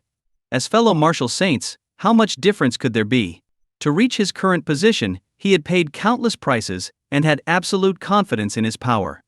But before he could act, a figure appeared before him, as if the distance didn't exist. His martial saint barrier, capable of easily repelling a semi-saint, was torn apart like paper. In disbelief, he found a slender hand grasping his throat, unable to evade. He felt like a chicken being lifted by its neck, his feet dangling. Instinctively he kicked and struggled, unleashing his full strength, causing shockwaves that shook the ground. Everyone, except the envoy, was forced back by the resulting shockwave. Yet no matter how he struggled, he couldn't escape the seemingly weak grip. Instead, the hand tightened, rendering him powerless. A once invincible figure was now as helpless as a weak chicken. From start to finish, there was no resistance. The gap between them was vast, beyond comparison. The Zhu Yu isn't dead. She was attacked during her retreat and fled into the forbidden area of the Divine Mountain. The gaunt old man trembled, realizing the enormous power disparity. He understood that his once vaunted strength was meaningless before Lin Fan. Without hesitation he began to explain. The Zhu Yu had indeed escaped during an ambush and retreated into the forbidden area of the Divine Mountain. However, the traps and deadly mechanisms in the forbidden area were well known to be lethal, even to someone at full strength, let alone someone heavily injured. Hearing the explanation, Lin Fan remained calm but tightened his grip. Speak. Facing Lin Fan's cold command, the gaunt old man didn't dare hide anything. The Yixu Yu was Lin Fan's legitimate wife by marriage agreement. Anyone who dared harm her would face death. Faced with such dominance, the gaunt old man's momentary anger was quickly subdued by fear. The Yixu Yu did escape, but she was severely injured. She fled into the forbidden area of the Divine Mountain, a place filled with deadly traps. Even someone at their peak wouldn't survive easily. Anticipating the consequences, the gaunt old man's expression changed drastically. Envoy, save me. He cried out, his last hope being the powerful envoy. This was an extraordinary figure. Merely by the envoy's casual guidance, the gaunt old man had risen from a marginal vice leader to his current position. His actual power was beyond words. Lin Fan was indeed powerful, but the gaunt old man didn't believe he could surpass the envoy. This was a local issue. How could it compare to the envoy's strength? Hearing the cry for help, Lin Fan glanced at the envoy, who now looked back at him with interest. As their gazes locked, it seemed as though sparks ignited the very air between them. Even if the dog is worthless, you still need to consider its master before hitting it, said the envoy, stepping forward. With each step, his aura grew more formidable. By the time he stood before Lin Fan, his martial aura soared to the heavens, matching Lin Fan's. This was a true martial saint, unlike the gaunt old man who relied on external power. Lin Fan had never encountered such a formidable opponent.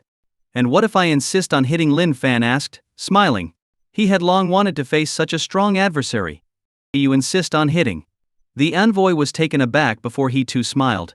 Young man, you do have some strength, but it's not enough to defy everything. Lin Fan didn't respond. Instead, he unleashed a burst of terrifying QI and blood energy, which violently surged into the gaunt old man's body, extinguishing his life force. With a casual flick, The gaunt old man's corpse rolled to the envoy's feet, eyes wide open with fear. He was undeniably dead. So-called immortality was fragile before true strength. How dare you? Seeing the corpse at his feet, the envoy was furious. He had initially admired Lin Fan, even considering recruiting him. But he hadn't expected such insolence. Lin Fan remained unfazed. Since the gaunt old man was under the envoy's command, it was clear that the envoy had a hand in the events concerning his wife. Against such a person, Lin Fan saw no reason to hold back. It seems we can't talk properly without showing some real strength, the envoy said coldly. Despite still intending to recruit Lin Fan, he decided to teach him a lesson first. He had met many rebellious individuals over the years, and all eventually submitted. Kill! Without any flashy moves, the envoy stepped forward, breaking the sound barrier, and appeared before Lin Fan, striking with a fist. He intended to crush Lin Fan's arrogance by competing in sheer physical strength. But Lin Fan, whose body had transcended the mortal realm, didn't retreat. He responded with his own punch. Boom! Their fists collided, creating a shockwave akin to two high-speed trains crashing. The gaunt old man's corpse was thrown away like a rag doll, and a nearby mountain was scraped away. The envoy's face was confident. He didn't believe he could lose to someone who had risen from such a small place. But as their fists connected, his confidence faltered. Despite Lin Fan's seemingly slender arm, it held boundless power. The envoy, even with all his might, couldn't withstand it. An unstoppable force filled with an overpowering will overwhelmed him, pushing him back. His face turned red from the strain. Is this your so-called strength? It's truly frightening, Lin Fan remarked calmly. The envoy's face, already red from the effort, turned even redder. And you? He tried to speak, but Lin Fan's arm surged with even greater force, sending him flying back. Thud, thud, thud. Each step he took left deep imprints on the ground, with cracks spreading outward. The mountain itself groaned under the pressure. Finally he crashed into a cliff, barely managing to stop himself. How can he be so strong? The envoy's eyes were filled with shock, his hand trembling from the impact. In a clash of physical strength, he had lost. If not for his skill in dissipating force, his arm would have shattered. How could someone from such a backwater be so powerful? I may not match your physical strength, but physical strength is only part of a martial saint's power. True strength lies in martial comprehension, the envoy said, acknowledging his defeat in physical prowess, but still confident in his overall abilities. I'm looking forward to it, Lin Fan replied, smiling in anticipation. Their gazes met again, and an even fiercer battle began. Meanwhile, in the heart of the coalition territory, within a towering blood-red mountain, Zhu Yu, who had gone missing in the forbidden area, was struggling to recover. Her clothes were stained with blood, and she sat cross-legged, healing her wounds. A ghastly wand on her shoulder, seeping with a strange energy, resisted her regenerative abilities. Despite her condition, Zhu Yu quickly opened her eyes. Your Holiness, are you all right? A female guard asked anxiously. Zhu Yu didn't answer immediately. She pulled out a golden scale from her bosom. I'll hold them off here. Take this and go to the Great Long Dynasty. Find the man known as the Invincible Marquis and tell him if he doesn't want to lose a wife, he must come to the forbidden area immediately, Zhu Yu said weakly, a blush appearing on her pale face. Yes. What? The female guard, initially agreeing, hesitated. What do you mean, what? Go quickly, Zhu Yu scolded, regaining her stern demeanor. Yes, the guard no longer hesitated, knowing there was no time to waste. As the guard departed, manic shouts and a chilling presence emerged from the darkness, plunging the area into freezing temperatures. Zhu Yu, gripping her black iron sword, struggled to stand. If you can arrive in time, it proves our bond. If not, it shows we were not meant to be, she whispered, her lips curling slightly. Holding her sword, she wavered but stood ready to face her fate. Martial saints, the pinnacle of martial prowess. This extraordinary level of power transcends ordinary human limits, truly deserving its reputation. When two martial saints clash, the surrounding area suffers catastrophic damage. The hill from which the battle was observed, though not towering, stood several hundred meters tall, with rocky formations and lush vegetation. But under the onslaught of these two, it crumbled. Each strike had the power to shake the heavens and earth. Heavenly Toad gazing at the moon. The powerful figure unleashed his most formidable martial technique, manifesting a gigantic green toad that radiated an eerie green light. As it appeared, the toad looked skyward as if gazing at the moon. With a commanding shout, the green toad opened its mouth and expelled a green orb that ascended and exploded, turning the surrounding area a sickly green. Sizzle. The vegetation hissed and melted into pools of greenish liquid upon contact with the eerie green aura. Even the ground became pockmarked and eroded. Lin Fan, enveloped in this green haze, found his protective aura corroding. In contrast, the powerful figure thrived in his domain, his strength amplified by the green mist. "This is my martial saint domain. No matter how strong your body is, it will be suppressed," the figure declared, regaining his commanding demeanor. Impressive, Lin Fan acknowledged, nodding slightly. This toxic domain was indeed formidable. A half-saint would be swiftly corroded to death without special means. However, Lin Fan was a master of poison. Such tricks were child's play to him. Moreover, as a fellow martial saint, he had his own domain. Without any unnecessary moves, Lin Fan unleashed his perfect martial intent. The ethereal dragon above him materialized fully, emerging from the void with a divine aura. Roar! The immense dragon descended, radiating sacred power. The previously fearsome toad domain now seemed insignificant, like a toad at the bottom of a well. The battle intensified as both unleashed their ultimate techniques. Meanwhile, the fight below had turned one-sided. With their leader dead and their grand techniques shattered, the blood god Sect's morale crumbled. In contrast, inspired by Lin Fan's display of power, Su Erhu and the others were filled with renewed vigor. Without the blood sea technique, Su Erhu, the master archer, resumed his role as the battlefield's reaper, sniping any enemy expert who dared to show themselves. Each flash of light from his arrows heralded the death of an opponent. Seeing Su Erhu's prowess, Tang Xiaolong was determined not to be outdone. Pushing his semi-divine armor to its limits, he charged at the fleeing blood fiend and his companions, crushing them with his mighty hammers. The Sect's immortality technique could only delay the inevitable as their energy was depleted. With Su Erhu and Tang Xiaolong leading the charge, the mechanized beast and steel armies exhibited their overwhelming power. The steel army, in particular, formed an unstoppable tide that crushed all in its path. The frenzied enemy forces stood no chance. As the ground forces turned the tide, the martial saints continued their clash. The waves of their battle radiated outwards, shaking the battlefield. Witnessing the defeat of his forces, the powerful figure saw only one path to victory: subduing Lin Fan. This would validate any loss, as gaining such a powerful ally would be worth any price. Driven by this goal, he fought with fervor, determined to subdue Lin Fan. Lin Fan, meanwhile, took the opportunity to learn. His understanding of the martial saint realm was limited to his own experience. Now, facing a true expert, he was eager to absorb all he could. Because of this approach, Lin Fan seemed to be at a disadvantage, fueling the figure's confidence that he could win Lin Fan over. However, the tide began to shift when a female guard, visibly distressed, rushed onto the battlefield. "Your Majesty, we have urgent news." The guard's sudden arrival and desperate tone caught everyone's attention. Lin Fan, noticing the shift in urgency, knew something significant had occurred. Stop! Su Erhu, busy clearing the battlefield, stepped in to block the intruder. The woman dressed as a guard was none other than the one sent by Xu Yu to seek help. Facing the obstruction, the guard's anxious expression deepened. She knew Xu Yu couldn't hold out much longer. Every second of delay could mean the difference between life and death for her empress. Thus she had charged in immediately after learning from some fleeing cultists that the invincible Marquise of Da Long was at the border battlefield. Serving as Xu Yu's guard, this woman was not weak. She had reached the peak of the innate realm. While not a match for the truly powerful, she was formidable in her own right. Barging into a restricted battlefield naturally drew attention. Su Erhu, the acting commander, blocking her was expected. "I need to see your invincible Marquis," she said, recognizing Su Erhu's formidable aura. "You need to see our lord." Su Erhu was momentarily taken aback. He was well aware of the title bestowed upon Lin Fan. "What's your business with him?" Su Erhu asked, scrutinizing the woman. She was somewhat attractive, but not remarkably so. He couldn't fathom why someone like her would have dealings with his master. Having followed Lin Fan for so long, he felt he knew his character well.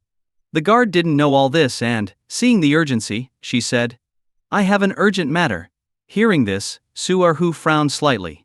Normally he might have reported this, but Lin Fan was currently engaged in battle with an unknown martial saint. He wasn't about to disturb his master for a stranger. "Sorry, but unless it's of utmost importance, I can't interrupt our lord," Su Erhu replied. The guard's anxiety grew. Every second of delay was a risk to Xu Yu's life. She took a deep breath to calm herself, then asked, "Is the invincible Marquise your lord?" Su Erhu nodded. "Yes, I am the chief guard under the invincible Marquise." Pleased to have the confirmation, the guard took out an item from her pocket. "Please tell your lord that his wife is in mortal danger. I am here to seek his help." Initially dismissive, Su Erhu's demeanor shifted upon hearing this. If she wasn't lying, this was indeed a critical matter. You swear you're telling the truth? Su Erhu pressed. The guard bit her lip and nodded. I stake my life on it. Seeing her sincerity, Su Erhu's expression turned serious. He gestured for her to follow him and hurried towards the area where Lin Fan was fighting. The battle between the martial saints raged on. The formidable figure was growing more confident, believing victory was near. Lin Fan, however, was merely testing and learning from his opponent. Upon hearing Su Erhu's transmission, Lin Fan's rhythm faltered. Sensing an opportunity, the opponent launched a decisive attack. If it had been earlier, Lin Fan might have played along, but now he was pressed for time. With a casual slap, Lin Fan shattered the enemy's move.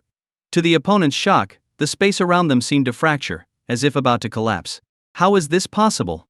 Unable to comprehend what was happening, the opponent's martial spirit, the green toad, was shattered. The backlash hit him hard, and he felt a massive force slam into him, sending him crashing into a stone wall. Boom! The loud impact caused the stone wall to collapse, burying the figure under rubble. Though his transcendent body wasn't easily destroyed, his confidence was. Struggling to comprehend how his full strength couldn't withstand Lin Fan's casual strike, he began to question everything. Ignoring the buried figure, Lin Fan flashed to the guard's side. Who are you? Lin Fan asked coldly. The guard, having witnessed the terrifying battle, trembled as she spoke. I am a guard of Zhu Yu. The Empress sent me to seek your help. This is her token. Lin Fan saw the blood-red scale and recognized it immediately. It was indeed Zhu Yu's. Confirming his suspicions, he asked, where is she and what happened? The guard, overcoming her fear, quickly explained Zhu Yu's situation. Hearing that his nominal wife was in mortal danger, Lin Fan's expression turned grim. Without hesitation, he prepared to leave. Our fight isn't over yet. The defeated opponent, unwilling to accept defeat, emerged from the rubble, ready to continue. Lin Fan casually slapped him again, pinning him to the ground and sealing his meridians. It's over now, Lin Fan said coldly, leaving the incapacitated man behind. Take care of things here, he instructed Su Erhu before grabbing the stunned guard and disappearing into the sky. Su Yu, nominal wife or not, was his responsibility. As long as he lived, he wouldn't let anything happen to her. Blood God Mountain.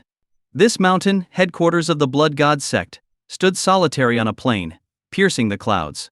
Surrounded by flatlands, Blood God Mountain was the only peak in the region, its crimson hue making it appear perpetually stained with fresh blood, a color that never faded even under winter's blanket. Snow blanketed the plains, but none clung to the mountain.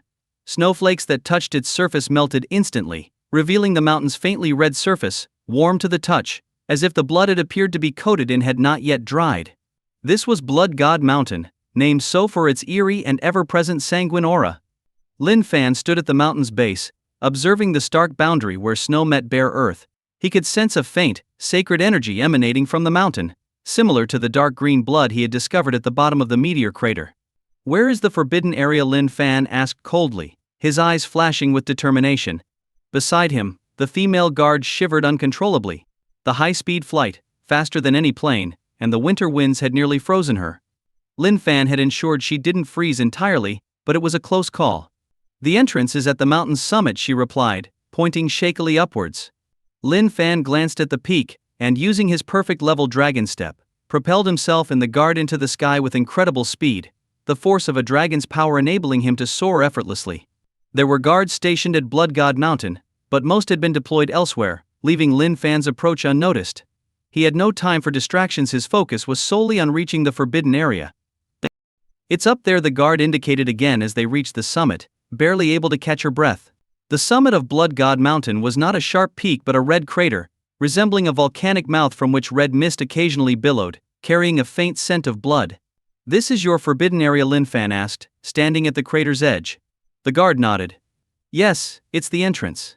Inside, there are many traps. You must be careful. Lin Fan didn't respond. With his perfect level knowledge of traps, he was confident he could navigate through them without difficulty. He leaped into the crater with the guard, entering the mountain's internal labyrinth. The interior was like a natural cave, complex and filled with traps that could kill even a half-saint and pose serious risks to a true martial saint. As soon as they entered, traps were triggered. Massive boulders rolled, sharp stalactites shot out with the force of cannonballs, and the cave reverberated with thunderous crashes. The ground shook continuously from the impact. The female guard, though experienced, turned pale with fear. Even at her peak strength, she was as fragile as paper in the face of such deadly mechanisms. Yet Lin Fan walked calmly through the chaos. Miraculously, every trap seemed to avoid him, as if the deadly mechanisms dared not harm him. The guard was astonished. Lin Fan moved as if he were the master of the place, unbothered by the traps. Who is this man that the Empress has sent for help? The guard wondered, her curiosity piqued by his extraordinary composure. Ignoring her awe, Lin Fan focused on their path. Occasionally, he asked her to guide him further into the forbidden area. The deeper they went, the more peculiar the surroundings became, each level of the cave presenting unique environments and mysteries.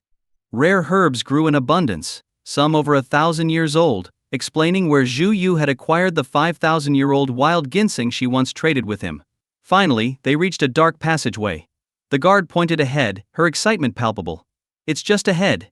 Lin Fan quickened his pace, and soon arrived at the scene of the previous battle. However, Zhu Yu was no longer there. Only the scars of battle and drying blood stains remained, evidence of a fierce fight. "Your Empress," the guard muttered, her face drained of color as she stared at the empty tunnel, feeling an overwhelming sense of despair. Lin Fan frowned. Judging by the battle's aftermath, Zhu Yu's situation was dire. The blood on the ground was hers, and there was no sign of her body, indicating she might still be alive. "Let's go," Lin Fan said, lifting the stunned guard and following the faint traces of Zhu Yu's presence deeper into the passage. Meanwhile, Zhu Yu's condition was deteriorating. Her shoulder wound had reopened, and her energy was nearly depleted. Her once rosy cheeks were now as pale as paper. Her iron sword was broken, and she stood with only the upper half, the blade tip missing. The worst part was that she had no way out. She was trapped in a dead-end tunnel, and the maniacal shouts of her pursuer were growing louder, the murderous intent chilling her to the bone. She knew her time was running out. Acceptance had settled in. She never had high hopes, only a desire to avoid regret. She smiled faintly, ready to face her fate, as her pursuer rounded the corner. A strange figure cloaked in dense blood-red light advanced towards her. From the outside it was impossible to discern any distinct features. It merely resembled a human form. The figure's incessant shouts of "kill, kill, kill," echoed through the dark tunnel, the madness in its voice alone enough to strike fear into anyone's heart. The almost tangible killing intent surrounding it made the atmosphere feel like a hellish purgatory. Zhu Yu had encountered this mysterious figure while trying to escape into the forbidden area, and it had relentlessly pursued her ever since. Though it seemed mindless, only driven by a thirst for slaughter, its strength was comparable to that of a true martial saint. If Zhu Yu had been at her peak, she might have been able to hold her own. But severely injured as she was, she could barely put up a fight. She had exhausted all her strength, narrowly surviving each encounter, but now she had been cornered with no escape. "Kill, kill, kill," the deranged figure shouted again, launching a vicious attack. The blinding blood-red light lit up the dark tunnel, and the overwhelming pressure made it hard for Zhu Yu to even stand. She had to lean against the wall for support.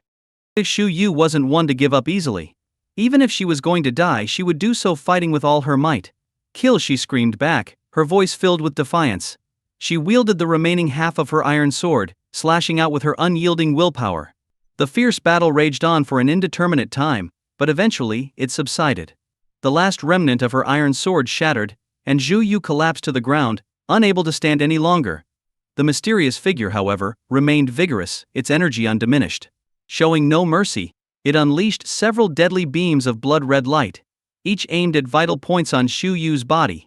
Zhu Yu, now utterly exhausted, knew that even one of these beams could easily take her life. Facing multiple beams, she had no chance of survival. Accepting her fate, she exhaled softly, sitting on the ground with a sweet smile on her face, a smile that only Lin Fan had ever seen. At the brink of death, she allowed herself to relax, feeling an overwhelming sense of relief. "Finally, I can rest," she murmured with a serene smile, closing her eyes and releasing the tension she had held onto for so long. However, just as she expected the end, she heard a familiar voice cutting through the darkness. "But the day is still young, and you want to rest already." The voice, growing closer, seemed to emanate right before her. "They say you hallucinate before you die." "I guess it's true," Zhu Yu thought, recognizing the voice but assuming it was an illusion. However, she quickly realized something was off. The lethal blood beams had not struck her, and the chilling presence of the mysterious figure had vanished, replaced by a comforting warmth.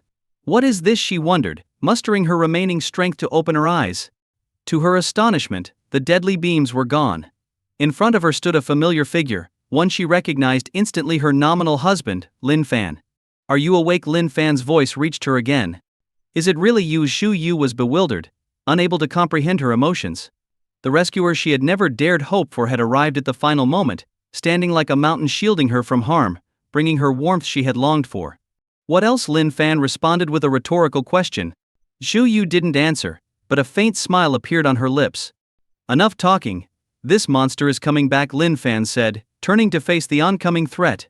Zhu Yu warned, "Be careful. This monster is not simple. It's incredibly strong and can't be killed easily." Lin Fan sneered, "Not easily killed? That's exactly what I excel at." Enraged by how close the monster had come to killing his wife, Lin Fan's fury ignited. As the frenzied figure charged again, Lin Fan stepped forward and threw a punch. The monstrous figure responded in kind, its blood-red energy forming a massive fist. Compared to it, Lin Fan seemed minuscule. Despite Zhu Yu's concern, Lin Fan's expression remained calm. His seemingly ordinary punch clashed with the monster's, shattering its blood-red fist effortlessly. The monster's bones cracked audibly, and it flew back even faster than it had advanced, slamming into the stone wall with earth-shaking force, causing debris to rain down. Seeing several stones falling towards Zhu Yu, Lin Fan extended a protective blood-red dragon around her, shielding her from harm. The stones and dust couldn't touch her. As Zhu Yu watched Lin Fan fight while still caring for her safety, her typically cold eyes softened. In the underground passage, Lin Fan didn't pay much attention to the changes in the woman behind him, because the strange figure he had punched away had reappeared. As Zhu Yu had mentioned, this eerie figure possessed the ability to resurrect. Not only had the wounds from crashing into the wall healed in an instant, but even the arm that had been broken off had regenerated. When it charged forward again, it was back to its peak condition. "Kill! Kill! Kill!" the frenzied shouts continued, now more crazed than ever after the setback. Interesting, Lin Fan thought, intrigued by the figure. While the immortality of the blood god Sect required a significant consumption of their own blood, this figure showed no signs of such limitations. Its aura remained undiminished despite repeated uses of its ability, suggesting true immortality. "You must be careful. This creature's immortality comes with no cost. Don't engage in a battle of attrition," Zhu Yu warned again from behind. Lin Fan nodded with a smile but didn't respond. Immortal? He'd simply trap it and grind it down. As the figure attacked again, Lin Fan stretched out his hands, conjuring a fearsome blood spear.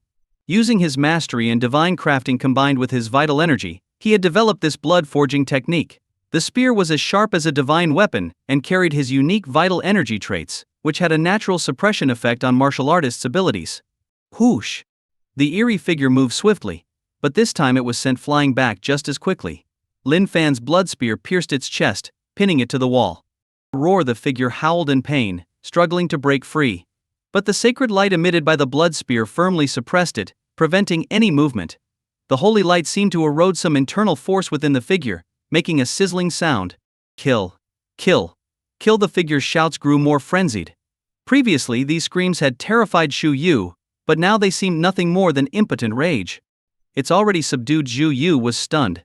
She had expected Lin Fan to struggle, but he had effortlessly suppressed the creature. The disparity between them was unimaginable. "It's just a tricky ability.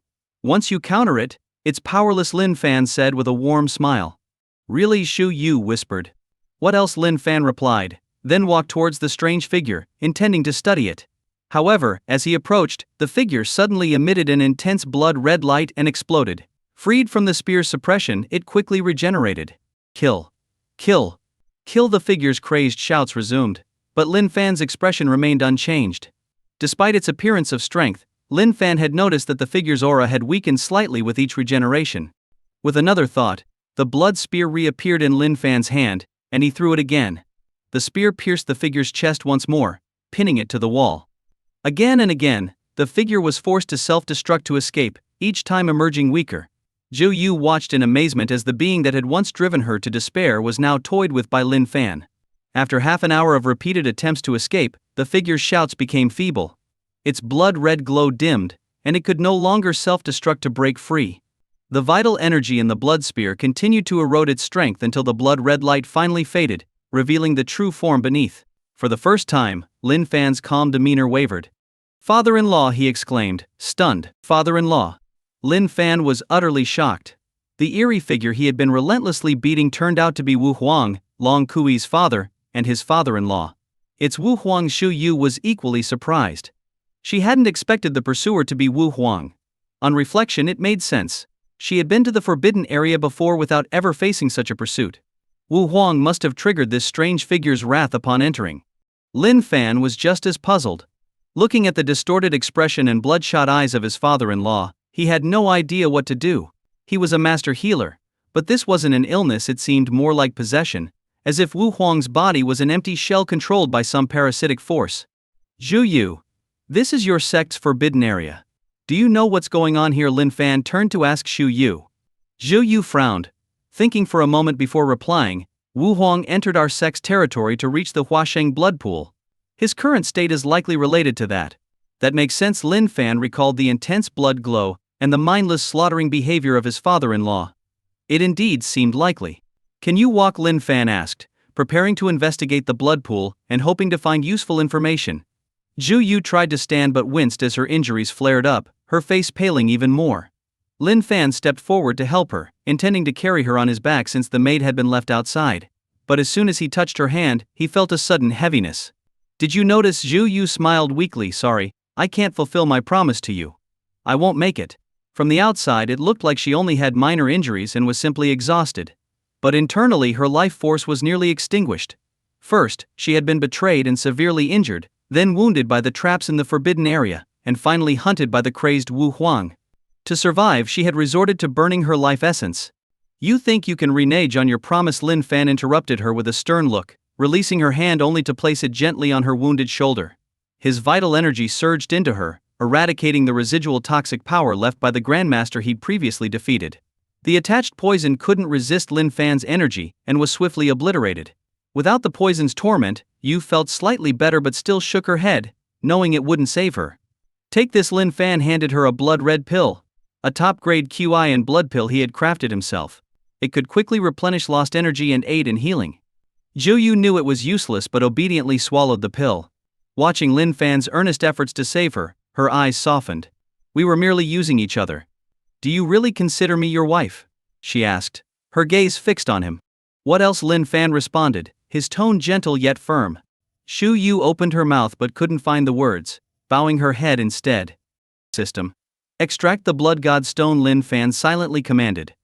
According to the system's pattern, each wife-related reward corresponded to their unique physique, enhancing their powers. The blood god stone was clearly meant for Zhu Yu's blood god body. The system promptly delivered the blood god stone into his hand. It was a small, red, uneven stone that looked like it had been soaked in blood. Holding it, Lin Fan felt its strange texture, like it hadn't dried. While Lin Fan examined the stone, Zhu Yu's condition suddenly changed. Her face flushed, and her breathing grew rapid. She lunged at him with unexpected strength, knocking him down. The fragrance of blood mingled with a unique scent, reminiscent of blood-stained roses, filled the air. Give it to me, she pleaded, her voice both seductive and desperate, her eyes burning with a fervent intensity. Whole Lin Fan could only exclaim, completely taken aback by the sudden turn of events. The transformation happened too quickly for Lin Fan to react as Zhu Yu threw herself into his arms. Her expression was one of complete confusion and desire. If Lin Fan didn't know her body was weak, he might have felt a bit more overwhelmed by her sudden closeness. Give it to me. Zhu Yu was unaware of her own actions, driven by an overwhelming influence from the blood god stone. Calm down, Lin Fan said gently, touching her forehead with his finger. A surge of his powerful spiritual energy flowed into her, calming her frantic mind. With Lin Fan's help, Zhu Yu quickly regained her composure. Seeing herself clinging tightly to Lin Fan, her cheeks flushed red with embarrassment.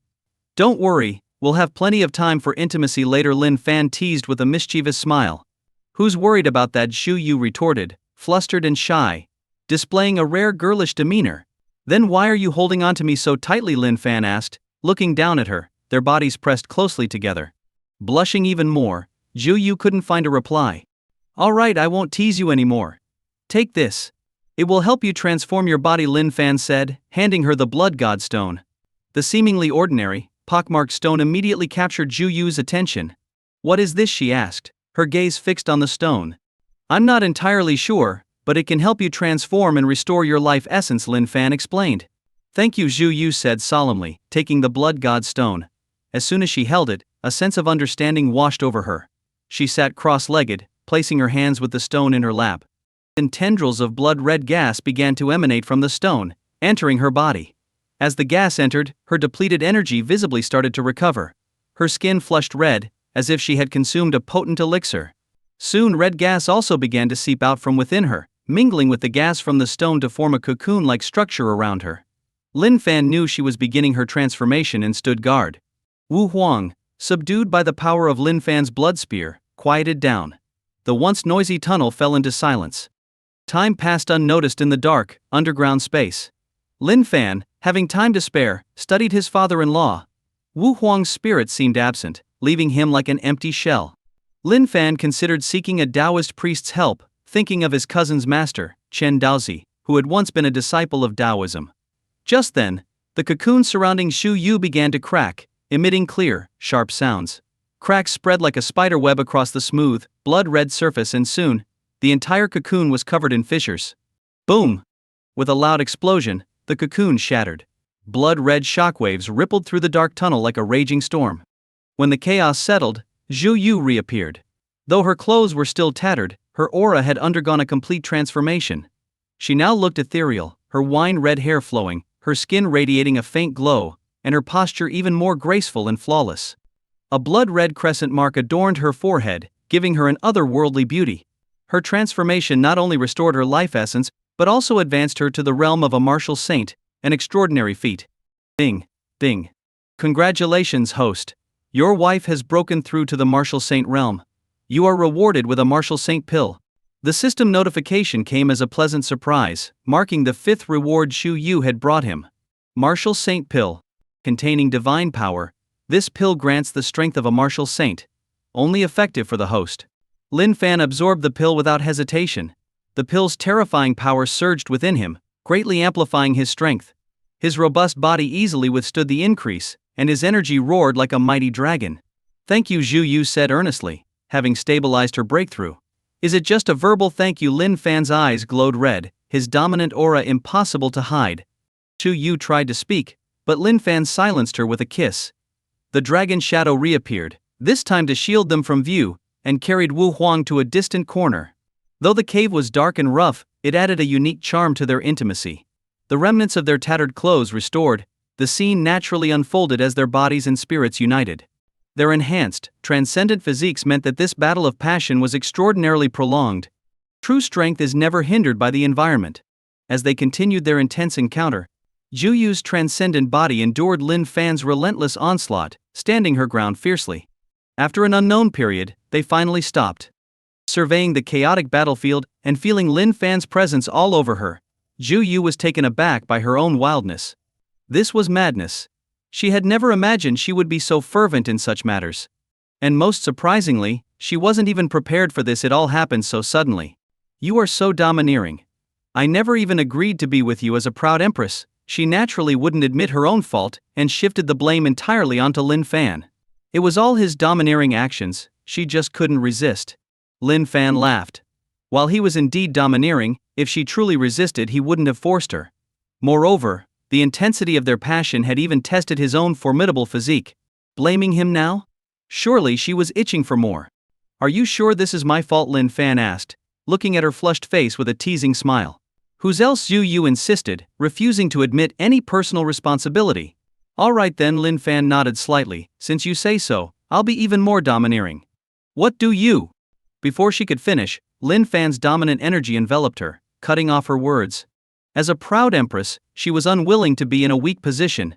Yet her earlier words provoked Lin Fan into showing the full extent of his dominance. Another round of passionate struggle began. This time, it truly felt like the heavens and earth were collapsing. After another unknown duration, Lin Fan's superior physique prevailed. Xu Yu's face was flushed, her hair damp with sweat, and her gaze toward Lin Fan was soft, filled with undisguised affection. As someone who dared to love and hate, Lin Fan's genuine affection made her willing to trust him wholeheartedly. While they tidied up, Xu Yu encountered a dilemma. Her already tattered clothes were now completely unwearable. You can wear my robe, Lin Fan said, smiling as he handed her his robe. He certainly didn't want anyone else seeing his wife's beauty. Blushing, Xu Yu donned his robe. It was a bit large on her, but it added a unique charm to her already elegant figure. There's truth to the saying that truly perfect women look good in anything they make the clothes look better. Seeing this, Lin Fan felt his desire reigniting. This place is dark and damp. Do you want to spend the rest of your life here? Shu Yu quipped, noticing his gaze. Lin Fan laughed heartily and planted a kiss on her rosy lips. He realized her unique charm and was deeply attracted to her, sensing a fundamental connection between them. Where is Wu Huang? Shu Yu asked, looking at the wall where he had been. I let him rest. He should be ready by now. Lin Fan, bare-chested and in pants, took her hand, leading her down the passage. Let's go check out your Huasheng blood pool. Following obediently, Shu Yu blushed again, seeing the red marks on his body, reminders of their intense encounter. Fortunately, Lin Fan's physique was extraordinarily robust, or he might not have withstood her fervor. Reflecting on this, she felt their bond deepen. The place where Wu Huang was taken was farther than expected. Though they didn't hurry, their speed was still far beyond ordinary. It took them another half-hour to find Wu Huang. Surrounded by the dragon's shadow, Wu Huang sat on the ground with the blood spear still in his chest, his violent aura gradually being subdued. When Lin Fan approached, Wu Huang looked up, seemingly blaming him for leaving him in the dark corner. Lin Fan, unfazed, removed the dragon shadow and asked Shu Yu, "Where is your Huasheng blood pool?" She pointed to a passage ahead. That way, all the way down. As the leader of the blood god sect, she was naturally familiar with its sacred ground. Lin Fan nodded, then removed the blood spear from Wu Huang. With his current strength, he could easily control him without the spear. Wu Huang, still driven by madness, tried to attack, but Lin Fan's immense QI and blood force suppressed him immediately.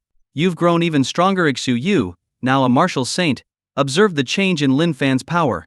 Lin Fan smiled, acknowledging her observation. Thanks to you. This time, his power increase was due to the martial saint pill, a reward linked to her.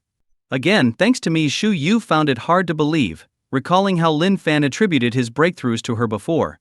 After being coaxed into signing the marriage contract, he had broken through immediately, claiming it was due to her.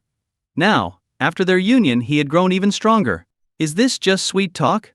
Or is there some truth to it? She wondered, feeling a mix of skepticism and hope. Laughing, she asked, "How do you plan to thank me?" "How would you like me to thank you?" Lin Fan responded with a smile.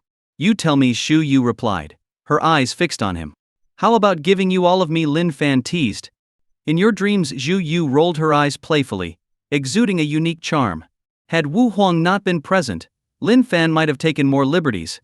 They continued down the passage, finally reaching the lowest level of the sacred ground, where the Huasheng blood pool came into view. Seeing the pool and the aura emanating from it, Lin Fan quickly understood why Wu Huang had ended up in such a state. The Huasheng blood pool has dried up? What did Wu Huang do here? Shu Yu furrowed her brows as she gazed at the pool. At the deepest part of the forbidden area lay a pool, about 10 meters wide, built entirely from blood-red crystals and exuding a unique aura. This was the legendary Huasheng blood pool, said to have the power to transform anyone who soaked in it. But now, the Huasheng blood pool was completely dry. Only an eerie, malevolent aura lingered around it. It wasn't Wu Huang who did something to the Huasheng blood pool. Rather, something within the pool did something to him, Lin Fan remarked, narrowing his eyes. Though it appeared empty, his near-tangible spiritual sense detected subtle traces. "There's something inside?" Shu Yu asked, her guard instantly up.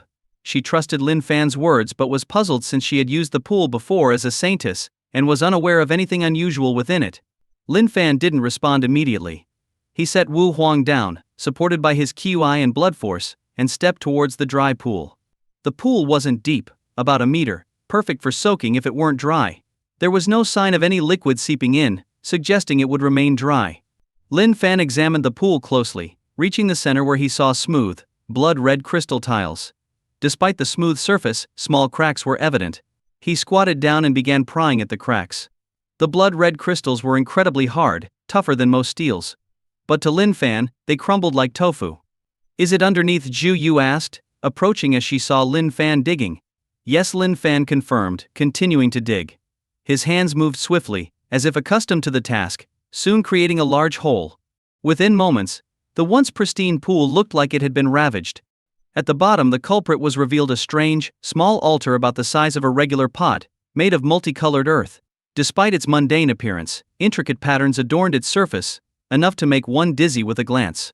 In the center was a narrow, black box, no wider than a finger, resembling a miniature coffin, covered in cracks. The two exchanged glances. Lin Fan reinforced his QI and blood protection, then picked up the black box and opened the lid. Inside was not what he expected, just a dried, brown clump, about the size of a soybean, resembling a dried-up droplet. "What is this?" Xu Yu asked again. "A drop of blood." "A completely dried-up drop of blood," Lin Fan replied. "This is the cause." Xu Yu frowned, scrutinizing it. Lin Fan nodded, then shook his head. "Yes and no. The original contents of this box were the cause." Xu Yu was perplexed by the response. Lin Fan stood up, holding the black box. This was likely the blood of a supreme being. Even a single drop contained unimaginable energy. The Huasheng blood pool formed from its power seeping through the cracks. Wu Huang's condition is due to the residual will within the blood, which broke through the altar's seal and tried to manifest through him. He had seen similar blood before, like the drop consumed by the myriad venom bug king in the Western Frost Kingdom. The pressure from it was immense, even for his robust physique. Residual will in blood was not uncommon. Buddhist relics contained similar phenomena. The white-faced monk had been influenced by such a relic, changing completely.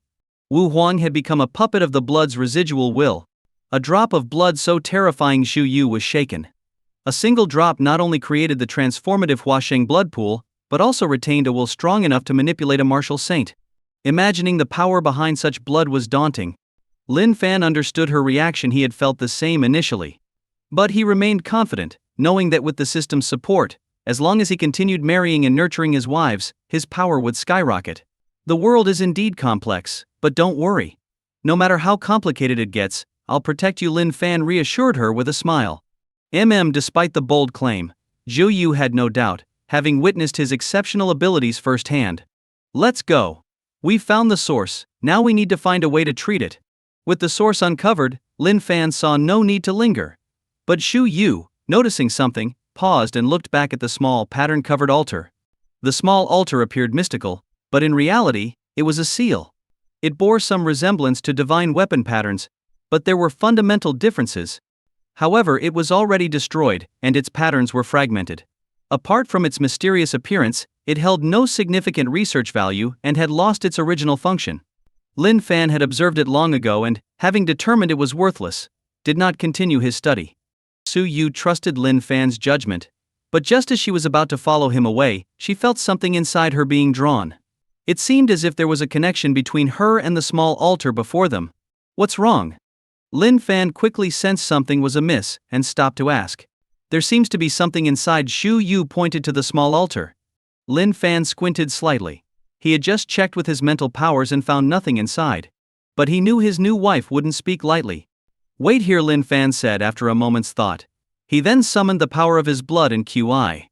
2 demonic dragons, transformed from his 9 transformations of the dragon, slowly extended from behind him. Compared to before, now that he had reached the true martial saint realm, the 2 demonic dragons had undergone qualitative changes. They were no longer semi-ethereal but actual entities, vividly lifelike and formed by his thick blood and QI power. Xu Yu was familiar with these 2 dragons. When they first met, she had even cut them off. But now, she wasn't confident she could do so again. Lin Fan didn't approach the altar himself but used this remote method, indicating his caution towards what she had sensed.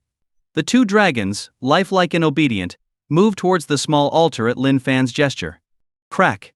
Without any unnecessary flourish, the 2 dragons began digging at the altar.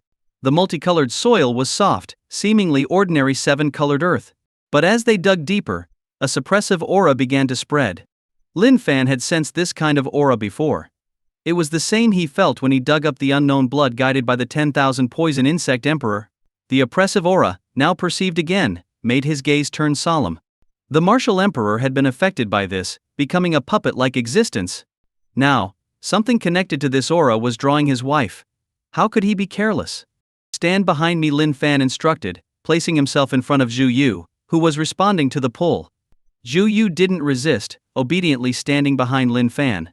This reliance didn't bother her, she rather enjoyed it. Crack, crack. The efficiency of the 2 dragons was high. In no time, they had dug up the small altar. At first, there was nothing unusual, it was still multicolored soil, confirming Lin Fan's earlier assessment. But when they reached the bottom, not only did the suppressive aura intensify, but a red light also began to seep through the soil. The 2 dragon diggers suddenly seemed to face some impact. their structures becoming unstable. Seeing this, Lin Fan quickly reinforced them with his blood and qi power. It was clear now that something significant lay beneath, something far from ordinary. As they continued, an object was unearthed from beneath the altar. It was a rose-colored crystal, about the size of a pinky nail, translucent and resembling amber. It emitted a faint red glow, the source of the light seen through the soil. "That's it," Shu Yu said, after sensing it with her eyes closed, pointing to the crystal. Without the altar's barrier, the pull she felt became even stronger. Lin Fan didn't comment, thinking it would be another supreme being's blood, like the meteorite excavation. But instead, it was a crystal. Moreover, it was hidden so well that even his senses couldn't detect it. If not for Shu Yu's connection, it might have gone undiscovered. "What does it feel like to you?" Lin Fan asked, examining the crystal closely, seeing nothing special, and turned to Zhu Yu. Zhu Yu walked up to him, sensed it again seriously, and replied, "It feels very gentle, as if we share the same origin and are connected." Really, Lin Fan lifted the crystal, noting that the oppressive feeling had disappeared. Except for the faint glow hinting at its uniqueness, it seemed like an ordinary beautiful crystal. If there was a difference, it was that this crystal was exceptionally pure, without any impurities, and had well-defined facets, resembling a diamond's cut. Yet there were no cut marks, indicating it was entirely natural, flawless. Lin Fan infused it with his blood and qi power, noticing it flowed right through without the usual absorption seen in treasures. After thorough examination, it appeared merely beautiful, except for the faint glow covering it. But the more ordinary it seemed, the more Lin Fan believed in its extraordinary nature. If it were just a regular crystal, how could it connect with Zhu Yu's physique? Considering Zhu Yu's transformation from the blood god body to the blood god holy body with the blood god stone's help, her physique was now top tier among cultivators, just shy of the martial god body. For something to resonate with such a physique, it couldn't be simple. Its seemingly ordinary appearance only underscored its extraordinary essence. "This seems to be your destiny. You should keep it," Lin Fan said, handing the peculiar crystal to Zhu Yu after ensuring it was harmless. Zhu Yu accepted it, feeling a strong intuition that this crystal was crucial for her. Seeing no adverse effects, Lin Fan resumed their journey back. This time there were no disturbances. They reached the outer area, met by anxious female guards, and headed for the Forbidden Zone's exit. Outside, the cultists, seemingly aware of intruders in their Forbidden Zone, were stationed under a guardian's command. Unaware of their front line's defeat, they remained dutiful. But Zhu Yu, now a martial saint, emerged unharmed. Her breakthrough spelled a nightmare for the remaining guards. "It's the Empress." As soon as they stepped out of the Forbidden Zone, the guards recognized Zhu Yu immediately. It was impossible not to recognize her. Zhu Yu's aura was overwhelming. Having just broken through to the martial saint realm, she couldn't yet fully control her own aura, giving off an intense presence akin to the blazing sun. They immediately focused on her, recognizing her identity at once. "That's not the Empress, she's a traitor." The former leader was killed by this traitor in collusion with outsiders. The guard leader, a loyal follower of the emaciated elder who had usurped power using external forces, sensed something was wrong but couldn't turn back now. He had to follow through to the end. The emaciated elder's rebellion had used the previous leader's death as an excuse, accusing Zhu Yu of conspiring with foreign enemies. Zhu Yu said nothing, calmly observing her former subordinates. Lin Fan also remained silent, watching with interest to see how his empress wife would handle the situation. Seeing this, the cultists exchanged uncertain glances. Zhu Yu had once astounded them with her talents, defeating several vice leaders to ascend to power. The lower-ranking cultists still respected her abilities, but circumstances had forced them to follow the new leadership. "What are you doing? Do you intend to betray the leader? Remember, we have a powerful emissary backing us." The loyal guard leader threatened coldly, seeing the hesitation among the cultists. The initial words had little effect, but the mention of the emissary made the cultists shudder. They had followed the new leader due to the emissary's immense power, akin to that of a god, who had severely injured the invincible Zhu Yu in a single strike. The guard leader felt a bit relieved seeing their reaction and continued, "Also, do you think she would show mercy to traitors?" This made the cultists even more silent. Zhu Yu watched the guard leader's performance quietly. When he finished, she clapped softly. "You're quite eloquent. You deserve more than just being a guard." Zhu Yu smiled, "But you've chosen the wrong path. You have no chance. Traitor. Even if you escape the Forbidden Zone, you're just a hollow threat. Everyone, Attack together and we'll take her down easily. I'll ensure you're rewarded." The guard leader shouted, unable to back down. With his words, he drew his blade and attacked. The elite cultists, seeing this, hesitantly followed. The guard leader felt relieved, knowing he couldn't take down the former empress alone. But before he could rejoice, he felt a sharp pain in his chest as his power drained away. Confused, he looked down to see his chest pierced by a weapon infused with a divine force, nullifying his immortality. Though not dead, his power was severely weakened, and he fell to his knees. The elite cultists, seeing this, gasped in shock. They had witnessed the guard leader, with semi-saint power, fall with just a gesture from Shu Yu. "Do you also wish to die?" Shu Yu's cold voice echoed. Her regal, icy demeanor made it impossible to look at her directly. A single glance could terrify anyone. With the guard leader's screams, the cultists knelt down immediately. "Spare us, Empress." They were quick to beg for mercy, having no will to fight after seeing this display. "Empress, let me kill them all. Traitors deserve no mercy." The loyal female guard spoke fiercely before Shu Yu could respond. Shu Yu's expression was cold. She had no intention of sparing these traitors, and she no longer planned to let the blood god cult exist. She had always hated the cruel blood refining practices, and had been forced to cultivate them by the previous leader, causing great harm to her body. Previously, she had no reason to act against it, but now she did. She wouldn't let it continue. Moreover, as Lin Fan's wife, she couldn't be labeled the greatest demoness. Even if Lin Fan didn't mind, she didn't want to give others a reason to criticize him. But before that, these worthless cultists could still be useful. "Do you want to live?" Zhu Yu asked coldly, looking down at the kneeling cultists. "Please, Empress, have mercy." The cultists nodded without hesitation. "If you want to live," Shu Yu pointed at the guard leader, "kill him, and you will live. Otherwise, die." "Thank you, Empress, for your mercy." Without hesitation, the cultists, grateful for the chance, grabbed their weapons and attacked the guard leader. "What are you doing?"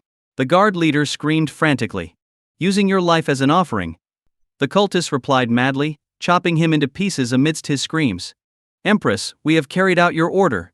The cultists, having dealt with the guard leader, now trembled before Shu Yu. Zhou Yu had not only risen to power through her strength, but also through her ruthless methods. In such a cult, a soft heart would not keep one in power. "You did well," Shu Yu said. "But this only offsets your earlier offense.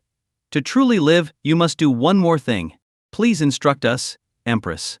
The cultists exchanged glances and knelt again, bracing themselves. Zhu Yu didn't delay, explaining what needed to be done. Upon hearing her instructions, the cultists' faces changed, but they eventually agreed. Will they really obey?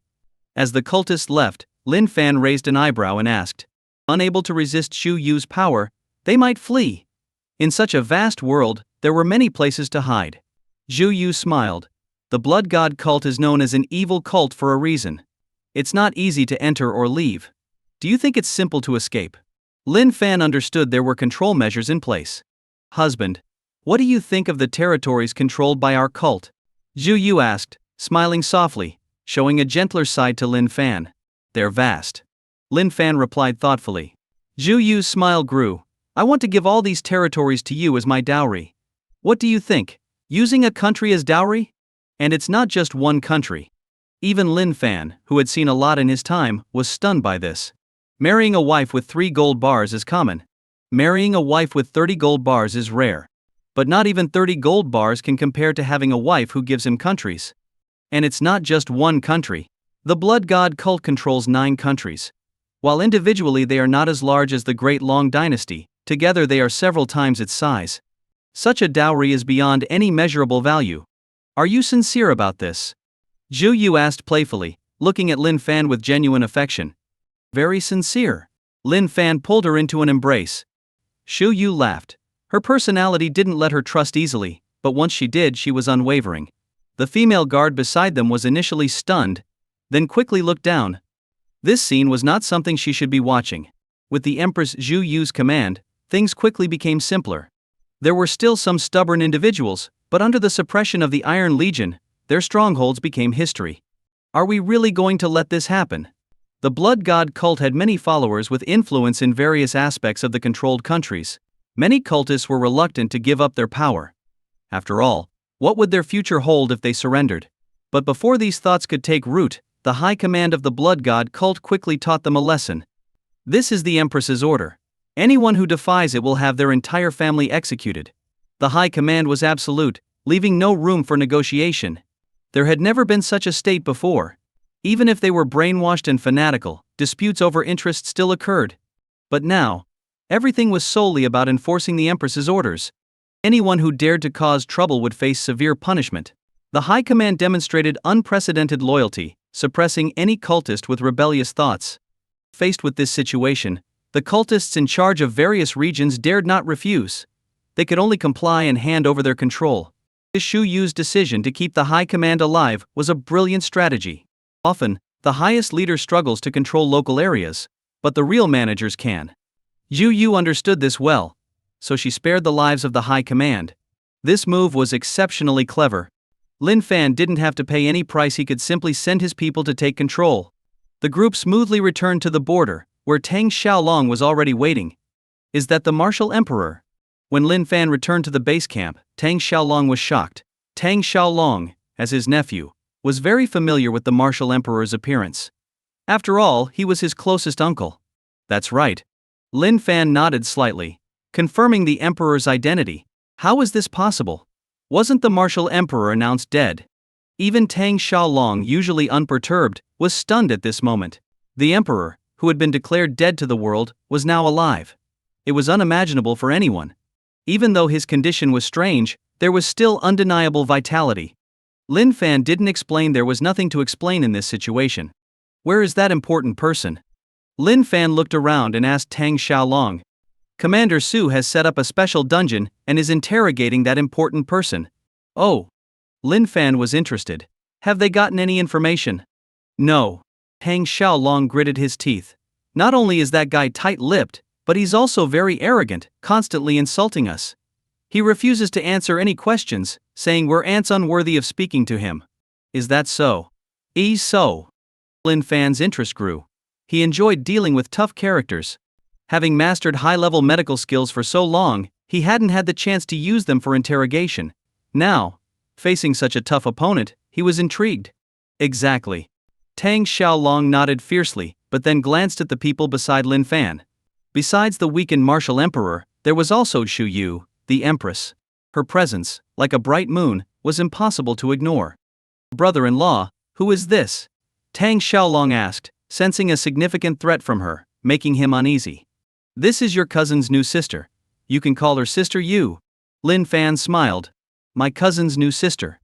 Tang Xiaolong was momentarily confused. Hello. Zhu Yu nodded kindly, and Tang Xiaolong understood the situation. His brother-in-law had found a new wife. How many wives does this make? Tang Xiaolong, still single, felt a pang of envy. Brother-in-law is truly amazing. Hello. Tang Xiaolong greeted politely, calming himself. All right, now that we understand the situation, take me to see that important person. Lin Fan returned to the main topic. This important person not only hurt his new wife but also had schemes that needed to be uncovered. Being constantly on guard isn't practical. It's not about fearing trouble but about understanding it clearly. Tang Xiaolong didn't hesitate. He had long wanted to deal with this important person. If not for Lin Fan's order to keep him alive, he would have killed him already. Will you talk? Will you talk? You have a tough mouth. After all this beating, you still won't talk. Since you're so tough, don't blame me for being cruel. Beat him hard. Don't stop until he's smoking. 12 hours a day, non-stop. Yes, Commander. Smack, smack, smack. As Lin Fan and Tang Xiaolong approached, they heard Su Erhu's angry shouts followed by the sound of whipping. 12 hours of non-stop beating, until the person smoked. Beating someone until they smoked was not a normal thought process. The important person was indeed arrogant, looking down on those weaker than himself. Tang Xiaolong wasn't easy either. He had fiercely interrogated, almost snapping the man's neck, but he never yielded. In his view, how could someone of a higher life level submit to lower level ants? But facing such cruel treatment, he was starting to break down. Not because of the physical pain, but because after so long he didn't know what they wanted. What do you want to know? Just tell me. You've been asking will you talk, but tell me what you want me to say. The important person was frustrated. Physical pain he could endure, but this was mental torture. Didn't you ask? Su Erhu was puzzled. We thought you asked during the handover with Commander Tang. Didn't you ask then? The subordinate in charge of the torture was also confused. Lin Fan and Tang Xiaolong, entering at that moment, heard the conversation and didn't know how to react. This situation was completely unexpected, the dark dungeon. The conditions were exactly as expected. But the situation they discovered was entirely different from what they had imagined. Wasn't this important figure supposed to be tight-lipped, refusing to say anything? Why was the information they were hearing so different? Tang Xiaolong couldn't explain it because he was just as confused. This important figure was indeed captured by Lin Fan, and Tang Xiaolong was the one to receive and interrogate him first. Despite all the torture, there were no substantial results. Instead, the figure had only shown disdain, calling them ants, among other insults. Frustrated, Tang Xiaolong had handed the task over to Su Erhu, someone more experienced in such matters. That should have been the right move. But now, the situation was completely unexpected. Brother-in-law, Tang Xiaolong tried to explain but couldn't find the words. You all are quite capable. Lin Fan could only compliment them in this situation. Zhu Yu also smiled. Her husband was impeccable, but his companions were quite interesting. As the group moved deeper, the figure of the captive appeared. Su Erhu had not shown any mercy. The figure was tied to a cross, with a blazing brazier nearby, heating a branding iron. The smell of burning flesh filled the air, indicating these tools had already been used. However, the main torture was being carried out by several strong men with barbed whips, relentlessly lashing at the figure's soul. The captive's meridians had been forcibly sealed, rendering all his great abilities useless. Under the brutal whippings, he was as weak as a small animal. This scene was almost beautiful in its brutality. Zhu Yu had come along to seek revenge on the person who had ambushed her. She had been close to a breakthrough when the attack forced her into a dire situation. If not for Lin Fan's intervention, she might have died. Seeing the pitiful state of her attacker, she wasn't sure how to take her revenge. A once mighty martial saint now reduced to begging for mercy was almost laughable. Brother Fan? Su Erhu, noticing Lin Fan's arrival, quickly saluted respectfully. Greetings, master. The men wielding the whips also hastily saluted. All right, you can all get up. Lin Fan nodded and waved them off, then looked at the miserable figure. The figure, sensing Lin Fan's presence, slowly lifted his head. I may have lost to you, but aren't you afraid of inviting disaster by humiliating me like this? The captive's eyes were cold, believing Lin Fan's actions were an insult, and the humiliation he felt erupted in fury. Lin Fan had intended to talk, to show some respect to the defeated. But hearing this, he couldn't help but laugh. Didn't you hear what Commander Su said earlier? Didn't he tell you to keep whipping until the smoke comes out? Why didn't you do it? Lin Fan calmly asked the men with whips. Su Erhu's subordinates, trained by the Lin family, knew to obey Lin Fan unconditionally. Hearing his question, they hesitated only for a moment before resuming their relentless whipping. Snap, snap, snap. The sound of whips cracking filled the air, bringing not just physical pain but also psychological torment. The captive had thought that with Lin Fan's arrival, there might be some negotiation, a chance to talk. But instead, it was more humiliation and torture. They were really going to whip him until he smoked. Would you like to have a go? Lin Fan casually picked up a barbed whip and offered it to Zhu Yu.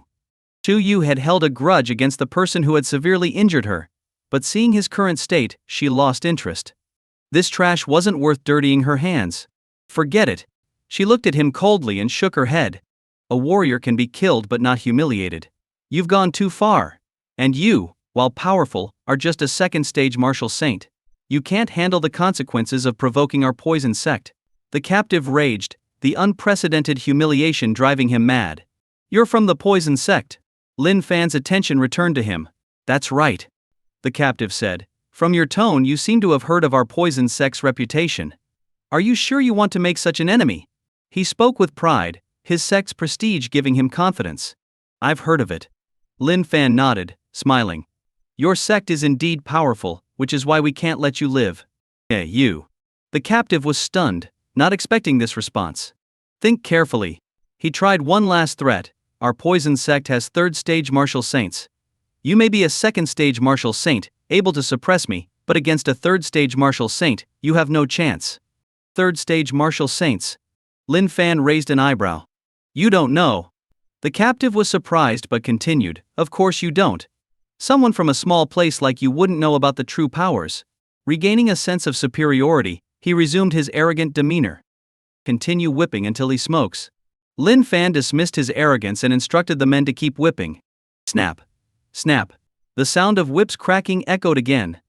The pain was secondary, the real torment was the humiliation.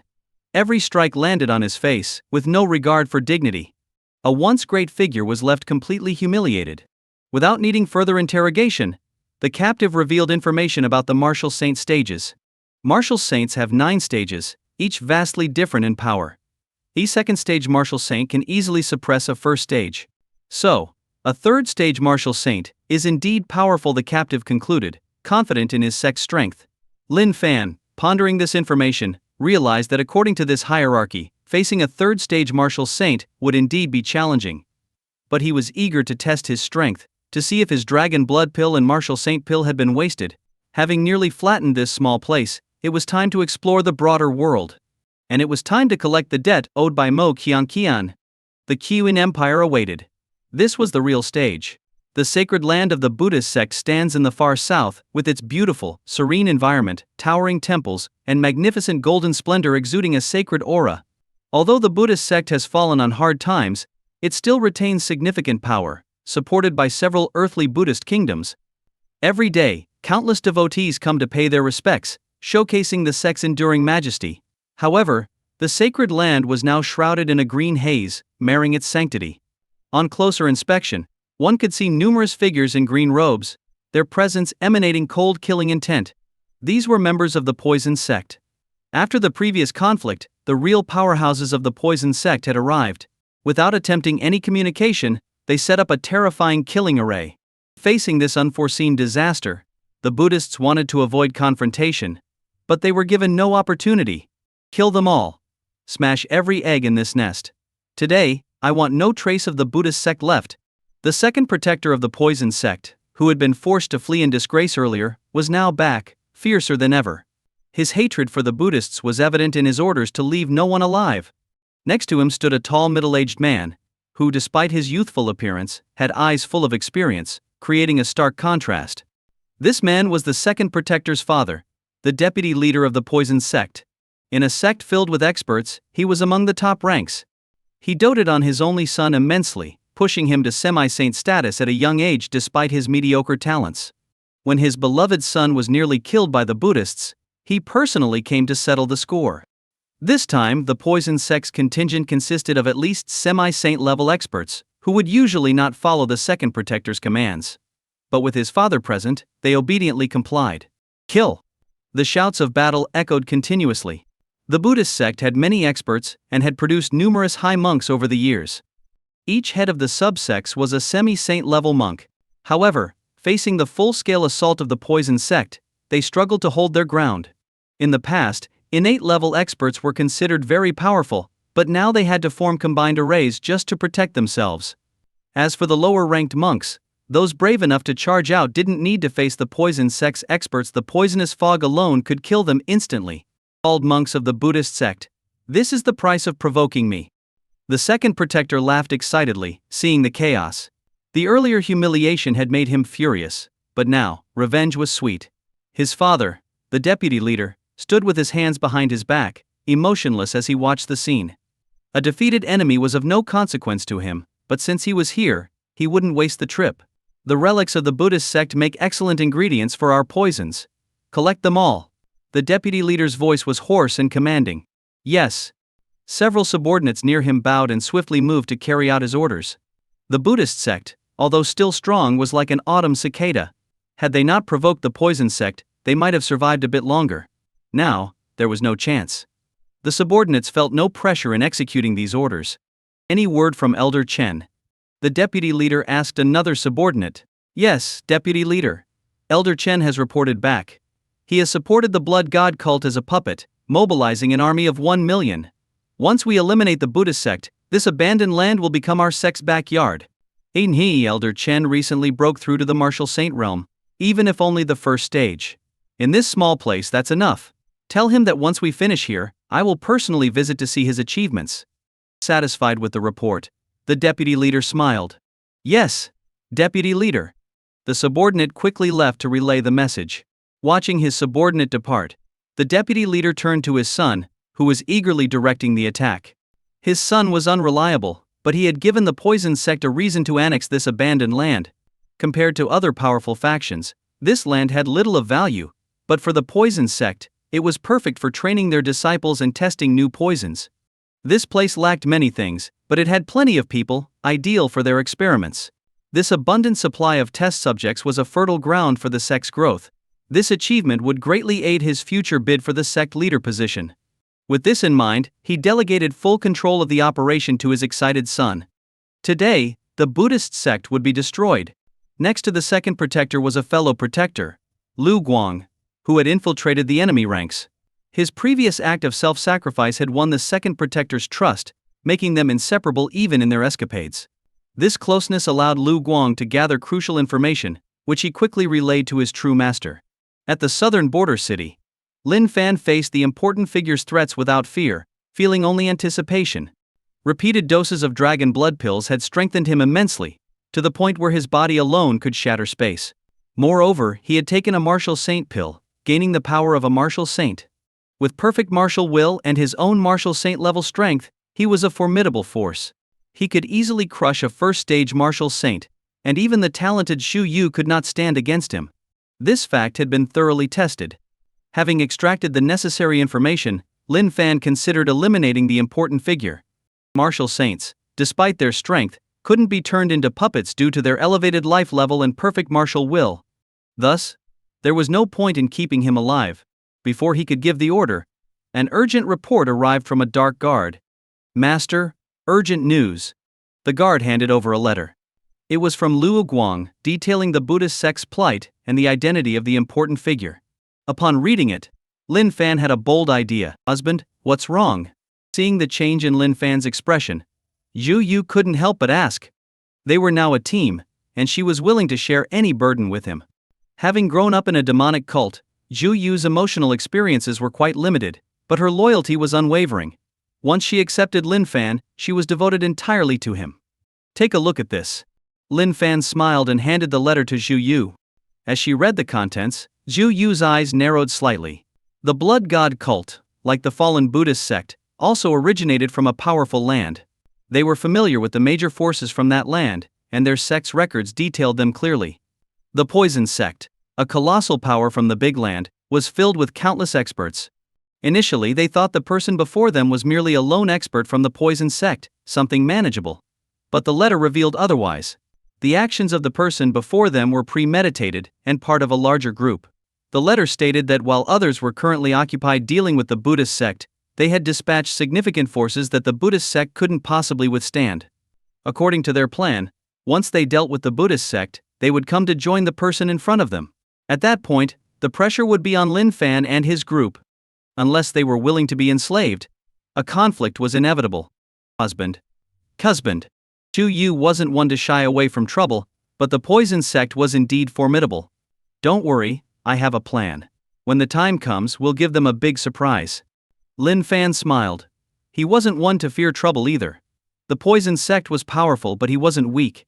Even if his current strength couldn't fully match the Poison Sect's experts, was he at his peak yet? The divine armor he had painstakingly crafted had yet to show its might. That would be his ultimate form. Plus, he had a special surprise for them. The important figure before them would play a crucial role in making the Poison Sect very uncomfortable. Knowing Lin Fan well, Xu Yu calmed down. She also trusted in their combined strength as martial saints. Even if they couldn't defeat the Poison Sect, they could certainly protect themselves. Martial saints stood at the pinnacle of martial arts. If they wanted to escape, it wouldn't be easy to stop them. The important figure was easily suppressed by Lin Fan only because he was too weak. Seeing Xu Yu's calmness, despite knowing the Poison Sect's strength, Lin Fan nodded slightly. She truly was a formidable empress. "Don't worry, no matter what happens, I'm here," Lin Fan reassured her. "Okay." Xu Yu nodded seriously. The important figure would continue to be held captive. The group returned to the surface, and Lin Fan sought out his cousin, Tang Xiaolong. "Where is your master now?" Lin Fan asked, intending to handle his father-in-law's situation before the Poison Sect arrived. "My master is recovering at my home. He was injured in a battle with the Buddhist sect, triggering an old wound. Brother-in-law, do you need him for something?" "Yes, I do." Lin Fan didn't hide anything and explained the situation with the martial emperor. Understanding the situation, Tang Xiaolong responded enthusiastically, "My master should have recovered by now. If the martial emperor needs his help, I'm sure he won't refuse." "Are you sure?" Lin Fan raised an eyebrow. Although the master's strength might not be impressive to him now, the backing was formidable. Taoism was once the state religion of the Qin Empire.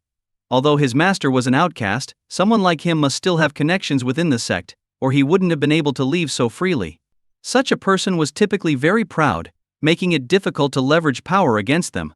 Tang Xiaolong smiled. "I'm certain because my master owes the martial emperor a favor. The martial emperor saved him from a deadly ambush in the past." Lin Fan understood. A life-saving debt in such a loyalist era meant he couldn't refuse to help, even if he didn't want to. "In that case, come with me. The martial emperor's situation can't be delayed. Hand over your duties to Su Erhu." Understanding the urgency, Lin Fan decided not to waste any time. "All right." Tang Xiaolong quickly handed over his command. "Zhueliuan, take my empress's token and work with Commander Su to take control of our territories. Anyone who resists should be eliminated." Zhou Yu handed a blood-red token to her only remaining female guard. This was the empress's token, granting authority as if she were present. Any cult member who disobeyed could be executed on the spot. With Commander Su's forces, taking control should be straightforward. Not to mention, she had left some contingencies on the Divine Mountain. The only challenge was changing the beliefs of the fanatical followers into loyal citizens of the Great Long Dynasty. Lin Fan understood this well, so after instructing Su Erhu, he sent a letter to the Blade and Poison duo, enjoying themselves in the Western Frost Nation, to bring them over. When it came to brainwashing and changing beliefs, this duo was unmatched. Their martial prowess might not be impressive, but their skills in this area were extraordinary. Even Lin Fan had to acknowledge their talent. The Western Frost Nation, now the Western Frost Province, had its tribes completely converted by the duo, more fanatical than even the original citizens of the Great Long Dynasty. The newly established weather department had performed several rainmaking and sandstorm dispelling ceremonies, turning the entire Western Frost Province into fervent followers. Though there were external factors, the duo's contribution was undeniable. Bringing them over to handle the territory's issues was a perfect solution. Mobilize the border army to assist in taking over the new territories. Lin Fan issued another command for the southern border army to assist. The border army, stationed with 400,000 troops, was more than capable of aiding in this operation. Even a small portion of this force would be sufficient. The border army commanders had no objections, having witnessed the miraculous battle and holding Lin Fan in high regard. Moreover, Lin Fan, now the imperial consort, held the same authority as the empress in the Great Long Dynasty. With these orders in place, the current issues were resolved. Once the martial emperor's situation was handled, they could focus on dealing with the poison sect. This region was Lin Fan's designated domain, crucial for Empress Long Qiui's development. The poison sect's intention to turn it into their poison training ground was unacceptable. A great battle between them was inevitable. The Great Long Dynasty. With the implementation of various policies, it had become increasingly prosperous. The establishment of the meteorological department allowed the empress to wield the power of a deity. The atmosphere in every town was filled with happiness, and the people were smiling and positive. Not even the harsh winter winds could dampen their enthusiasm. Deng Shuyu accompanied Lin Fan, witnessing all this. As someone who had held supreme power, she understood the difficulty of achieving such prosperity. Yet it had been done. And most of the credit went to the man beside her. To turn a land plagued by chaos, with warring factions and surrounded by enemies, into a unified and thriving realm was unimaginable. Thinking of this, Zhu Yu glanced at Lin Fan, her lips curling into a perfect smile. A man with such strength and capability was irresistibly attractive. "Husband, will the other sisters at home be hostile to me?" Zhu Yu asked with a smile. As they rode side by side, the sunset casting a golden glow on them, making them look like a divine couple.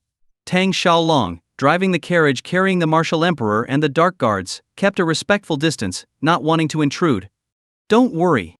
Lin Fan smiled back, "Your sisters are all very understanding. As long as you get along with them, they'll treat you well." "That's good." Zhu Yu nodded, though she didn't mind much. As a wife, she naturally didn't want to cause trouble for her husband. Time passed quietly. Being martial experts, they traveled quickly, the thick snow on the ground not hindering them. Before long, they returned to the even more prosperous Xiongdu.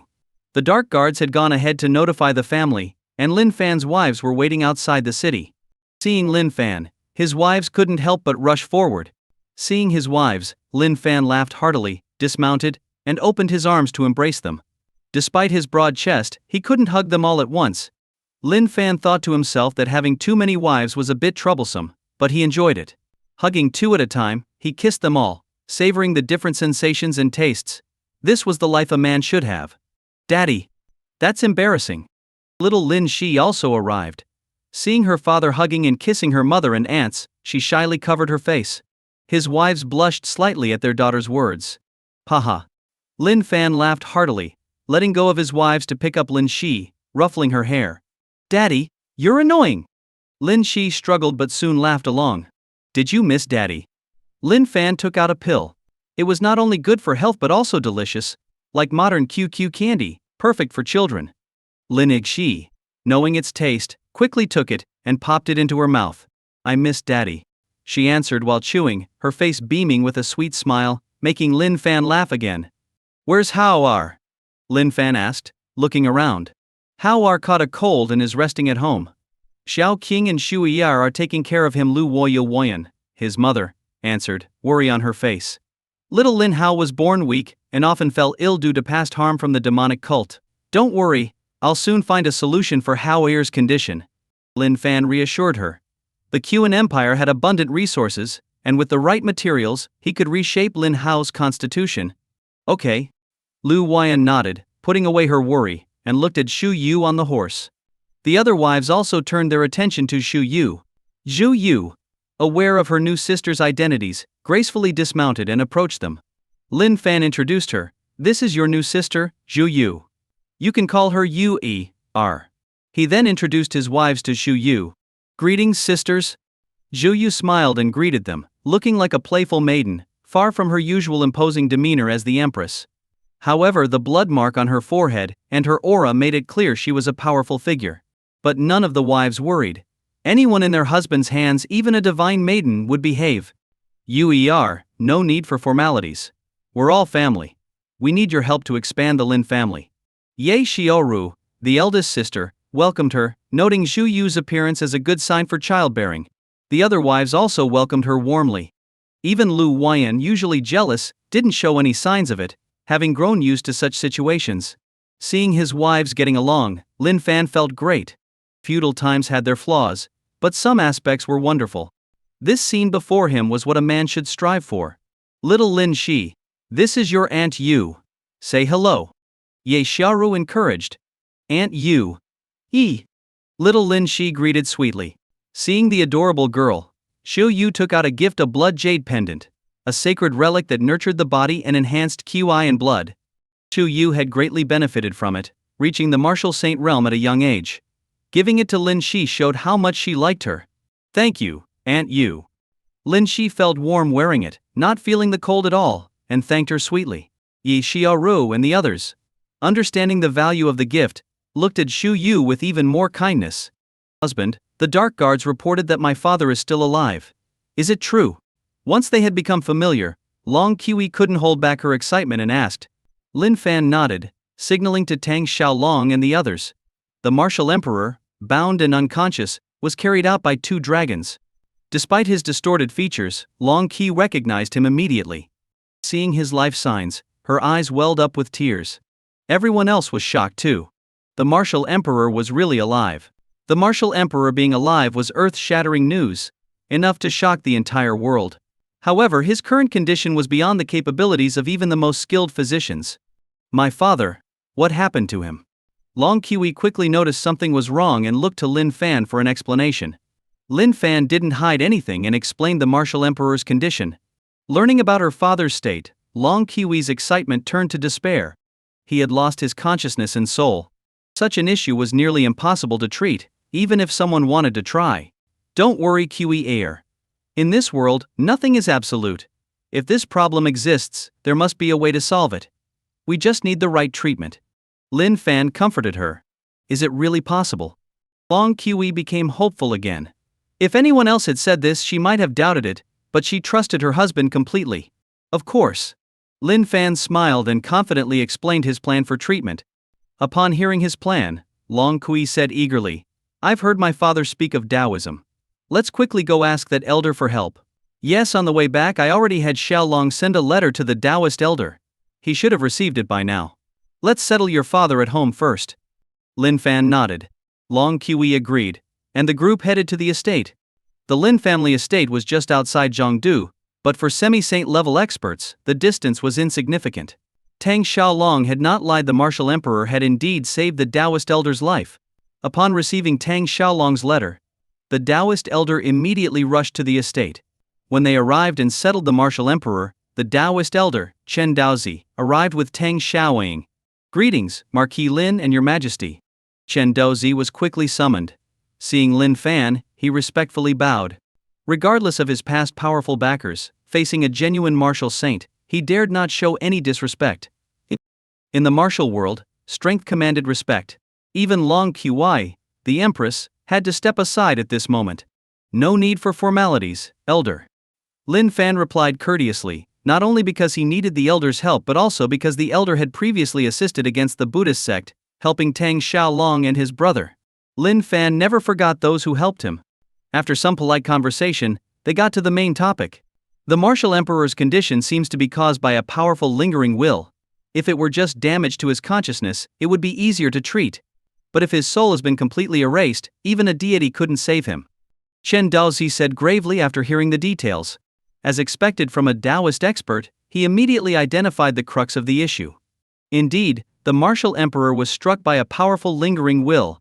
Lin Fan confirmed, praising the elder's insight. Do you have any way to treat him? Long Qi asked anxiously. I need to examine him first. Chen Daozi replied. Only then can I make a judgment. All right, please follow me. Lin Fan led the way. The martial emperor was placed in a secure room within the estate, guarded by strong Lin family warriors. The guardian beast, Tiger King, and its cubs were stationed there, their trained senses detecting any unfamiliar sense. Under Lin Fan's careful nurturing, the Tiger King's family had grown significantly stronger. The Tiger King, the most powerful, had become even more imposing and majestic due to the bloodline purification pills. Its sheer size was comparable to an elephant, making it a terrifying sight. Even without its enhanced bloodline, its physical prowess alone could challenge peak innate experts. With specially designed armor, it could even engage in combat. The other tiger cubs were also impressive, each larger than a bull and capable of handling ordinary innate experts. Only the cub that had protected Lin Hao from the blood curse seemed weak, with dull fur and a sickly appearance. Despite being fed many bloodline purification pills and other potent elixirs, it showed no improvement. However, it was very affectionate, always staying with Lin Hao, often playing together all day. When Lin Fan and his group arrived, Lin Hao was looking for his little tiger. Seeing his father, Lin Hao politely greeted him but did not linger, knowing his father had important matters. He took the tiger cub to play instead. Lin Fan felt a pang of sorrow at his son's maturity but focused on the task at hand, instructing Chewing Shu Er, who cared for Lin Hao, before leading Chen Daozi to the room. Marquis Lin, if I may say, it seems your son is born with blocked meridians, correct? Chen Daozi suddenly remarked. Yes, he was born with blocked meridians. Lin Fan admitted, nodding. Such a condition makes it impossible to practice martial arts. What a pity, especially with a father as powerful as you. His future would have been limitless. Chen Daozi sighed. Lin Fan remained silent, knowing this well. He had always planned to find a solution for his son's condition. At this moment, Long Qi asked, Elder, since you can identify Hao Er's problem at a glance, do you have any way to treat it? Chen Daozi shook his head. Born with blocked meridians is a congenital issue. It's an incurable condition, even for the world's most renowned physicians. Long Qi felt disappointed, hoping for an unexpected solution. For Lin Hao, the eldest son of the Lin family, all his aunts cared deeply. But just as Long Qi was about to give up hope, Chen Daozi continued, though it's an incurable condition, there's always a chance. While external treatments are ineffective, certain heavenly treasures can reshape the body and correct the meridians. Do you know where to find such a treasure? Lin Fan, who had remained silent, asked now. Chen Daozi nodded. There is a legendary martial arts sanctuary known as the Jade Pool. It has a sacred pond that grows a mystical lotus. The lotus seeds are said to have the power to reshape the body. Where is this sanctuary? Lin Fan's steps halted in surprise, having not expected such valuable information. Long Qi, too, turned her attention to him, momentarily forgetting her father's condition. Under their gaze, Chen Daozi began to recount what he knew about the sanctuary. The Jade Pool Sanctuary. a legendary martial arts holy land. In other places, martial saints were rarely seen, but here, they were not uncommon. The term sanctuary conveyed much about its significance. When Taoism was the state religion of the Qin Empire, many martial artists called it a martial arts sanctuary. But compared to the legendary Jade Pool Sanctuary, that was an overstatement. Our Grand Master of Taoism used to say this, and even after decades, I still remember it clearly. Chen Daozi reminisced. Having encountered several experts from the mighty Qin Empire, Lin Fan and Long Qiwei were no longer novices. The Qin Empire was a great nation with unimaginable supreme power. Even the formidable poison sect had to behave cautiously in front of the Qin Empire. Being the state religion of such an empire spoke volumes about its power. For the head of such an institution to make such a statement about the Jade Pool Sanctuary highlighted its terrifying might, something beyond imagination. However, Lin Fan was more interested in the divine lotus that could reshape the body. Where is this martial arts sanctuary located? Lin Fan asked without hesitation. Chen Daozi sighed and shook his head. It disappeared 1,000 years ago. According to secret histories, a catastrophic battle involving countless supreme martial artists occurred then. Since that battle, the Jade Pool Sanctuary and its sacred pond vanished without a trace. Is that so? Lin Fan's face darkened. He had hoped his luck had finally paid off, only to find the information incomplete. Indeed, Chen Daozi continued, many forces and experts have searched for it over the years, but to no avail. Over time, many came to regard it as a mere legend. Lin Fan fell silent again. It truly was just a legend. Long Qiwei also felt disappointed, thinking they might have found a solution to Lin Hao's problem, only to be told a story. Chen Daozi noticed their disappointment and his face showed a hint of embarrassment. But he quickly added, although I don't know where the Jade Pool is, it's said to be protected by mysterious powers, impervious even to martial saints. It should still exist somewhere. If you can find it, you can harvest the divine lotus within. Thank you for the information, Elder. Lin Fan thanked him. Regardless of the situation, this was useful information. If they could find the Jade Pool Sanctuary, they could solve Lin Hao's problem once and for all. After a brief exchange, the group continued their main task of treating the martial emperor. Without further delays, they quickly reached the secure room. The martial emperor, restrained by Lin Fan's qi and blood, lay quietly on a stone bed. Sensing people approaching, he struggled to rise. During his recovery, whatever was controlling him seemed to want to act out again. But as the qi and blood energy pulsed through his meridians, he calmed down. The martial emperor was indeed struck by a lingering will, and it's incredibly powerful. Even a martial saint would struggle against it, Chen Daozi said gravely after a brief examination. Can you treat him? Lin Fan asked, already aware of this, while Long Qiwei held her breath, concerned for her father's life. Under their watchful eyes, Chen Daozi examined the martial emperor for a while, gently pressing his forehead and closing his eyes to sense his condition. Then he exhaled deeply. The martial emperor's condition is severe. His consciousness is almost completely destroyed. Fortunately, his willpower is exceptionally strong, merging his martial will with his physical body at the moment of breakthrough to the martial saint realm, preserving a fragment of his consciousness within his body. Chen Daozi finally spoke, exhaling a long breath. Long Qiwei became excited. Elder, are you saying my father can be saved? Indeed, he can be saved, Chen Daozi smiled. We need someone with strong mental power to clear the lingering will and awaken the martial emperor's consciousness hidden in his body. He can then gradually recover. That's wonderful. Long Qiwei was overjoyed. As for someone with strong mental power, wasn't her husband Lin Fan just the person? Lin Fan did not hesitate, volunteering for the task. If that's the case, I can handle it. Marquis Lin, your mental power is strong? This requires more than physical strength. Chen Daozi was hesitant. He could sense Lin Fan's formidable physical power, the pressure from his very life force occasionally making it hard to breathe, even when restrained. But physical power was different from mental strength. Mental power was almost impossible to train, only those with special constitutions could enhance it, and martial prowess contributed little. Even martial saints had limited mental power. Without further words, Lin Fan quietly unleashed his mental power. Mental power was invisible and intangible, typically undetectable by the naked eye. But when it reached an overwhelming level, forming a mental storm, it could distort even the void. Boom!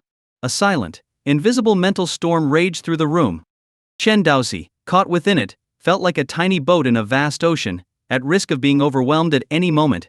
Just a moment later, his face turned pale. How about this mental power? Lin Fan retracted his mental power, smiling as he asked. Chen Daozi smiled wryly. With mental power capable of forming a storm, if that wasn't enough, no one else in the world could manage it. At that moment, he truly grasped the terror of the invincible Marquis Lin. From this forsaken land, a true dragon has emerged, he thought, looking at Lin Fan with even more reverence. He had a feeling that the future pinnacle of martial arts would certainly include this man before him. But there was still the task at hand. Composing himself, he nodded, "Your mental power is more than sufficient. The martial emperor's condition can definitely be treated." "What should I do?" Lin Fan asked. "First do this, then that, and then this," Chen Daozi instructed, pointing out steps to deal with the lingering will and awaken the martial emperor's consciousness. The process was straightforward: use mental power to clear the lingering will, and then awaken the consciousness hidden within the martial emperor's body. Lin Fan listened carefully, adjusting his state before releasing his mental power again. Like a tide, it surged into the martial emperor's forehead. Initially, things went smoothly. The lingering will controlling the martial emperor was steadily crushed and removed. But as Lin Fan's mental power reached the martial emperor's mind, a terrifying will suddenly emerged, one that seemed capable of altering the very heavens and earth. It was as if it had been lying in wait for this opportunity. Without giving any time to react, the terrifying will transformed into a monstrous shadow, following Lin Fan's mental power back towards him. The change was so sudden that no one anticipated this problem to arise midway. Before anyone could react, the enormous shadow formed from the terrifying will followed Lin Fan's mental power and swallowed him. He found himself standing on a vast white sea of blood. Compared to the endless expanse, he seemed as insignificant as a speck of dust, or even less. Faced with the scene before him, Lin Fan's expression became extremely serious. In an instant, he was transported to this place without even having time to react. This was an unprecedented situation for him. The place was infinitely vast, with nothing visible but the scarlet sea below, devoid of any signs of life. What kind of place is this? After carefully observing his surroundings and gathering no useful information, Lin Fan's expression grew even more serious. It wasn't the potential crisis that worried him but the unknown nature of the threat. Fortunately, this didn't last long. As soon as he spoke, the endless sea of blood began to ripple. A colossal figure, vague and blurry, but reaching the sky, slowly emerged from the sea of blood. "This is my realm. After countless ages, I have finally found a suitable vessel." A thunderous voice boomed from the enormous figure, making the entire realm resonate and causing an unimaginable impact on Lin Fan's mind. Even with his strong mental will, Lin Fan felt slightly shaken. However, he quickly steadied himself. "You are the lingering will from that drop of blood." Lin Fan realized something and his gaze sharpened as he looked at the figure. "Your will is strong. To break free of my influence so quickly is impressive. Indeed, I am the lingering will of that drop of blood, but more accurately, a divine will." The deafening voice echoed again, amplifying through the resonating world. This time, it had no effect on Lin Fan. "HMPF, pretending to be a god when you're just a lingering will." Lin Fan sneered. Despite their disproportionate sizes, his gaze was unwavering. He understood now that this was a constructed illusory space, similar to a dreamscape. Though it looked intimidating, if the opponent was truly powerful, they wouldn't resort to such tactics to waste time. "Impudent." The figure roared in anger at Lin Fan's disdain, its voice more powerful and aggressive. The more it acted this way, the more convinced Lin Fan became that it was all an act. He admitted that the owner of that drop of blood was terrifying, but this lingering will alone couldn't intimidate him. "Your constructed illusion is strong, but it's just an illusion." Lin Fan stood firm. "Hey haha." The figure suddenly laughed. "After endless ages, to be belittled by an ant is indeed a sad fate. But from today I will return to the world and rebuild my former glory." As the words fell, the endless sea of blood surged violently, and the entire realm shook. Lin Fan, tiny as a speck of dust, was instantly submerged. Outside in the chamber, Long Kiwi was frantic, not knowing what to do and completely losing her composure. Chen Daozi was also in a panic, staring at the rigid Lin Fan, unsure of what to do. "Elder." Long Kiwi looked at him with dangerous eyes. Her husband was in this state because of his advice. Her natural firmness and fairness prevented her from acting rashly, but she was close to it. Chen Daozi felt immense pressure. Long Kui cultivated the domineering emperor's path, always on the verge of crossing into the martial saint realm. As a semi-saint, he stood no chance against her. Marquis Lin is likely trapped in a mental illusion. Chen Daozi forced himself to speak. Mental illusion. Long Kiwi calmed slightly. Chen Daozi nodded. From the sudden change in his current state, it seems his mental power was drawn into an illusion. The lingering will on the martial emperor is more terrifying than we imagined. All we can do now is wait for Marquis Lin to defeat this hidden will. Wait. Long Kui's face darkened, but she knew they had no other choice. Even Lin Fan, with his immense mental power, was in this state. What could they do? Time passed slowly. The atmosphere in the chamber grew more oppressive. Chen Daozi wiped sweat from his forehead, feeling the most pressure. Long Qiwai remained silent. But her aura grew increasingly unstable, reflecting her inner turmoil. And if Long Qiwai was frustrated, what about Lin Fan's other wives? Even if it wasn't his fault, Chen Daozi knew he was partly responsible for suggesting this method that led to Lin Fan's condition. Just then, the oppressive silence was broken by a dragon's roar. Lin Fan, who had been motionless, suddenly shook as a divine dragon, filled with holy aura, appeared in the chamber. The dragon glanced at everyone in the chamber, then roared and plunged back into Lin Fan's body. As it merged, a terrifying aura emanated from Lin Fan. Chen Daozi collapsed to the ground under the pressure. He looked up at Lin Fan in shock, a natural reaction of awe. Long Qiwai also felt immense pressure but didn't retreat. She kept her eyes fixed on her husband. In the blood sea space, significant changes were occurring. The lost power of the dragon god, how can it be in a human? The towering figure, previously confident, was now unsettled. The divine dragon that had entered Lin Fan's body reappeared in the space, now vastly larger. It matched the size of the enormous figure. Lin Fan stood atop the dragon's head, enveloped in divine aura, his gaze filled with dominance and authority. Nothing is impossible. Our battle begins now. Lin Fan's voice echoed through the realm, accompanied by the dragon's roar. As his words fell, the enormous dragon, driven by Lin Fan's will, charged at the giant figure. The real battle had just begun. The mental illusion space was entirely different from the external world. In this space, it felt like time didn't exist, and everything was in a different state. However, Lin Fan was not uncomfortable. He had experienced such unique spaces when receiving various max-level abilities from the system, making him feel at ease. In this space he was the embodiment of his mental will, but with the power of the divine dragon, he seemed almost physically present. Because of this, he fought this unique battle at an unprecedented level. The sea of blood was churned violently, and the scarlet sky twisted and deformed under his control. The will he faced was extremely terrifying, catching him off guard with its meticulous planning. Being pulled into the opponent's domain was highly unfavorable for him. However, as the battle continued, the situation began to shift. Though the opponent was terrifying, it was still just a lingering will within a drop of blood. No matter how formidable, it was rootless.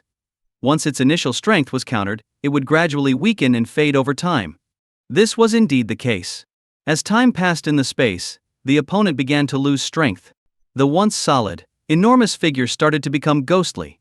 Faintly, the blurred exterior disappeared, revealing a figure in a blood-red robe. But this glimpse was fleeting. The blurriness returned, as if the figure's true appearance was forbidden from this world. I never thought I'd fall to an ant. Perhaps this is what they call fate. The fading will sighed with a tone of ancient weariness and resignation. Lin Fan remained silent. This lingering will was a formidable enemy, requiring his full concentration and effort. He had been caught off guard. He couldn't afford to be careless again, lest he suffer an unexpected defeat. Seeing Lin Fan's unwavering focus, the will's eyes revealed a hint of regret. But under the continuous assault of the divine dragon, that regret turned into acceptance. Lin Fan relentlessly aimed to tear apart the lingering will and escape this special mental illusion. He knew his wives would be extremely worried about him. If too much time passed, who knew what might happen? So this is fate, huh? I refuse to accept it. The enormous figure, gradually dissipating, murmured in reluctance. With the figure's final words, the scarlet sky began to crack. Then, like shattering glass, everything disintegrated. The realm vanished. Lin Fan's mental will returned to his body, and his eyes snapped open. In that instant, his eyes radiated a holy aura mingled with a divine blood-red glow. Boom! A terrifying mental storm erupted in the chamber. This storm was even more terrifying than before, distorting the very void and filled with blood-red flashes. The mental power seemed to be taking a tangible form. This tangible mental power was something beyond ordinary imagination, yet it was happening now. Chen Daozi, who had been closely observing Lin Fan, saw everything and was struck dumb, trembling slightly. Long Kiwi felt immense pressure but was more excited than ever. Husband, you. She struggled to contain her excitement. I worried my wife. Lin Fan smiled warmly and nodded. I'm fine now. In fact, I've gained a lot from this. You gained benefits. Long Qi was even more joyful. Lin Fan nodded again. Yes, I truly did. This incident turned out to be a blessing in disguise. That's great. Long Kiwi finally relaxed, having been extremely worried before. Lin Fan reassured her further. This incident had indeed turned out beneficial for him. The lingering will didn't completely disappear but transformed into a pure, special energy. As the lingering will entered his mind, this special energy was absorbed by him. His already powerful mental strength surged, becoming tangible. Tangible mental power could cover a vast range and allowed him to perceive everything within that range as clearly as if he were seeing it with his eyes. This characteristic was similar to the spiritual sense of cultivators. He even felt he could use his mental power to control a sword and attack from afar. Slaying enemies 1,000 miles away with a flying sword, this was the stuff of legends. And this was just one benefit. His enhanced mental power could also be used in martial arts, making his moves more precise and his strength more fully utilized. Although he hadn't tested it yet, Lin Fan knew his strength had increased. Not in terms of raw power, but in his ability to fully harness his power, benefiting him for life. Such an improvement was rarer than a mere increase in his martial realm. He hadn't lied to Long Qi, this really was a blessing in disguise. With a confrontation with the poison sect imminent, this increase in strength was a significant advantage. Could this be due to my luck value? Lin Fan wondered, thinking about the luck value from his system's upgrade. With high luck value, good things happened, and bad things stayed away. Even if misfortune struck, it turned into a blessing. This incident seemed to confirm that. With this thought, Lin Fan felt more motivated to have children. Experiencing such benefits showed how valuable this attribute was. Husband, what's wrong? Long Kiwi was still happy for Lin Fan but noticed a strange look in his eyes. His gaze had become so intense it seemed like it could devour her whole. Nothing. Lin Fan smiled, shaking his head. He couldn't exactly say he wanted to have children right then and there. But this was something he wouldn't delay for long. Once his current tasks were done, he'd focus on expanding the family. Elder, the lingering will has been cleared. Can we start awakening the martial emperor? Lin Fan stepped forward to help the seated Chen Daozi. The elder had been through a lot during this ordeal. Chen Daozi looked at the smiling Lin Fan and trembled again. Yes, we can. But he wasn't an ordinary person. Taking a deep breath, he calmed himself. His gaze towards Lin Fan had changed, filled with more respect. Thank you, elder. Lin Fan didn't notice this, thanked him, and began the process of awakening the martial emperor as instructed. His tangible mental power reappeared and entered the martial emperor. This time there were no disturbances. Everything proceeded smoothly. Before long, the martial emperor's once vacant eyes gradually regained their light. Uncle, the invincible Marquis Lin's estate is just outside the capital of the Great Long Kingdom. But given our enmity with him, wouldn't it be dangerous for us to approach him so rashly? On a hill outside the capital, several bald monks stood, gazing at the ancient city coiled like a giant dragon. One monk, worried, voiced his concerns while observing the scene. Hearing this, an elderly monk at the front sighed. I know, but with the invasion of demonic forces, we've suffered heavy losses. If we can't find powerful allies, our centuries-old Buddhist legacy might be destroyed. The elderly monk's face was deeply wrinkled like tree bark, his eyebrows white, looking as if he had one foot in the grave. His words silenced the concerned monk. These monks were high-ranking members of the Buddhist sect, seeking help. Their chosen ally was none other than Lin Fan, the invincible Marquis who had dealt them several blows. The irony wasn't lost on them, but desperation left them no choice. Faced with relentless attacks from the poison sect and the loss of many disciples, their deep reserves were nearly exhausted. Seeking strong allies was their only way to avoid annihilation. Given the recent upheavals in the blood god Holy Sect, which was also a sworn enemy, asking them for help was out of the question. Under such circumstances, their only option was Lin Fan. Though there was enmity, it wasn't insurmountable. Apologizing and compensating him might suffice. What do you think, brother? The elderly monk sighed and looked at a monk beside him. This monk, though also old, had sharp, piercing eyes and a body full of hidden strength. He replied seriously, given our current situation, we have no choice. Even if it's dangerous, we must seek help to save our sect. His words made the younger monks exchange glances. Seeking help from an enemy, was it wise? They had no answers, so they looked to the two elder monks. Both elders were semi-saints in the Buddhist sect, holding high positions. Their presence showed the sect's sincerity in seeking help. "You've dealt with this marquis before. What kind of person is he?" the elder asked as they approached Lin Fan's estate. Seeing the grand entrance and the elite guards, his confidence wavered. "Marquis Lin is not capricious. If we show sincerity and speak reasonably, he will consider our plea." "All right, present our request." The elder nodded. "Yes." The monk handed the invitation to the guards. Inside the estate, Lin Fan used his tangible mental power to awaken the martial emperor's consciousness. The process would take time, so they placed him back in the secure room. Seeing her father begin to recover, Long Qi was deeply grateful to Lin Fan. Before she could express her thanks, the steward brought a message. "The Buddhist sect seeks an audience." Lin Fan was surprised. His relationship with them had been hostile, involving several skirmishes. If not for his strategic use of the poison sect, their experts might have already attacked him. Now they were politely requesting a meeting. What could they want? Thinking it over, he guessed it was because they were in dire straits. Darling Long Qi frowned, also guessing the situation. Lin Fan smiled, playing with the invitation. "Let's see what they want." "All right," she agreed, curious about their intentions. "Elder, since you have things to attend to, I won't disturb you further.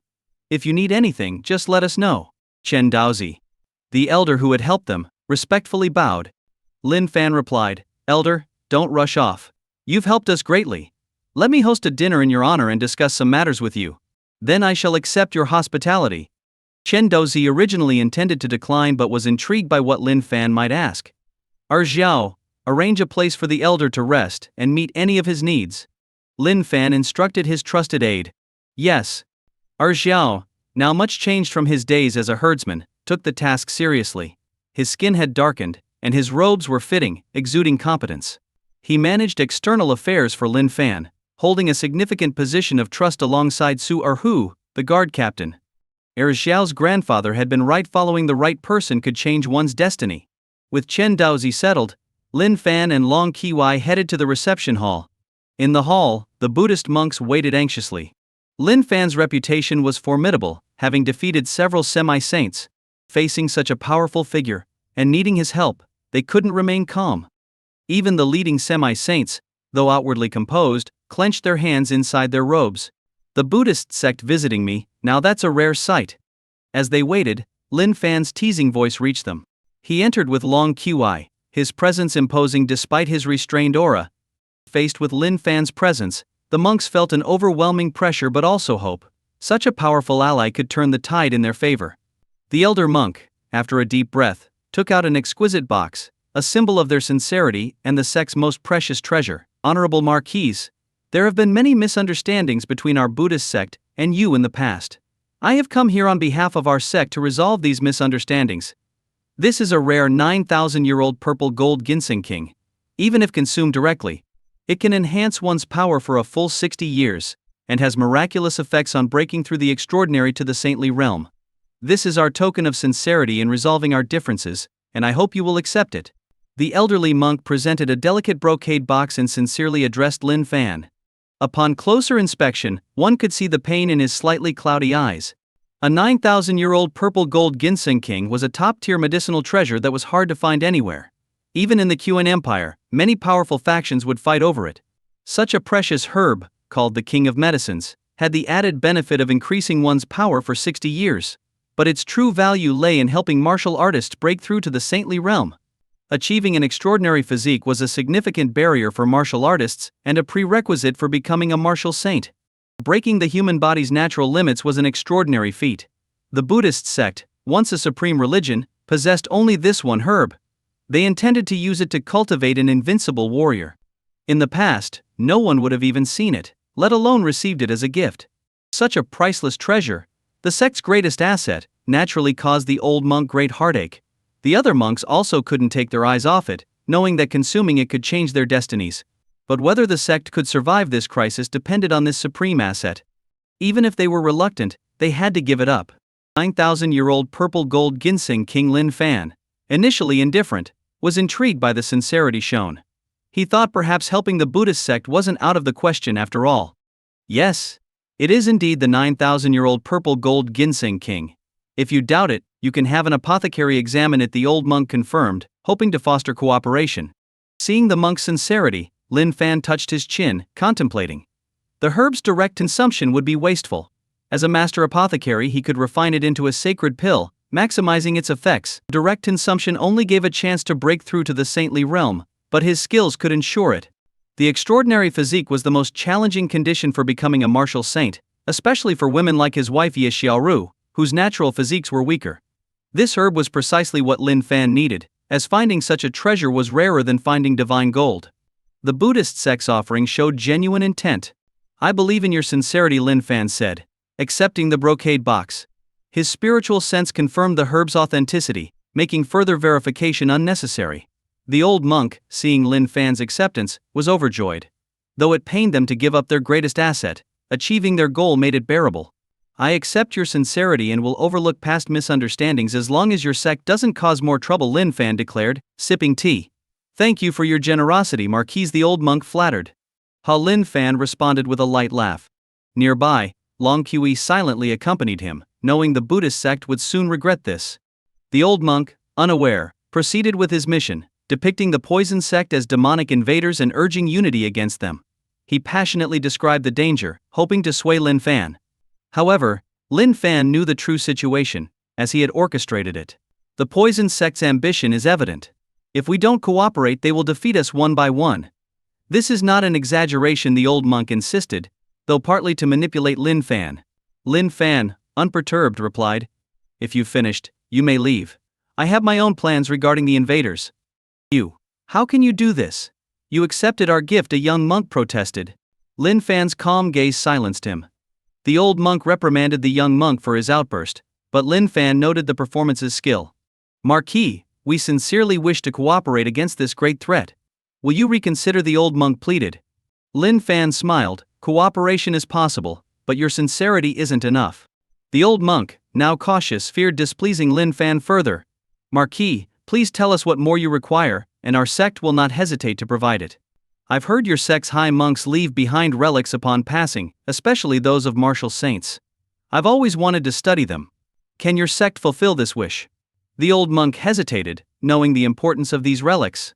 Though willing to offer anything to avoid annihilation, this request struck at their core.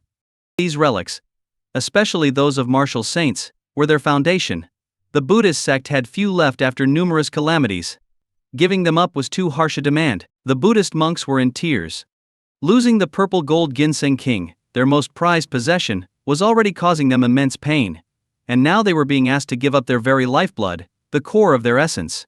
Not willing, Lin Fan asked calmly, "If that's the case, you can leave. If you can't even fulfill a small request, how can I trust your sincerity in wanting to cooperate and not just use me?" He made it clear he was ready to send them away without any intention of negotiating.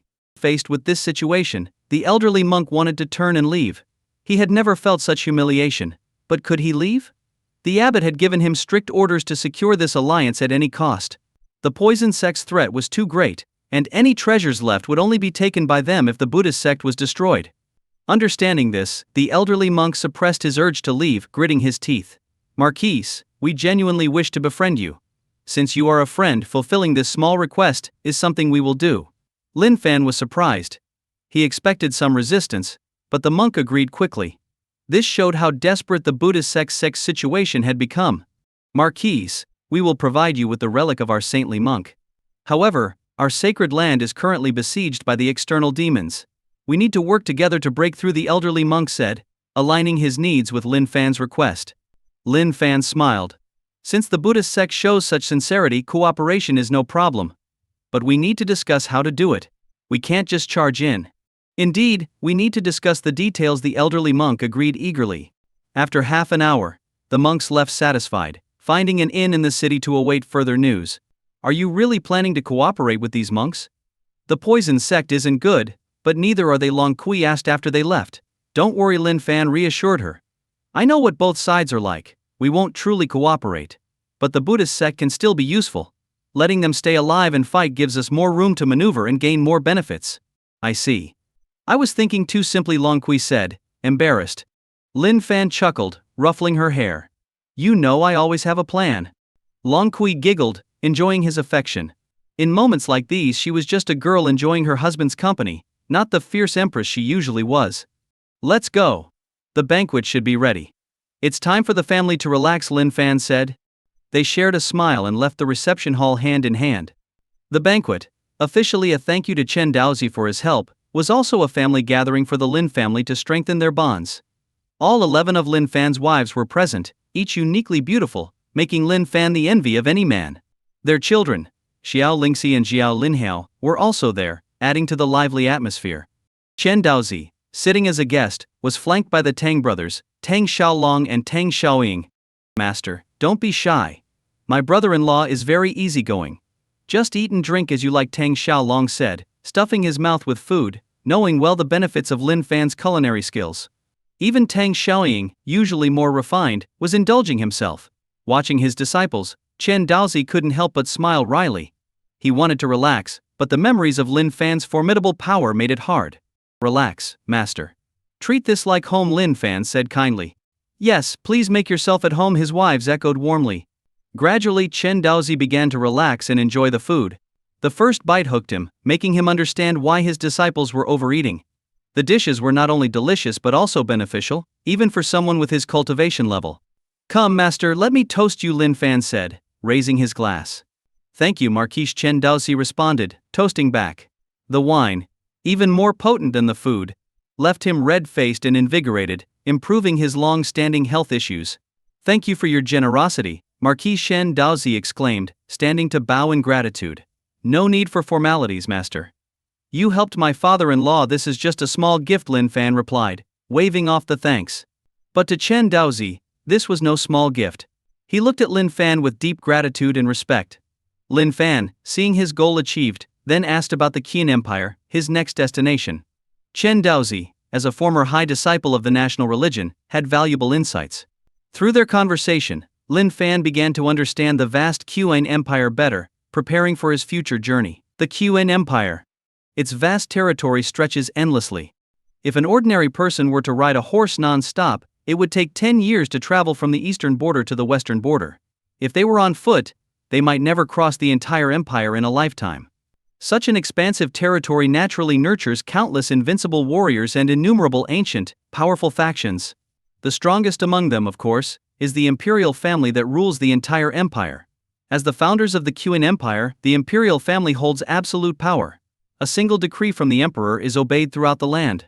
When talking about this power, Chen Daozi's eyes were filled with reverence. Apart from this unrivaled presence, there are noble families with legacies spanning thousands of years. These families, while appearing low-key, influence every aspect of the empire. Their power is immense. Take the Mo family, for example. With a heritage of thousands of years, any random item from their collection could suppress all enemies. According to Chen Daozi, the Buddhist sect is just a small fry compared to these ancient families. Another example is the vertical and horizontal family, whose power and influence are equally terrifying.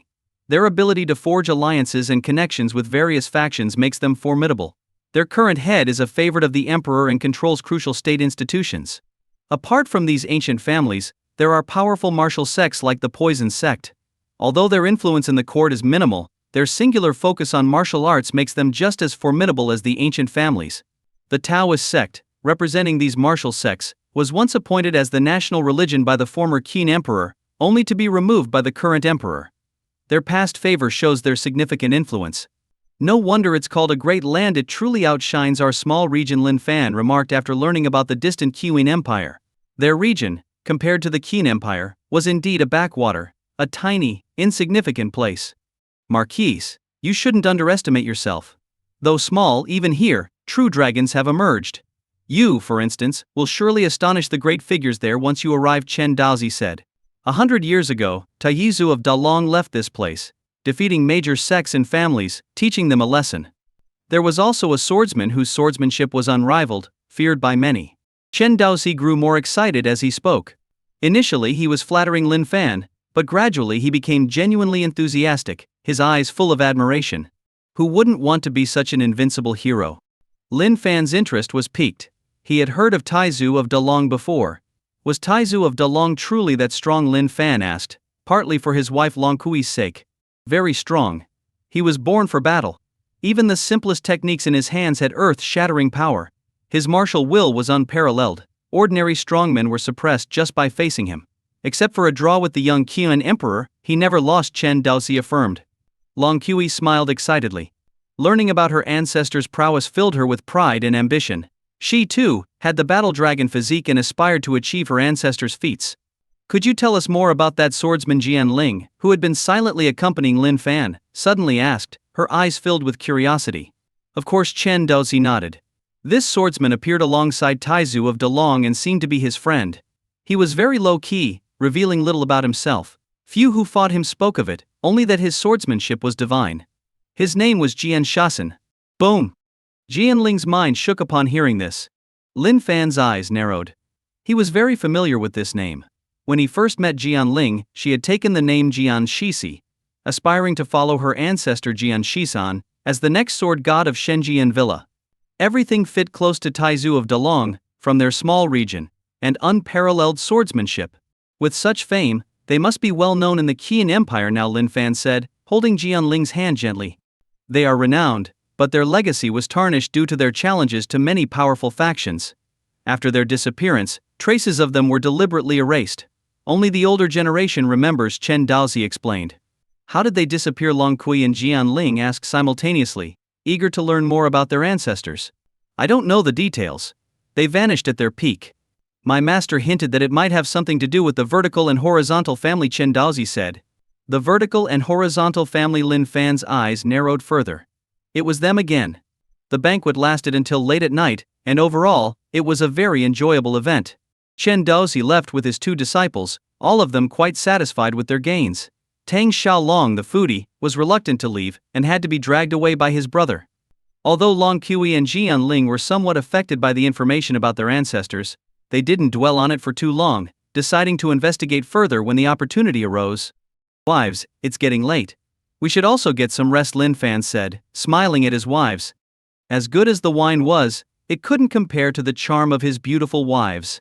Yes, they responded, blushing but obediently nodding. That night Lin Fan was like a busy little bee, tirelessly attending to his wives until the sun was high in the sky the next morning. After a simple lunch, the family played in the garden, enjoying the snow and flowers. A fresh snowfall had blanketed the garden, with thick layers of snow glistening in the sunlight, creating a colorful display. The plum blossoms had also bloomed overnight, filling the garden with their fragrance.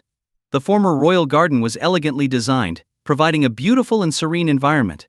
Surrounded by stunning beauty and the sweet scent of plum blossoms mingling with the fragrance of his wives, Lin Fan felt like he was in paradise.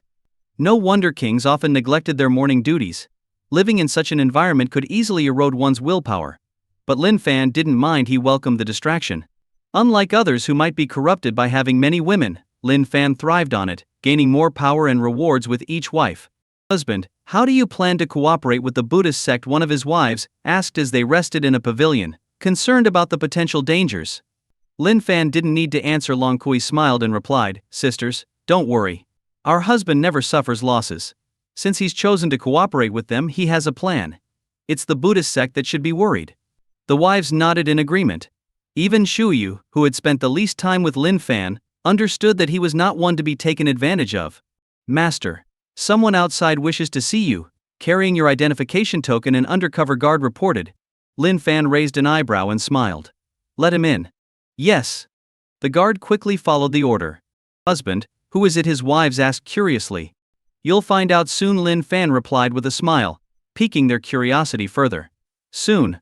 The guard led a figure into the garden. The person was clad in a long black robe, their face and head covered, adding to the mystery. Greetings, Master, the mysterious person said, bowing deeply. Rise, Lin Fan said. You don't need to cover your face here. Yes. The person stood up and removed the black cloth, revealing a shiny bald head. It was one of the semi-saints from the Buddhist sect, whose taciturn demeanor had made a strong impression. Long Kui recognized him immediately, knowing that her husband had secretly manipulated this monk using his spiritual abilities. The other wives quickly understood the situation. No wonder their husband was so confident he had an insider within the Buddhist sect. Without needing a prompt, the monk revealed the true plans of the Buddhist sect. As expected, they had no intention of sincere cooperation. They intended to use Lin Fan as a front, preserving their strength while letting him bear the brunt of the conflict with the poison sect. Once both sides were weakened, the Buddhist sect planned to eliminate them both, reclaiming all the treasures they had given and more. Such treachery Dao Miao Miao, known for her fiery temper, cursed. The other wives also showed their displeasure. It was clear the Buddhist sect couldn't be trusted. Luckily, Lin Fan had already outsmarted them. Lin Fan smiled, feeling in control. These were just preliminary moves. His larger strategy was yet to unfold. When it did, the Buddhist sect would face the consequences of their deceit. Meanwhile, the elderly monk leading the sect's delegation, unaware of the betrayal, had sent a message back to his superiors, reporting the success in securing Lin Fan's cooperation. Let Lin Fan think he's smart. In the end, he'll just be drinking our bathwater, the monk thought, chuckling to himself. His flawless performance had even fooled his disciples, who genuinely believed they were there to seek an alliance against the poison sect. Only his most trusted junior brother knew the truth. Junior brother, once this is done, we'll have achieved great merit. The abbot will reward us with saintly relics to help us reach the martial saint level, the elderly monk said excitedly. Thank you, senior brother, the junior replied with a smile, though in the dim light of the room, his smile seemed strangely sinister. 3 days later, Lin Fan emerged from his warm haven and gave the Buddhist sect a definitive answer regarding their cooperation. Lin Fan made it clear that he would not hold back any forces and would personally lead a team to join the Buddhist sect in repelling the invading poison sect. Master Kongming, you won't go back on your word regarding my small request, will you? Lin Fan asked with a smile during their next meeting. The elderly monk clasped his hands together and replied, Amitabha, Marquis, you can rest assured. We monks never lie. Since we have promised you, we will not go back on our word. That's good to hear. Lin Fan nodded, smiling as if eagerly anticipating his wish being fulfilled. We won't disappoint you, the elderly monk responded with a sincere expression, though inwardly he was laughing coldly. The conversation between them seemed amiable, but both sides knew the reality. With no time to waste, both parties immediately set off to carry out their cooperation plans. This time Lin Fan brought only his wife Shu Yu openly. However, secretly his wife Jian Ling was leading the shadow kill unit of the Dark Guards, ready to provide support. Jian Ling might not be as strong as Zhu Yu in combat, but in intelligence gathering and executing support operations, she surpassed her. Under her command, many unstable forces and individuals had been quietly dealt with, contributing significantly to the stability of their regime. Without her efforts, a new ruler's ascension wouldn't have been so smooth. Despite minor resistance, her decisive actions ensured no significant disruptions. With Jian Ling's support, Lin Fan was truly going all out. He aimed to not only defeat the Buddhist sect but also eliminate the poison sect entirely. Though this place was small, it was Lin Fan's base, and he intended to keep it secure even after venturing out into the wider world. The elderly monk, unaware of Lin Fan's true intentions, eagerly led his team forward. He believed that if they could trap Lin Fan, his influence would crumble, making it easier for the Buddhist sect to seize power. Soon, they reached the territory controlled by the Buddhist sect.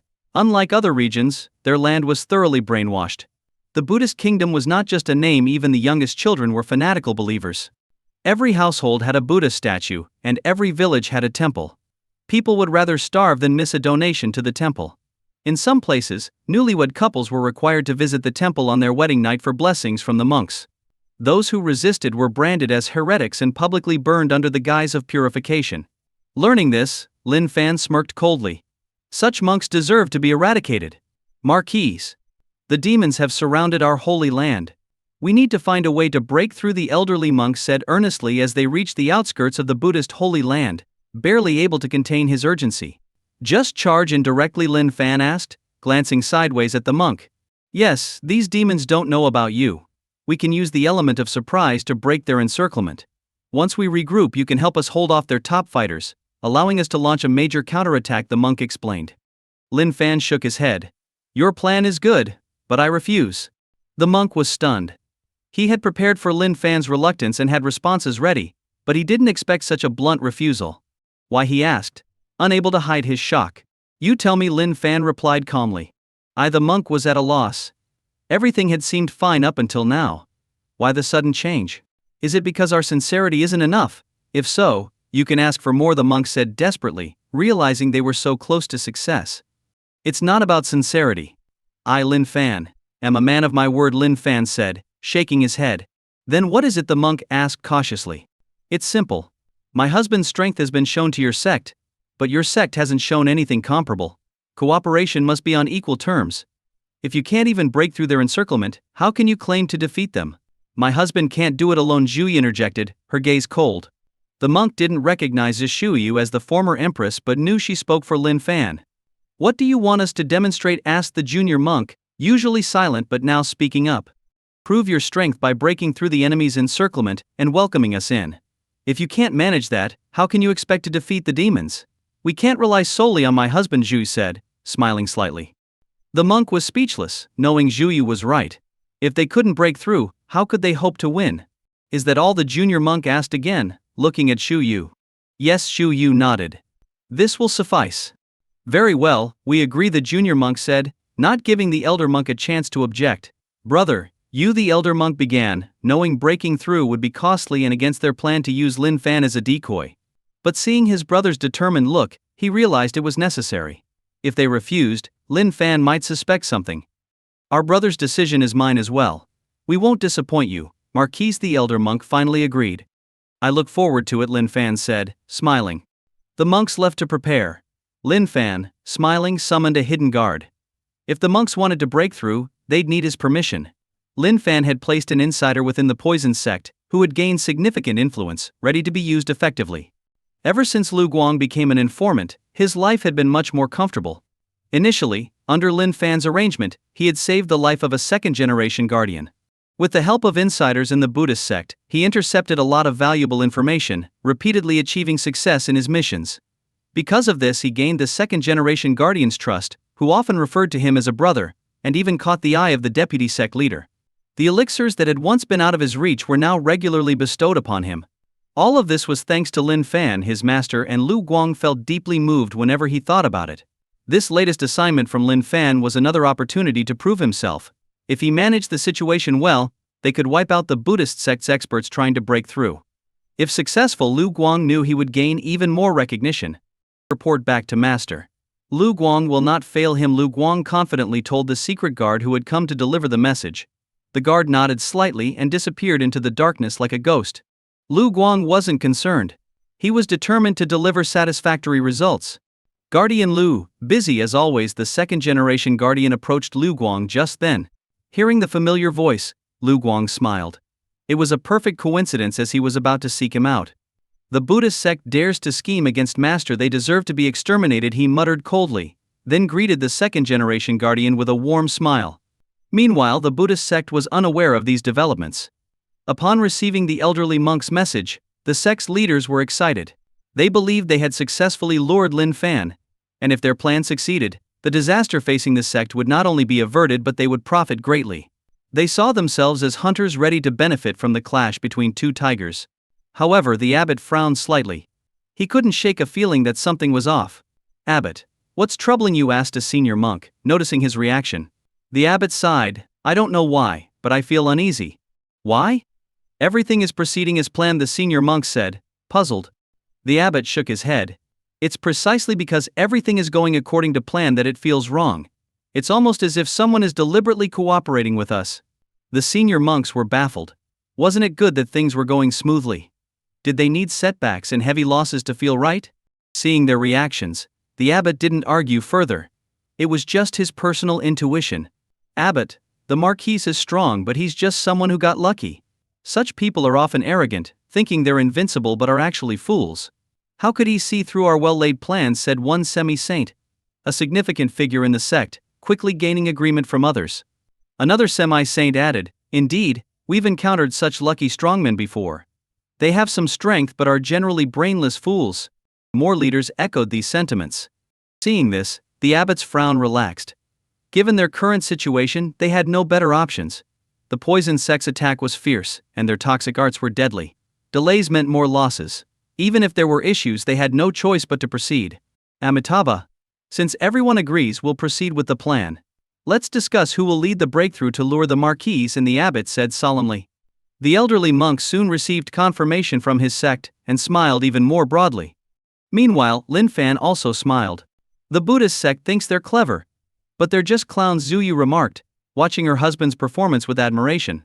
The Buddhist sect had once been the greatest rival of the blood god Holy Sect, often suppressing them. But now, this former formidable enemy was being thoroughly outmaneuvered.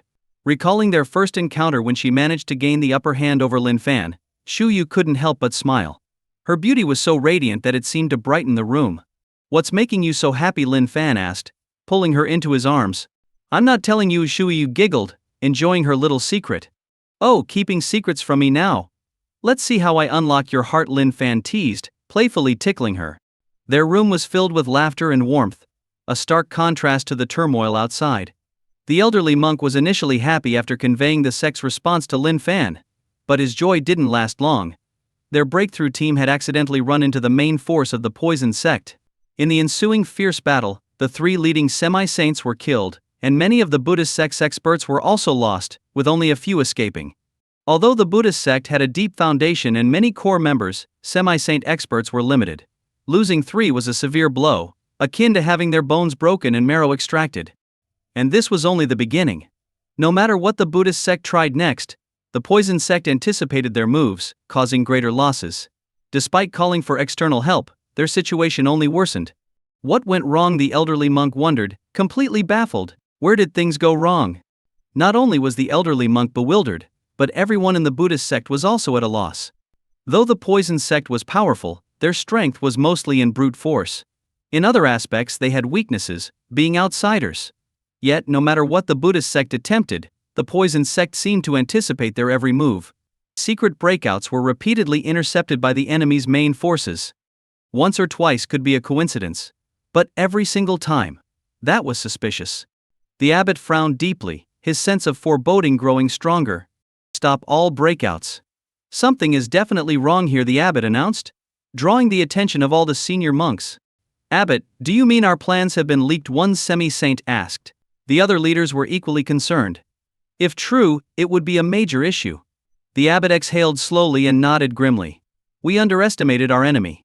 This proof of strength is just a ruse to lead us to our deaths." "This can't be true," exclaimed another semi-saint, who had previously dismissed Lin Fan as merely lucky. "Yes, even if there's a problem, how could he possibly communicate secretly with the poison sect? We've thoroughly investigated him and confirmed he's a local with no ties to the outside world," another senior echoed, struggling to believe the possibility. The QN Empire and this region were almost entirely isolated. It seemed unlikely for a local to have any connections with outsiders.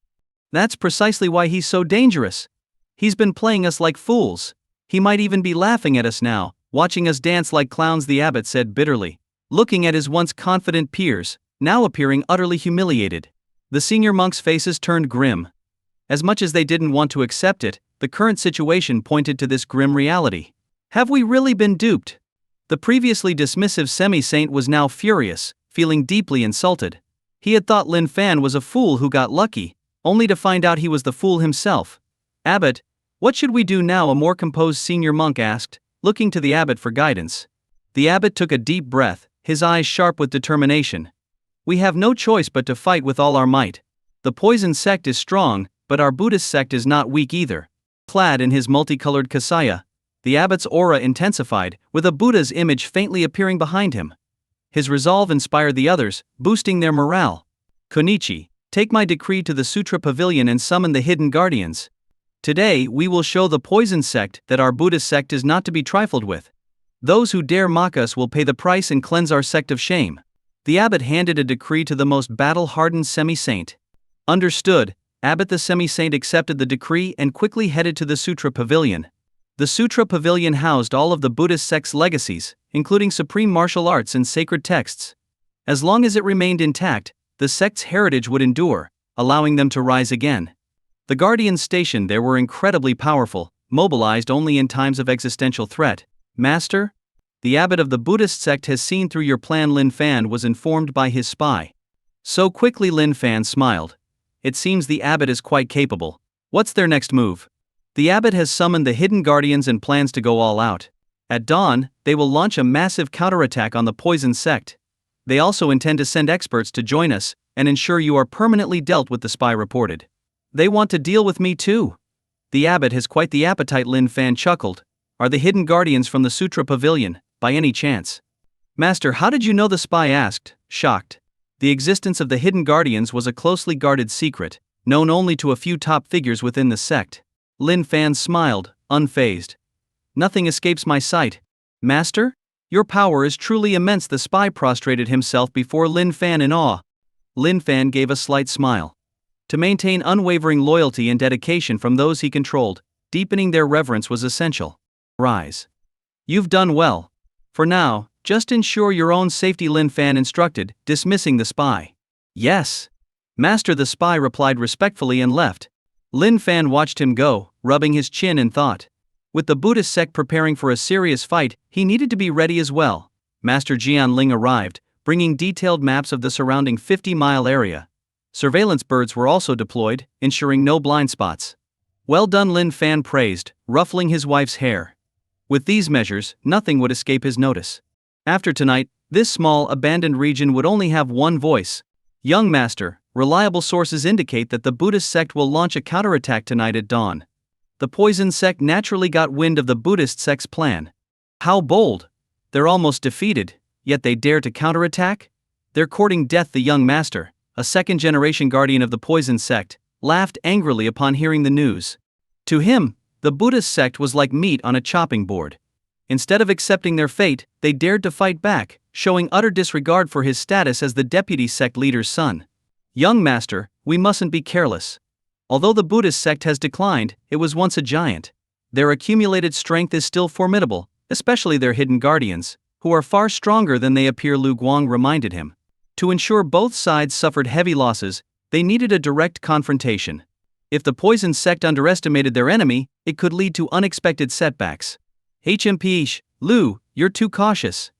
Our poison sect has dispatched all our elites this time, and even my father is personally overseeing the operation.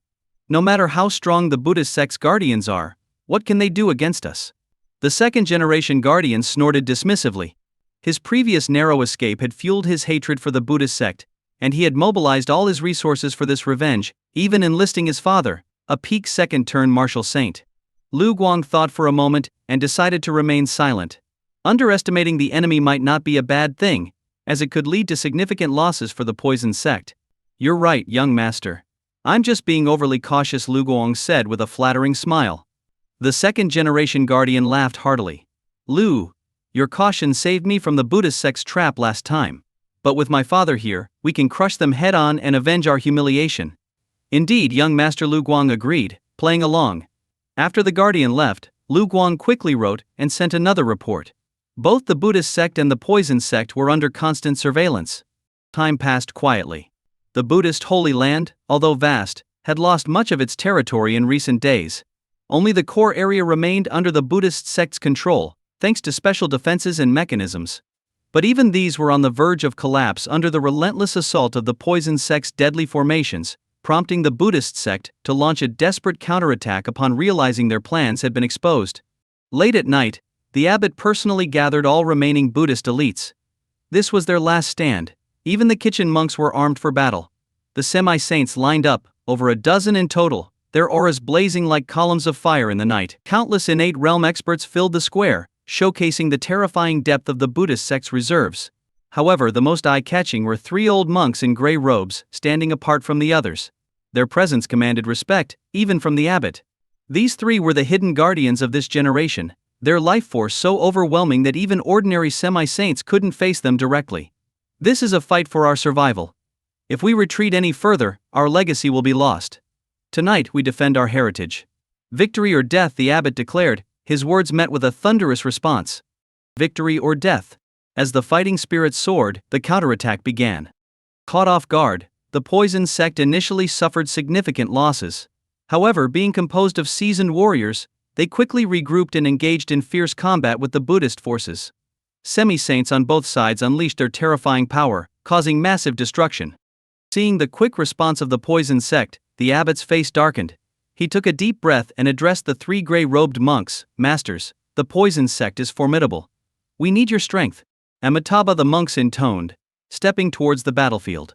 Each step they took radiated a terrifying aura. Several semi-saints from the poison sect attacked, but one of the monks casually swatted them away, sending them flying with blood spewing. One even exploded mid-air, dying instantly. Seeing this display, the abbot finally smiled. The hidden guardians, martial saints, were rarely mobilized but were now showing their true power. The battle intensified, with heavy casualties on both sides. The blood of countless strong warriors soaked the ground. From a nearby hilltop, Lin Fan watched the epic battle with a smile. The night's fireworks were indeed spectacular. Beside him stood his wives, Jian Ling and Zhu Yi, silently appreciating the scene.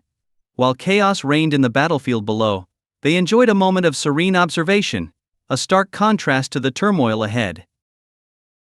Hi guys, your opinion means a lot to me. I'm working on improving the stories to make them more interesting for you. Please leave a comment and let me know what you liked about this story. Your feedback helps me get better and create content that you'll enjoy. Your feedback is very important to me. Thank you for your support and attention. If you enjoyed this story, I can't wait to share its continuation with you.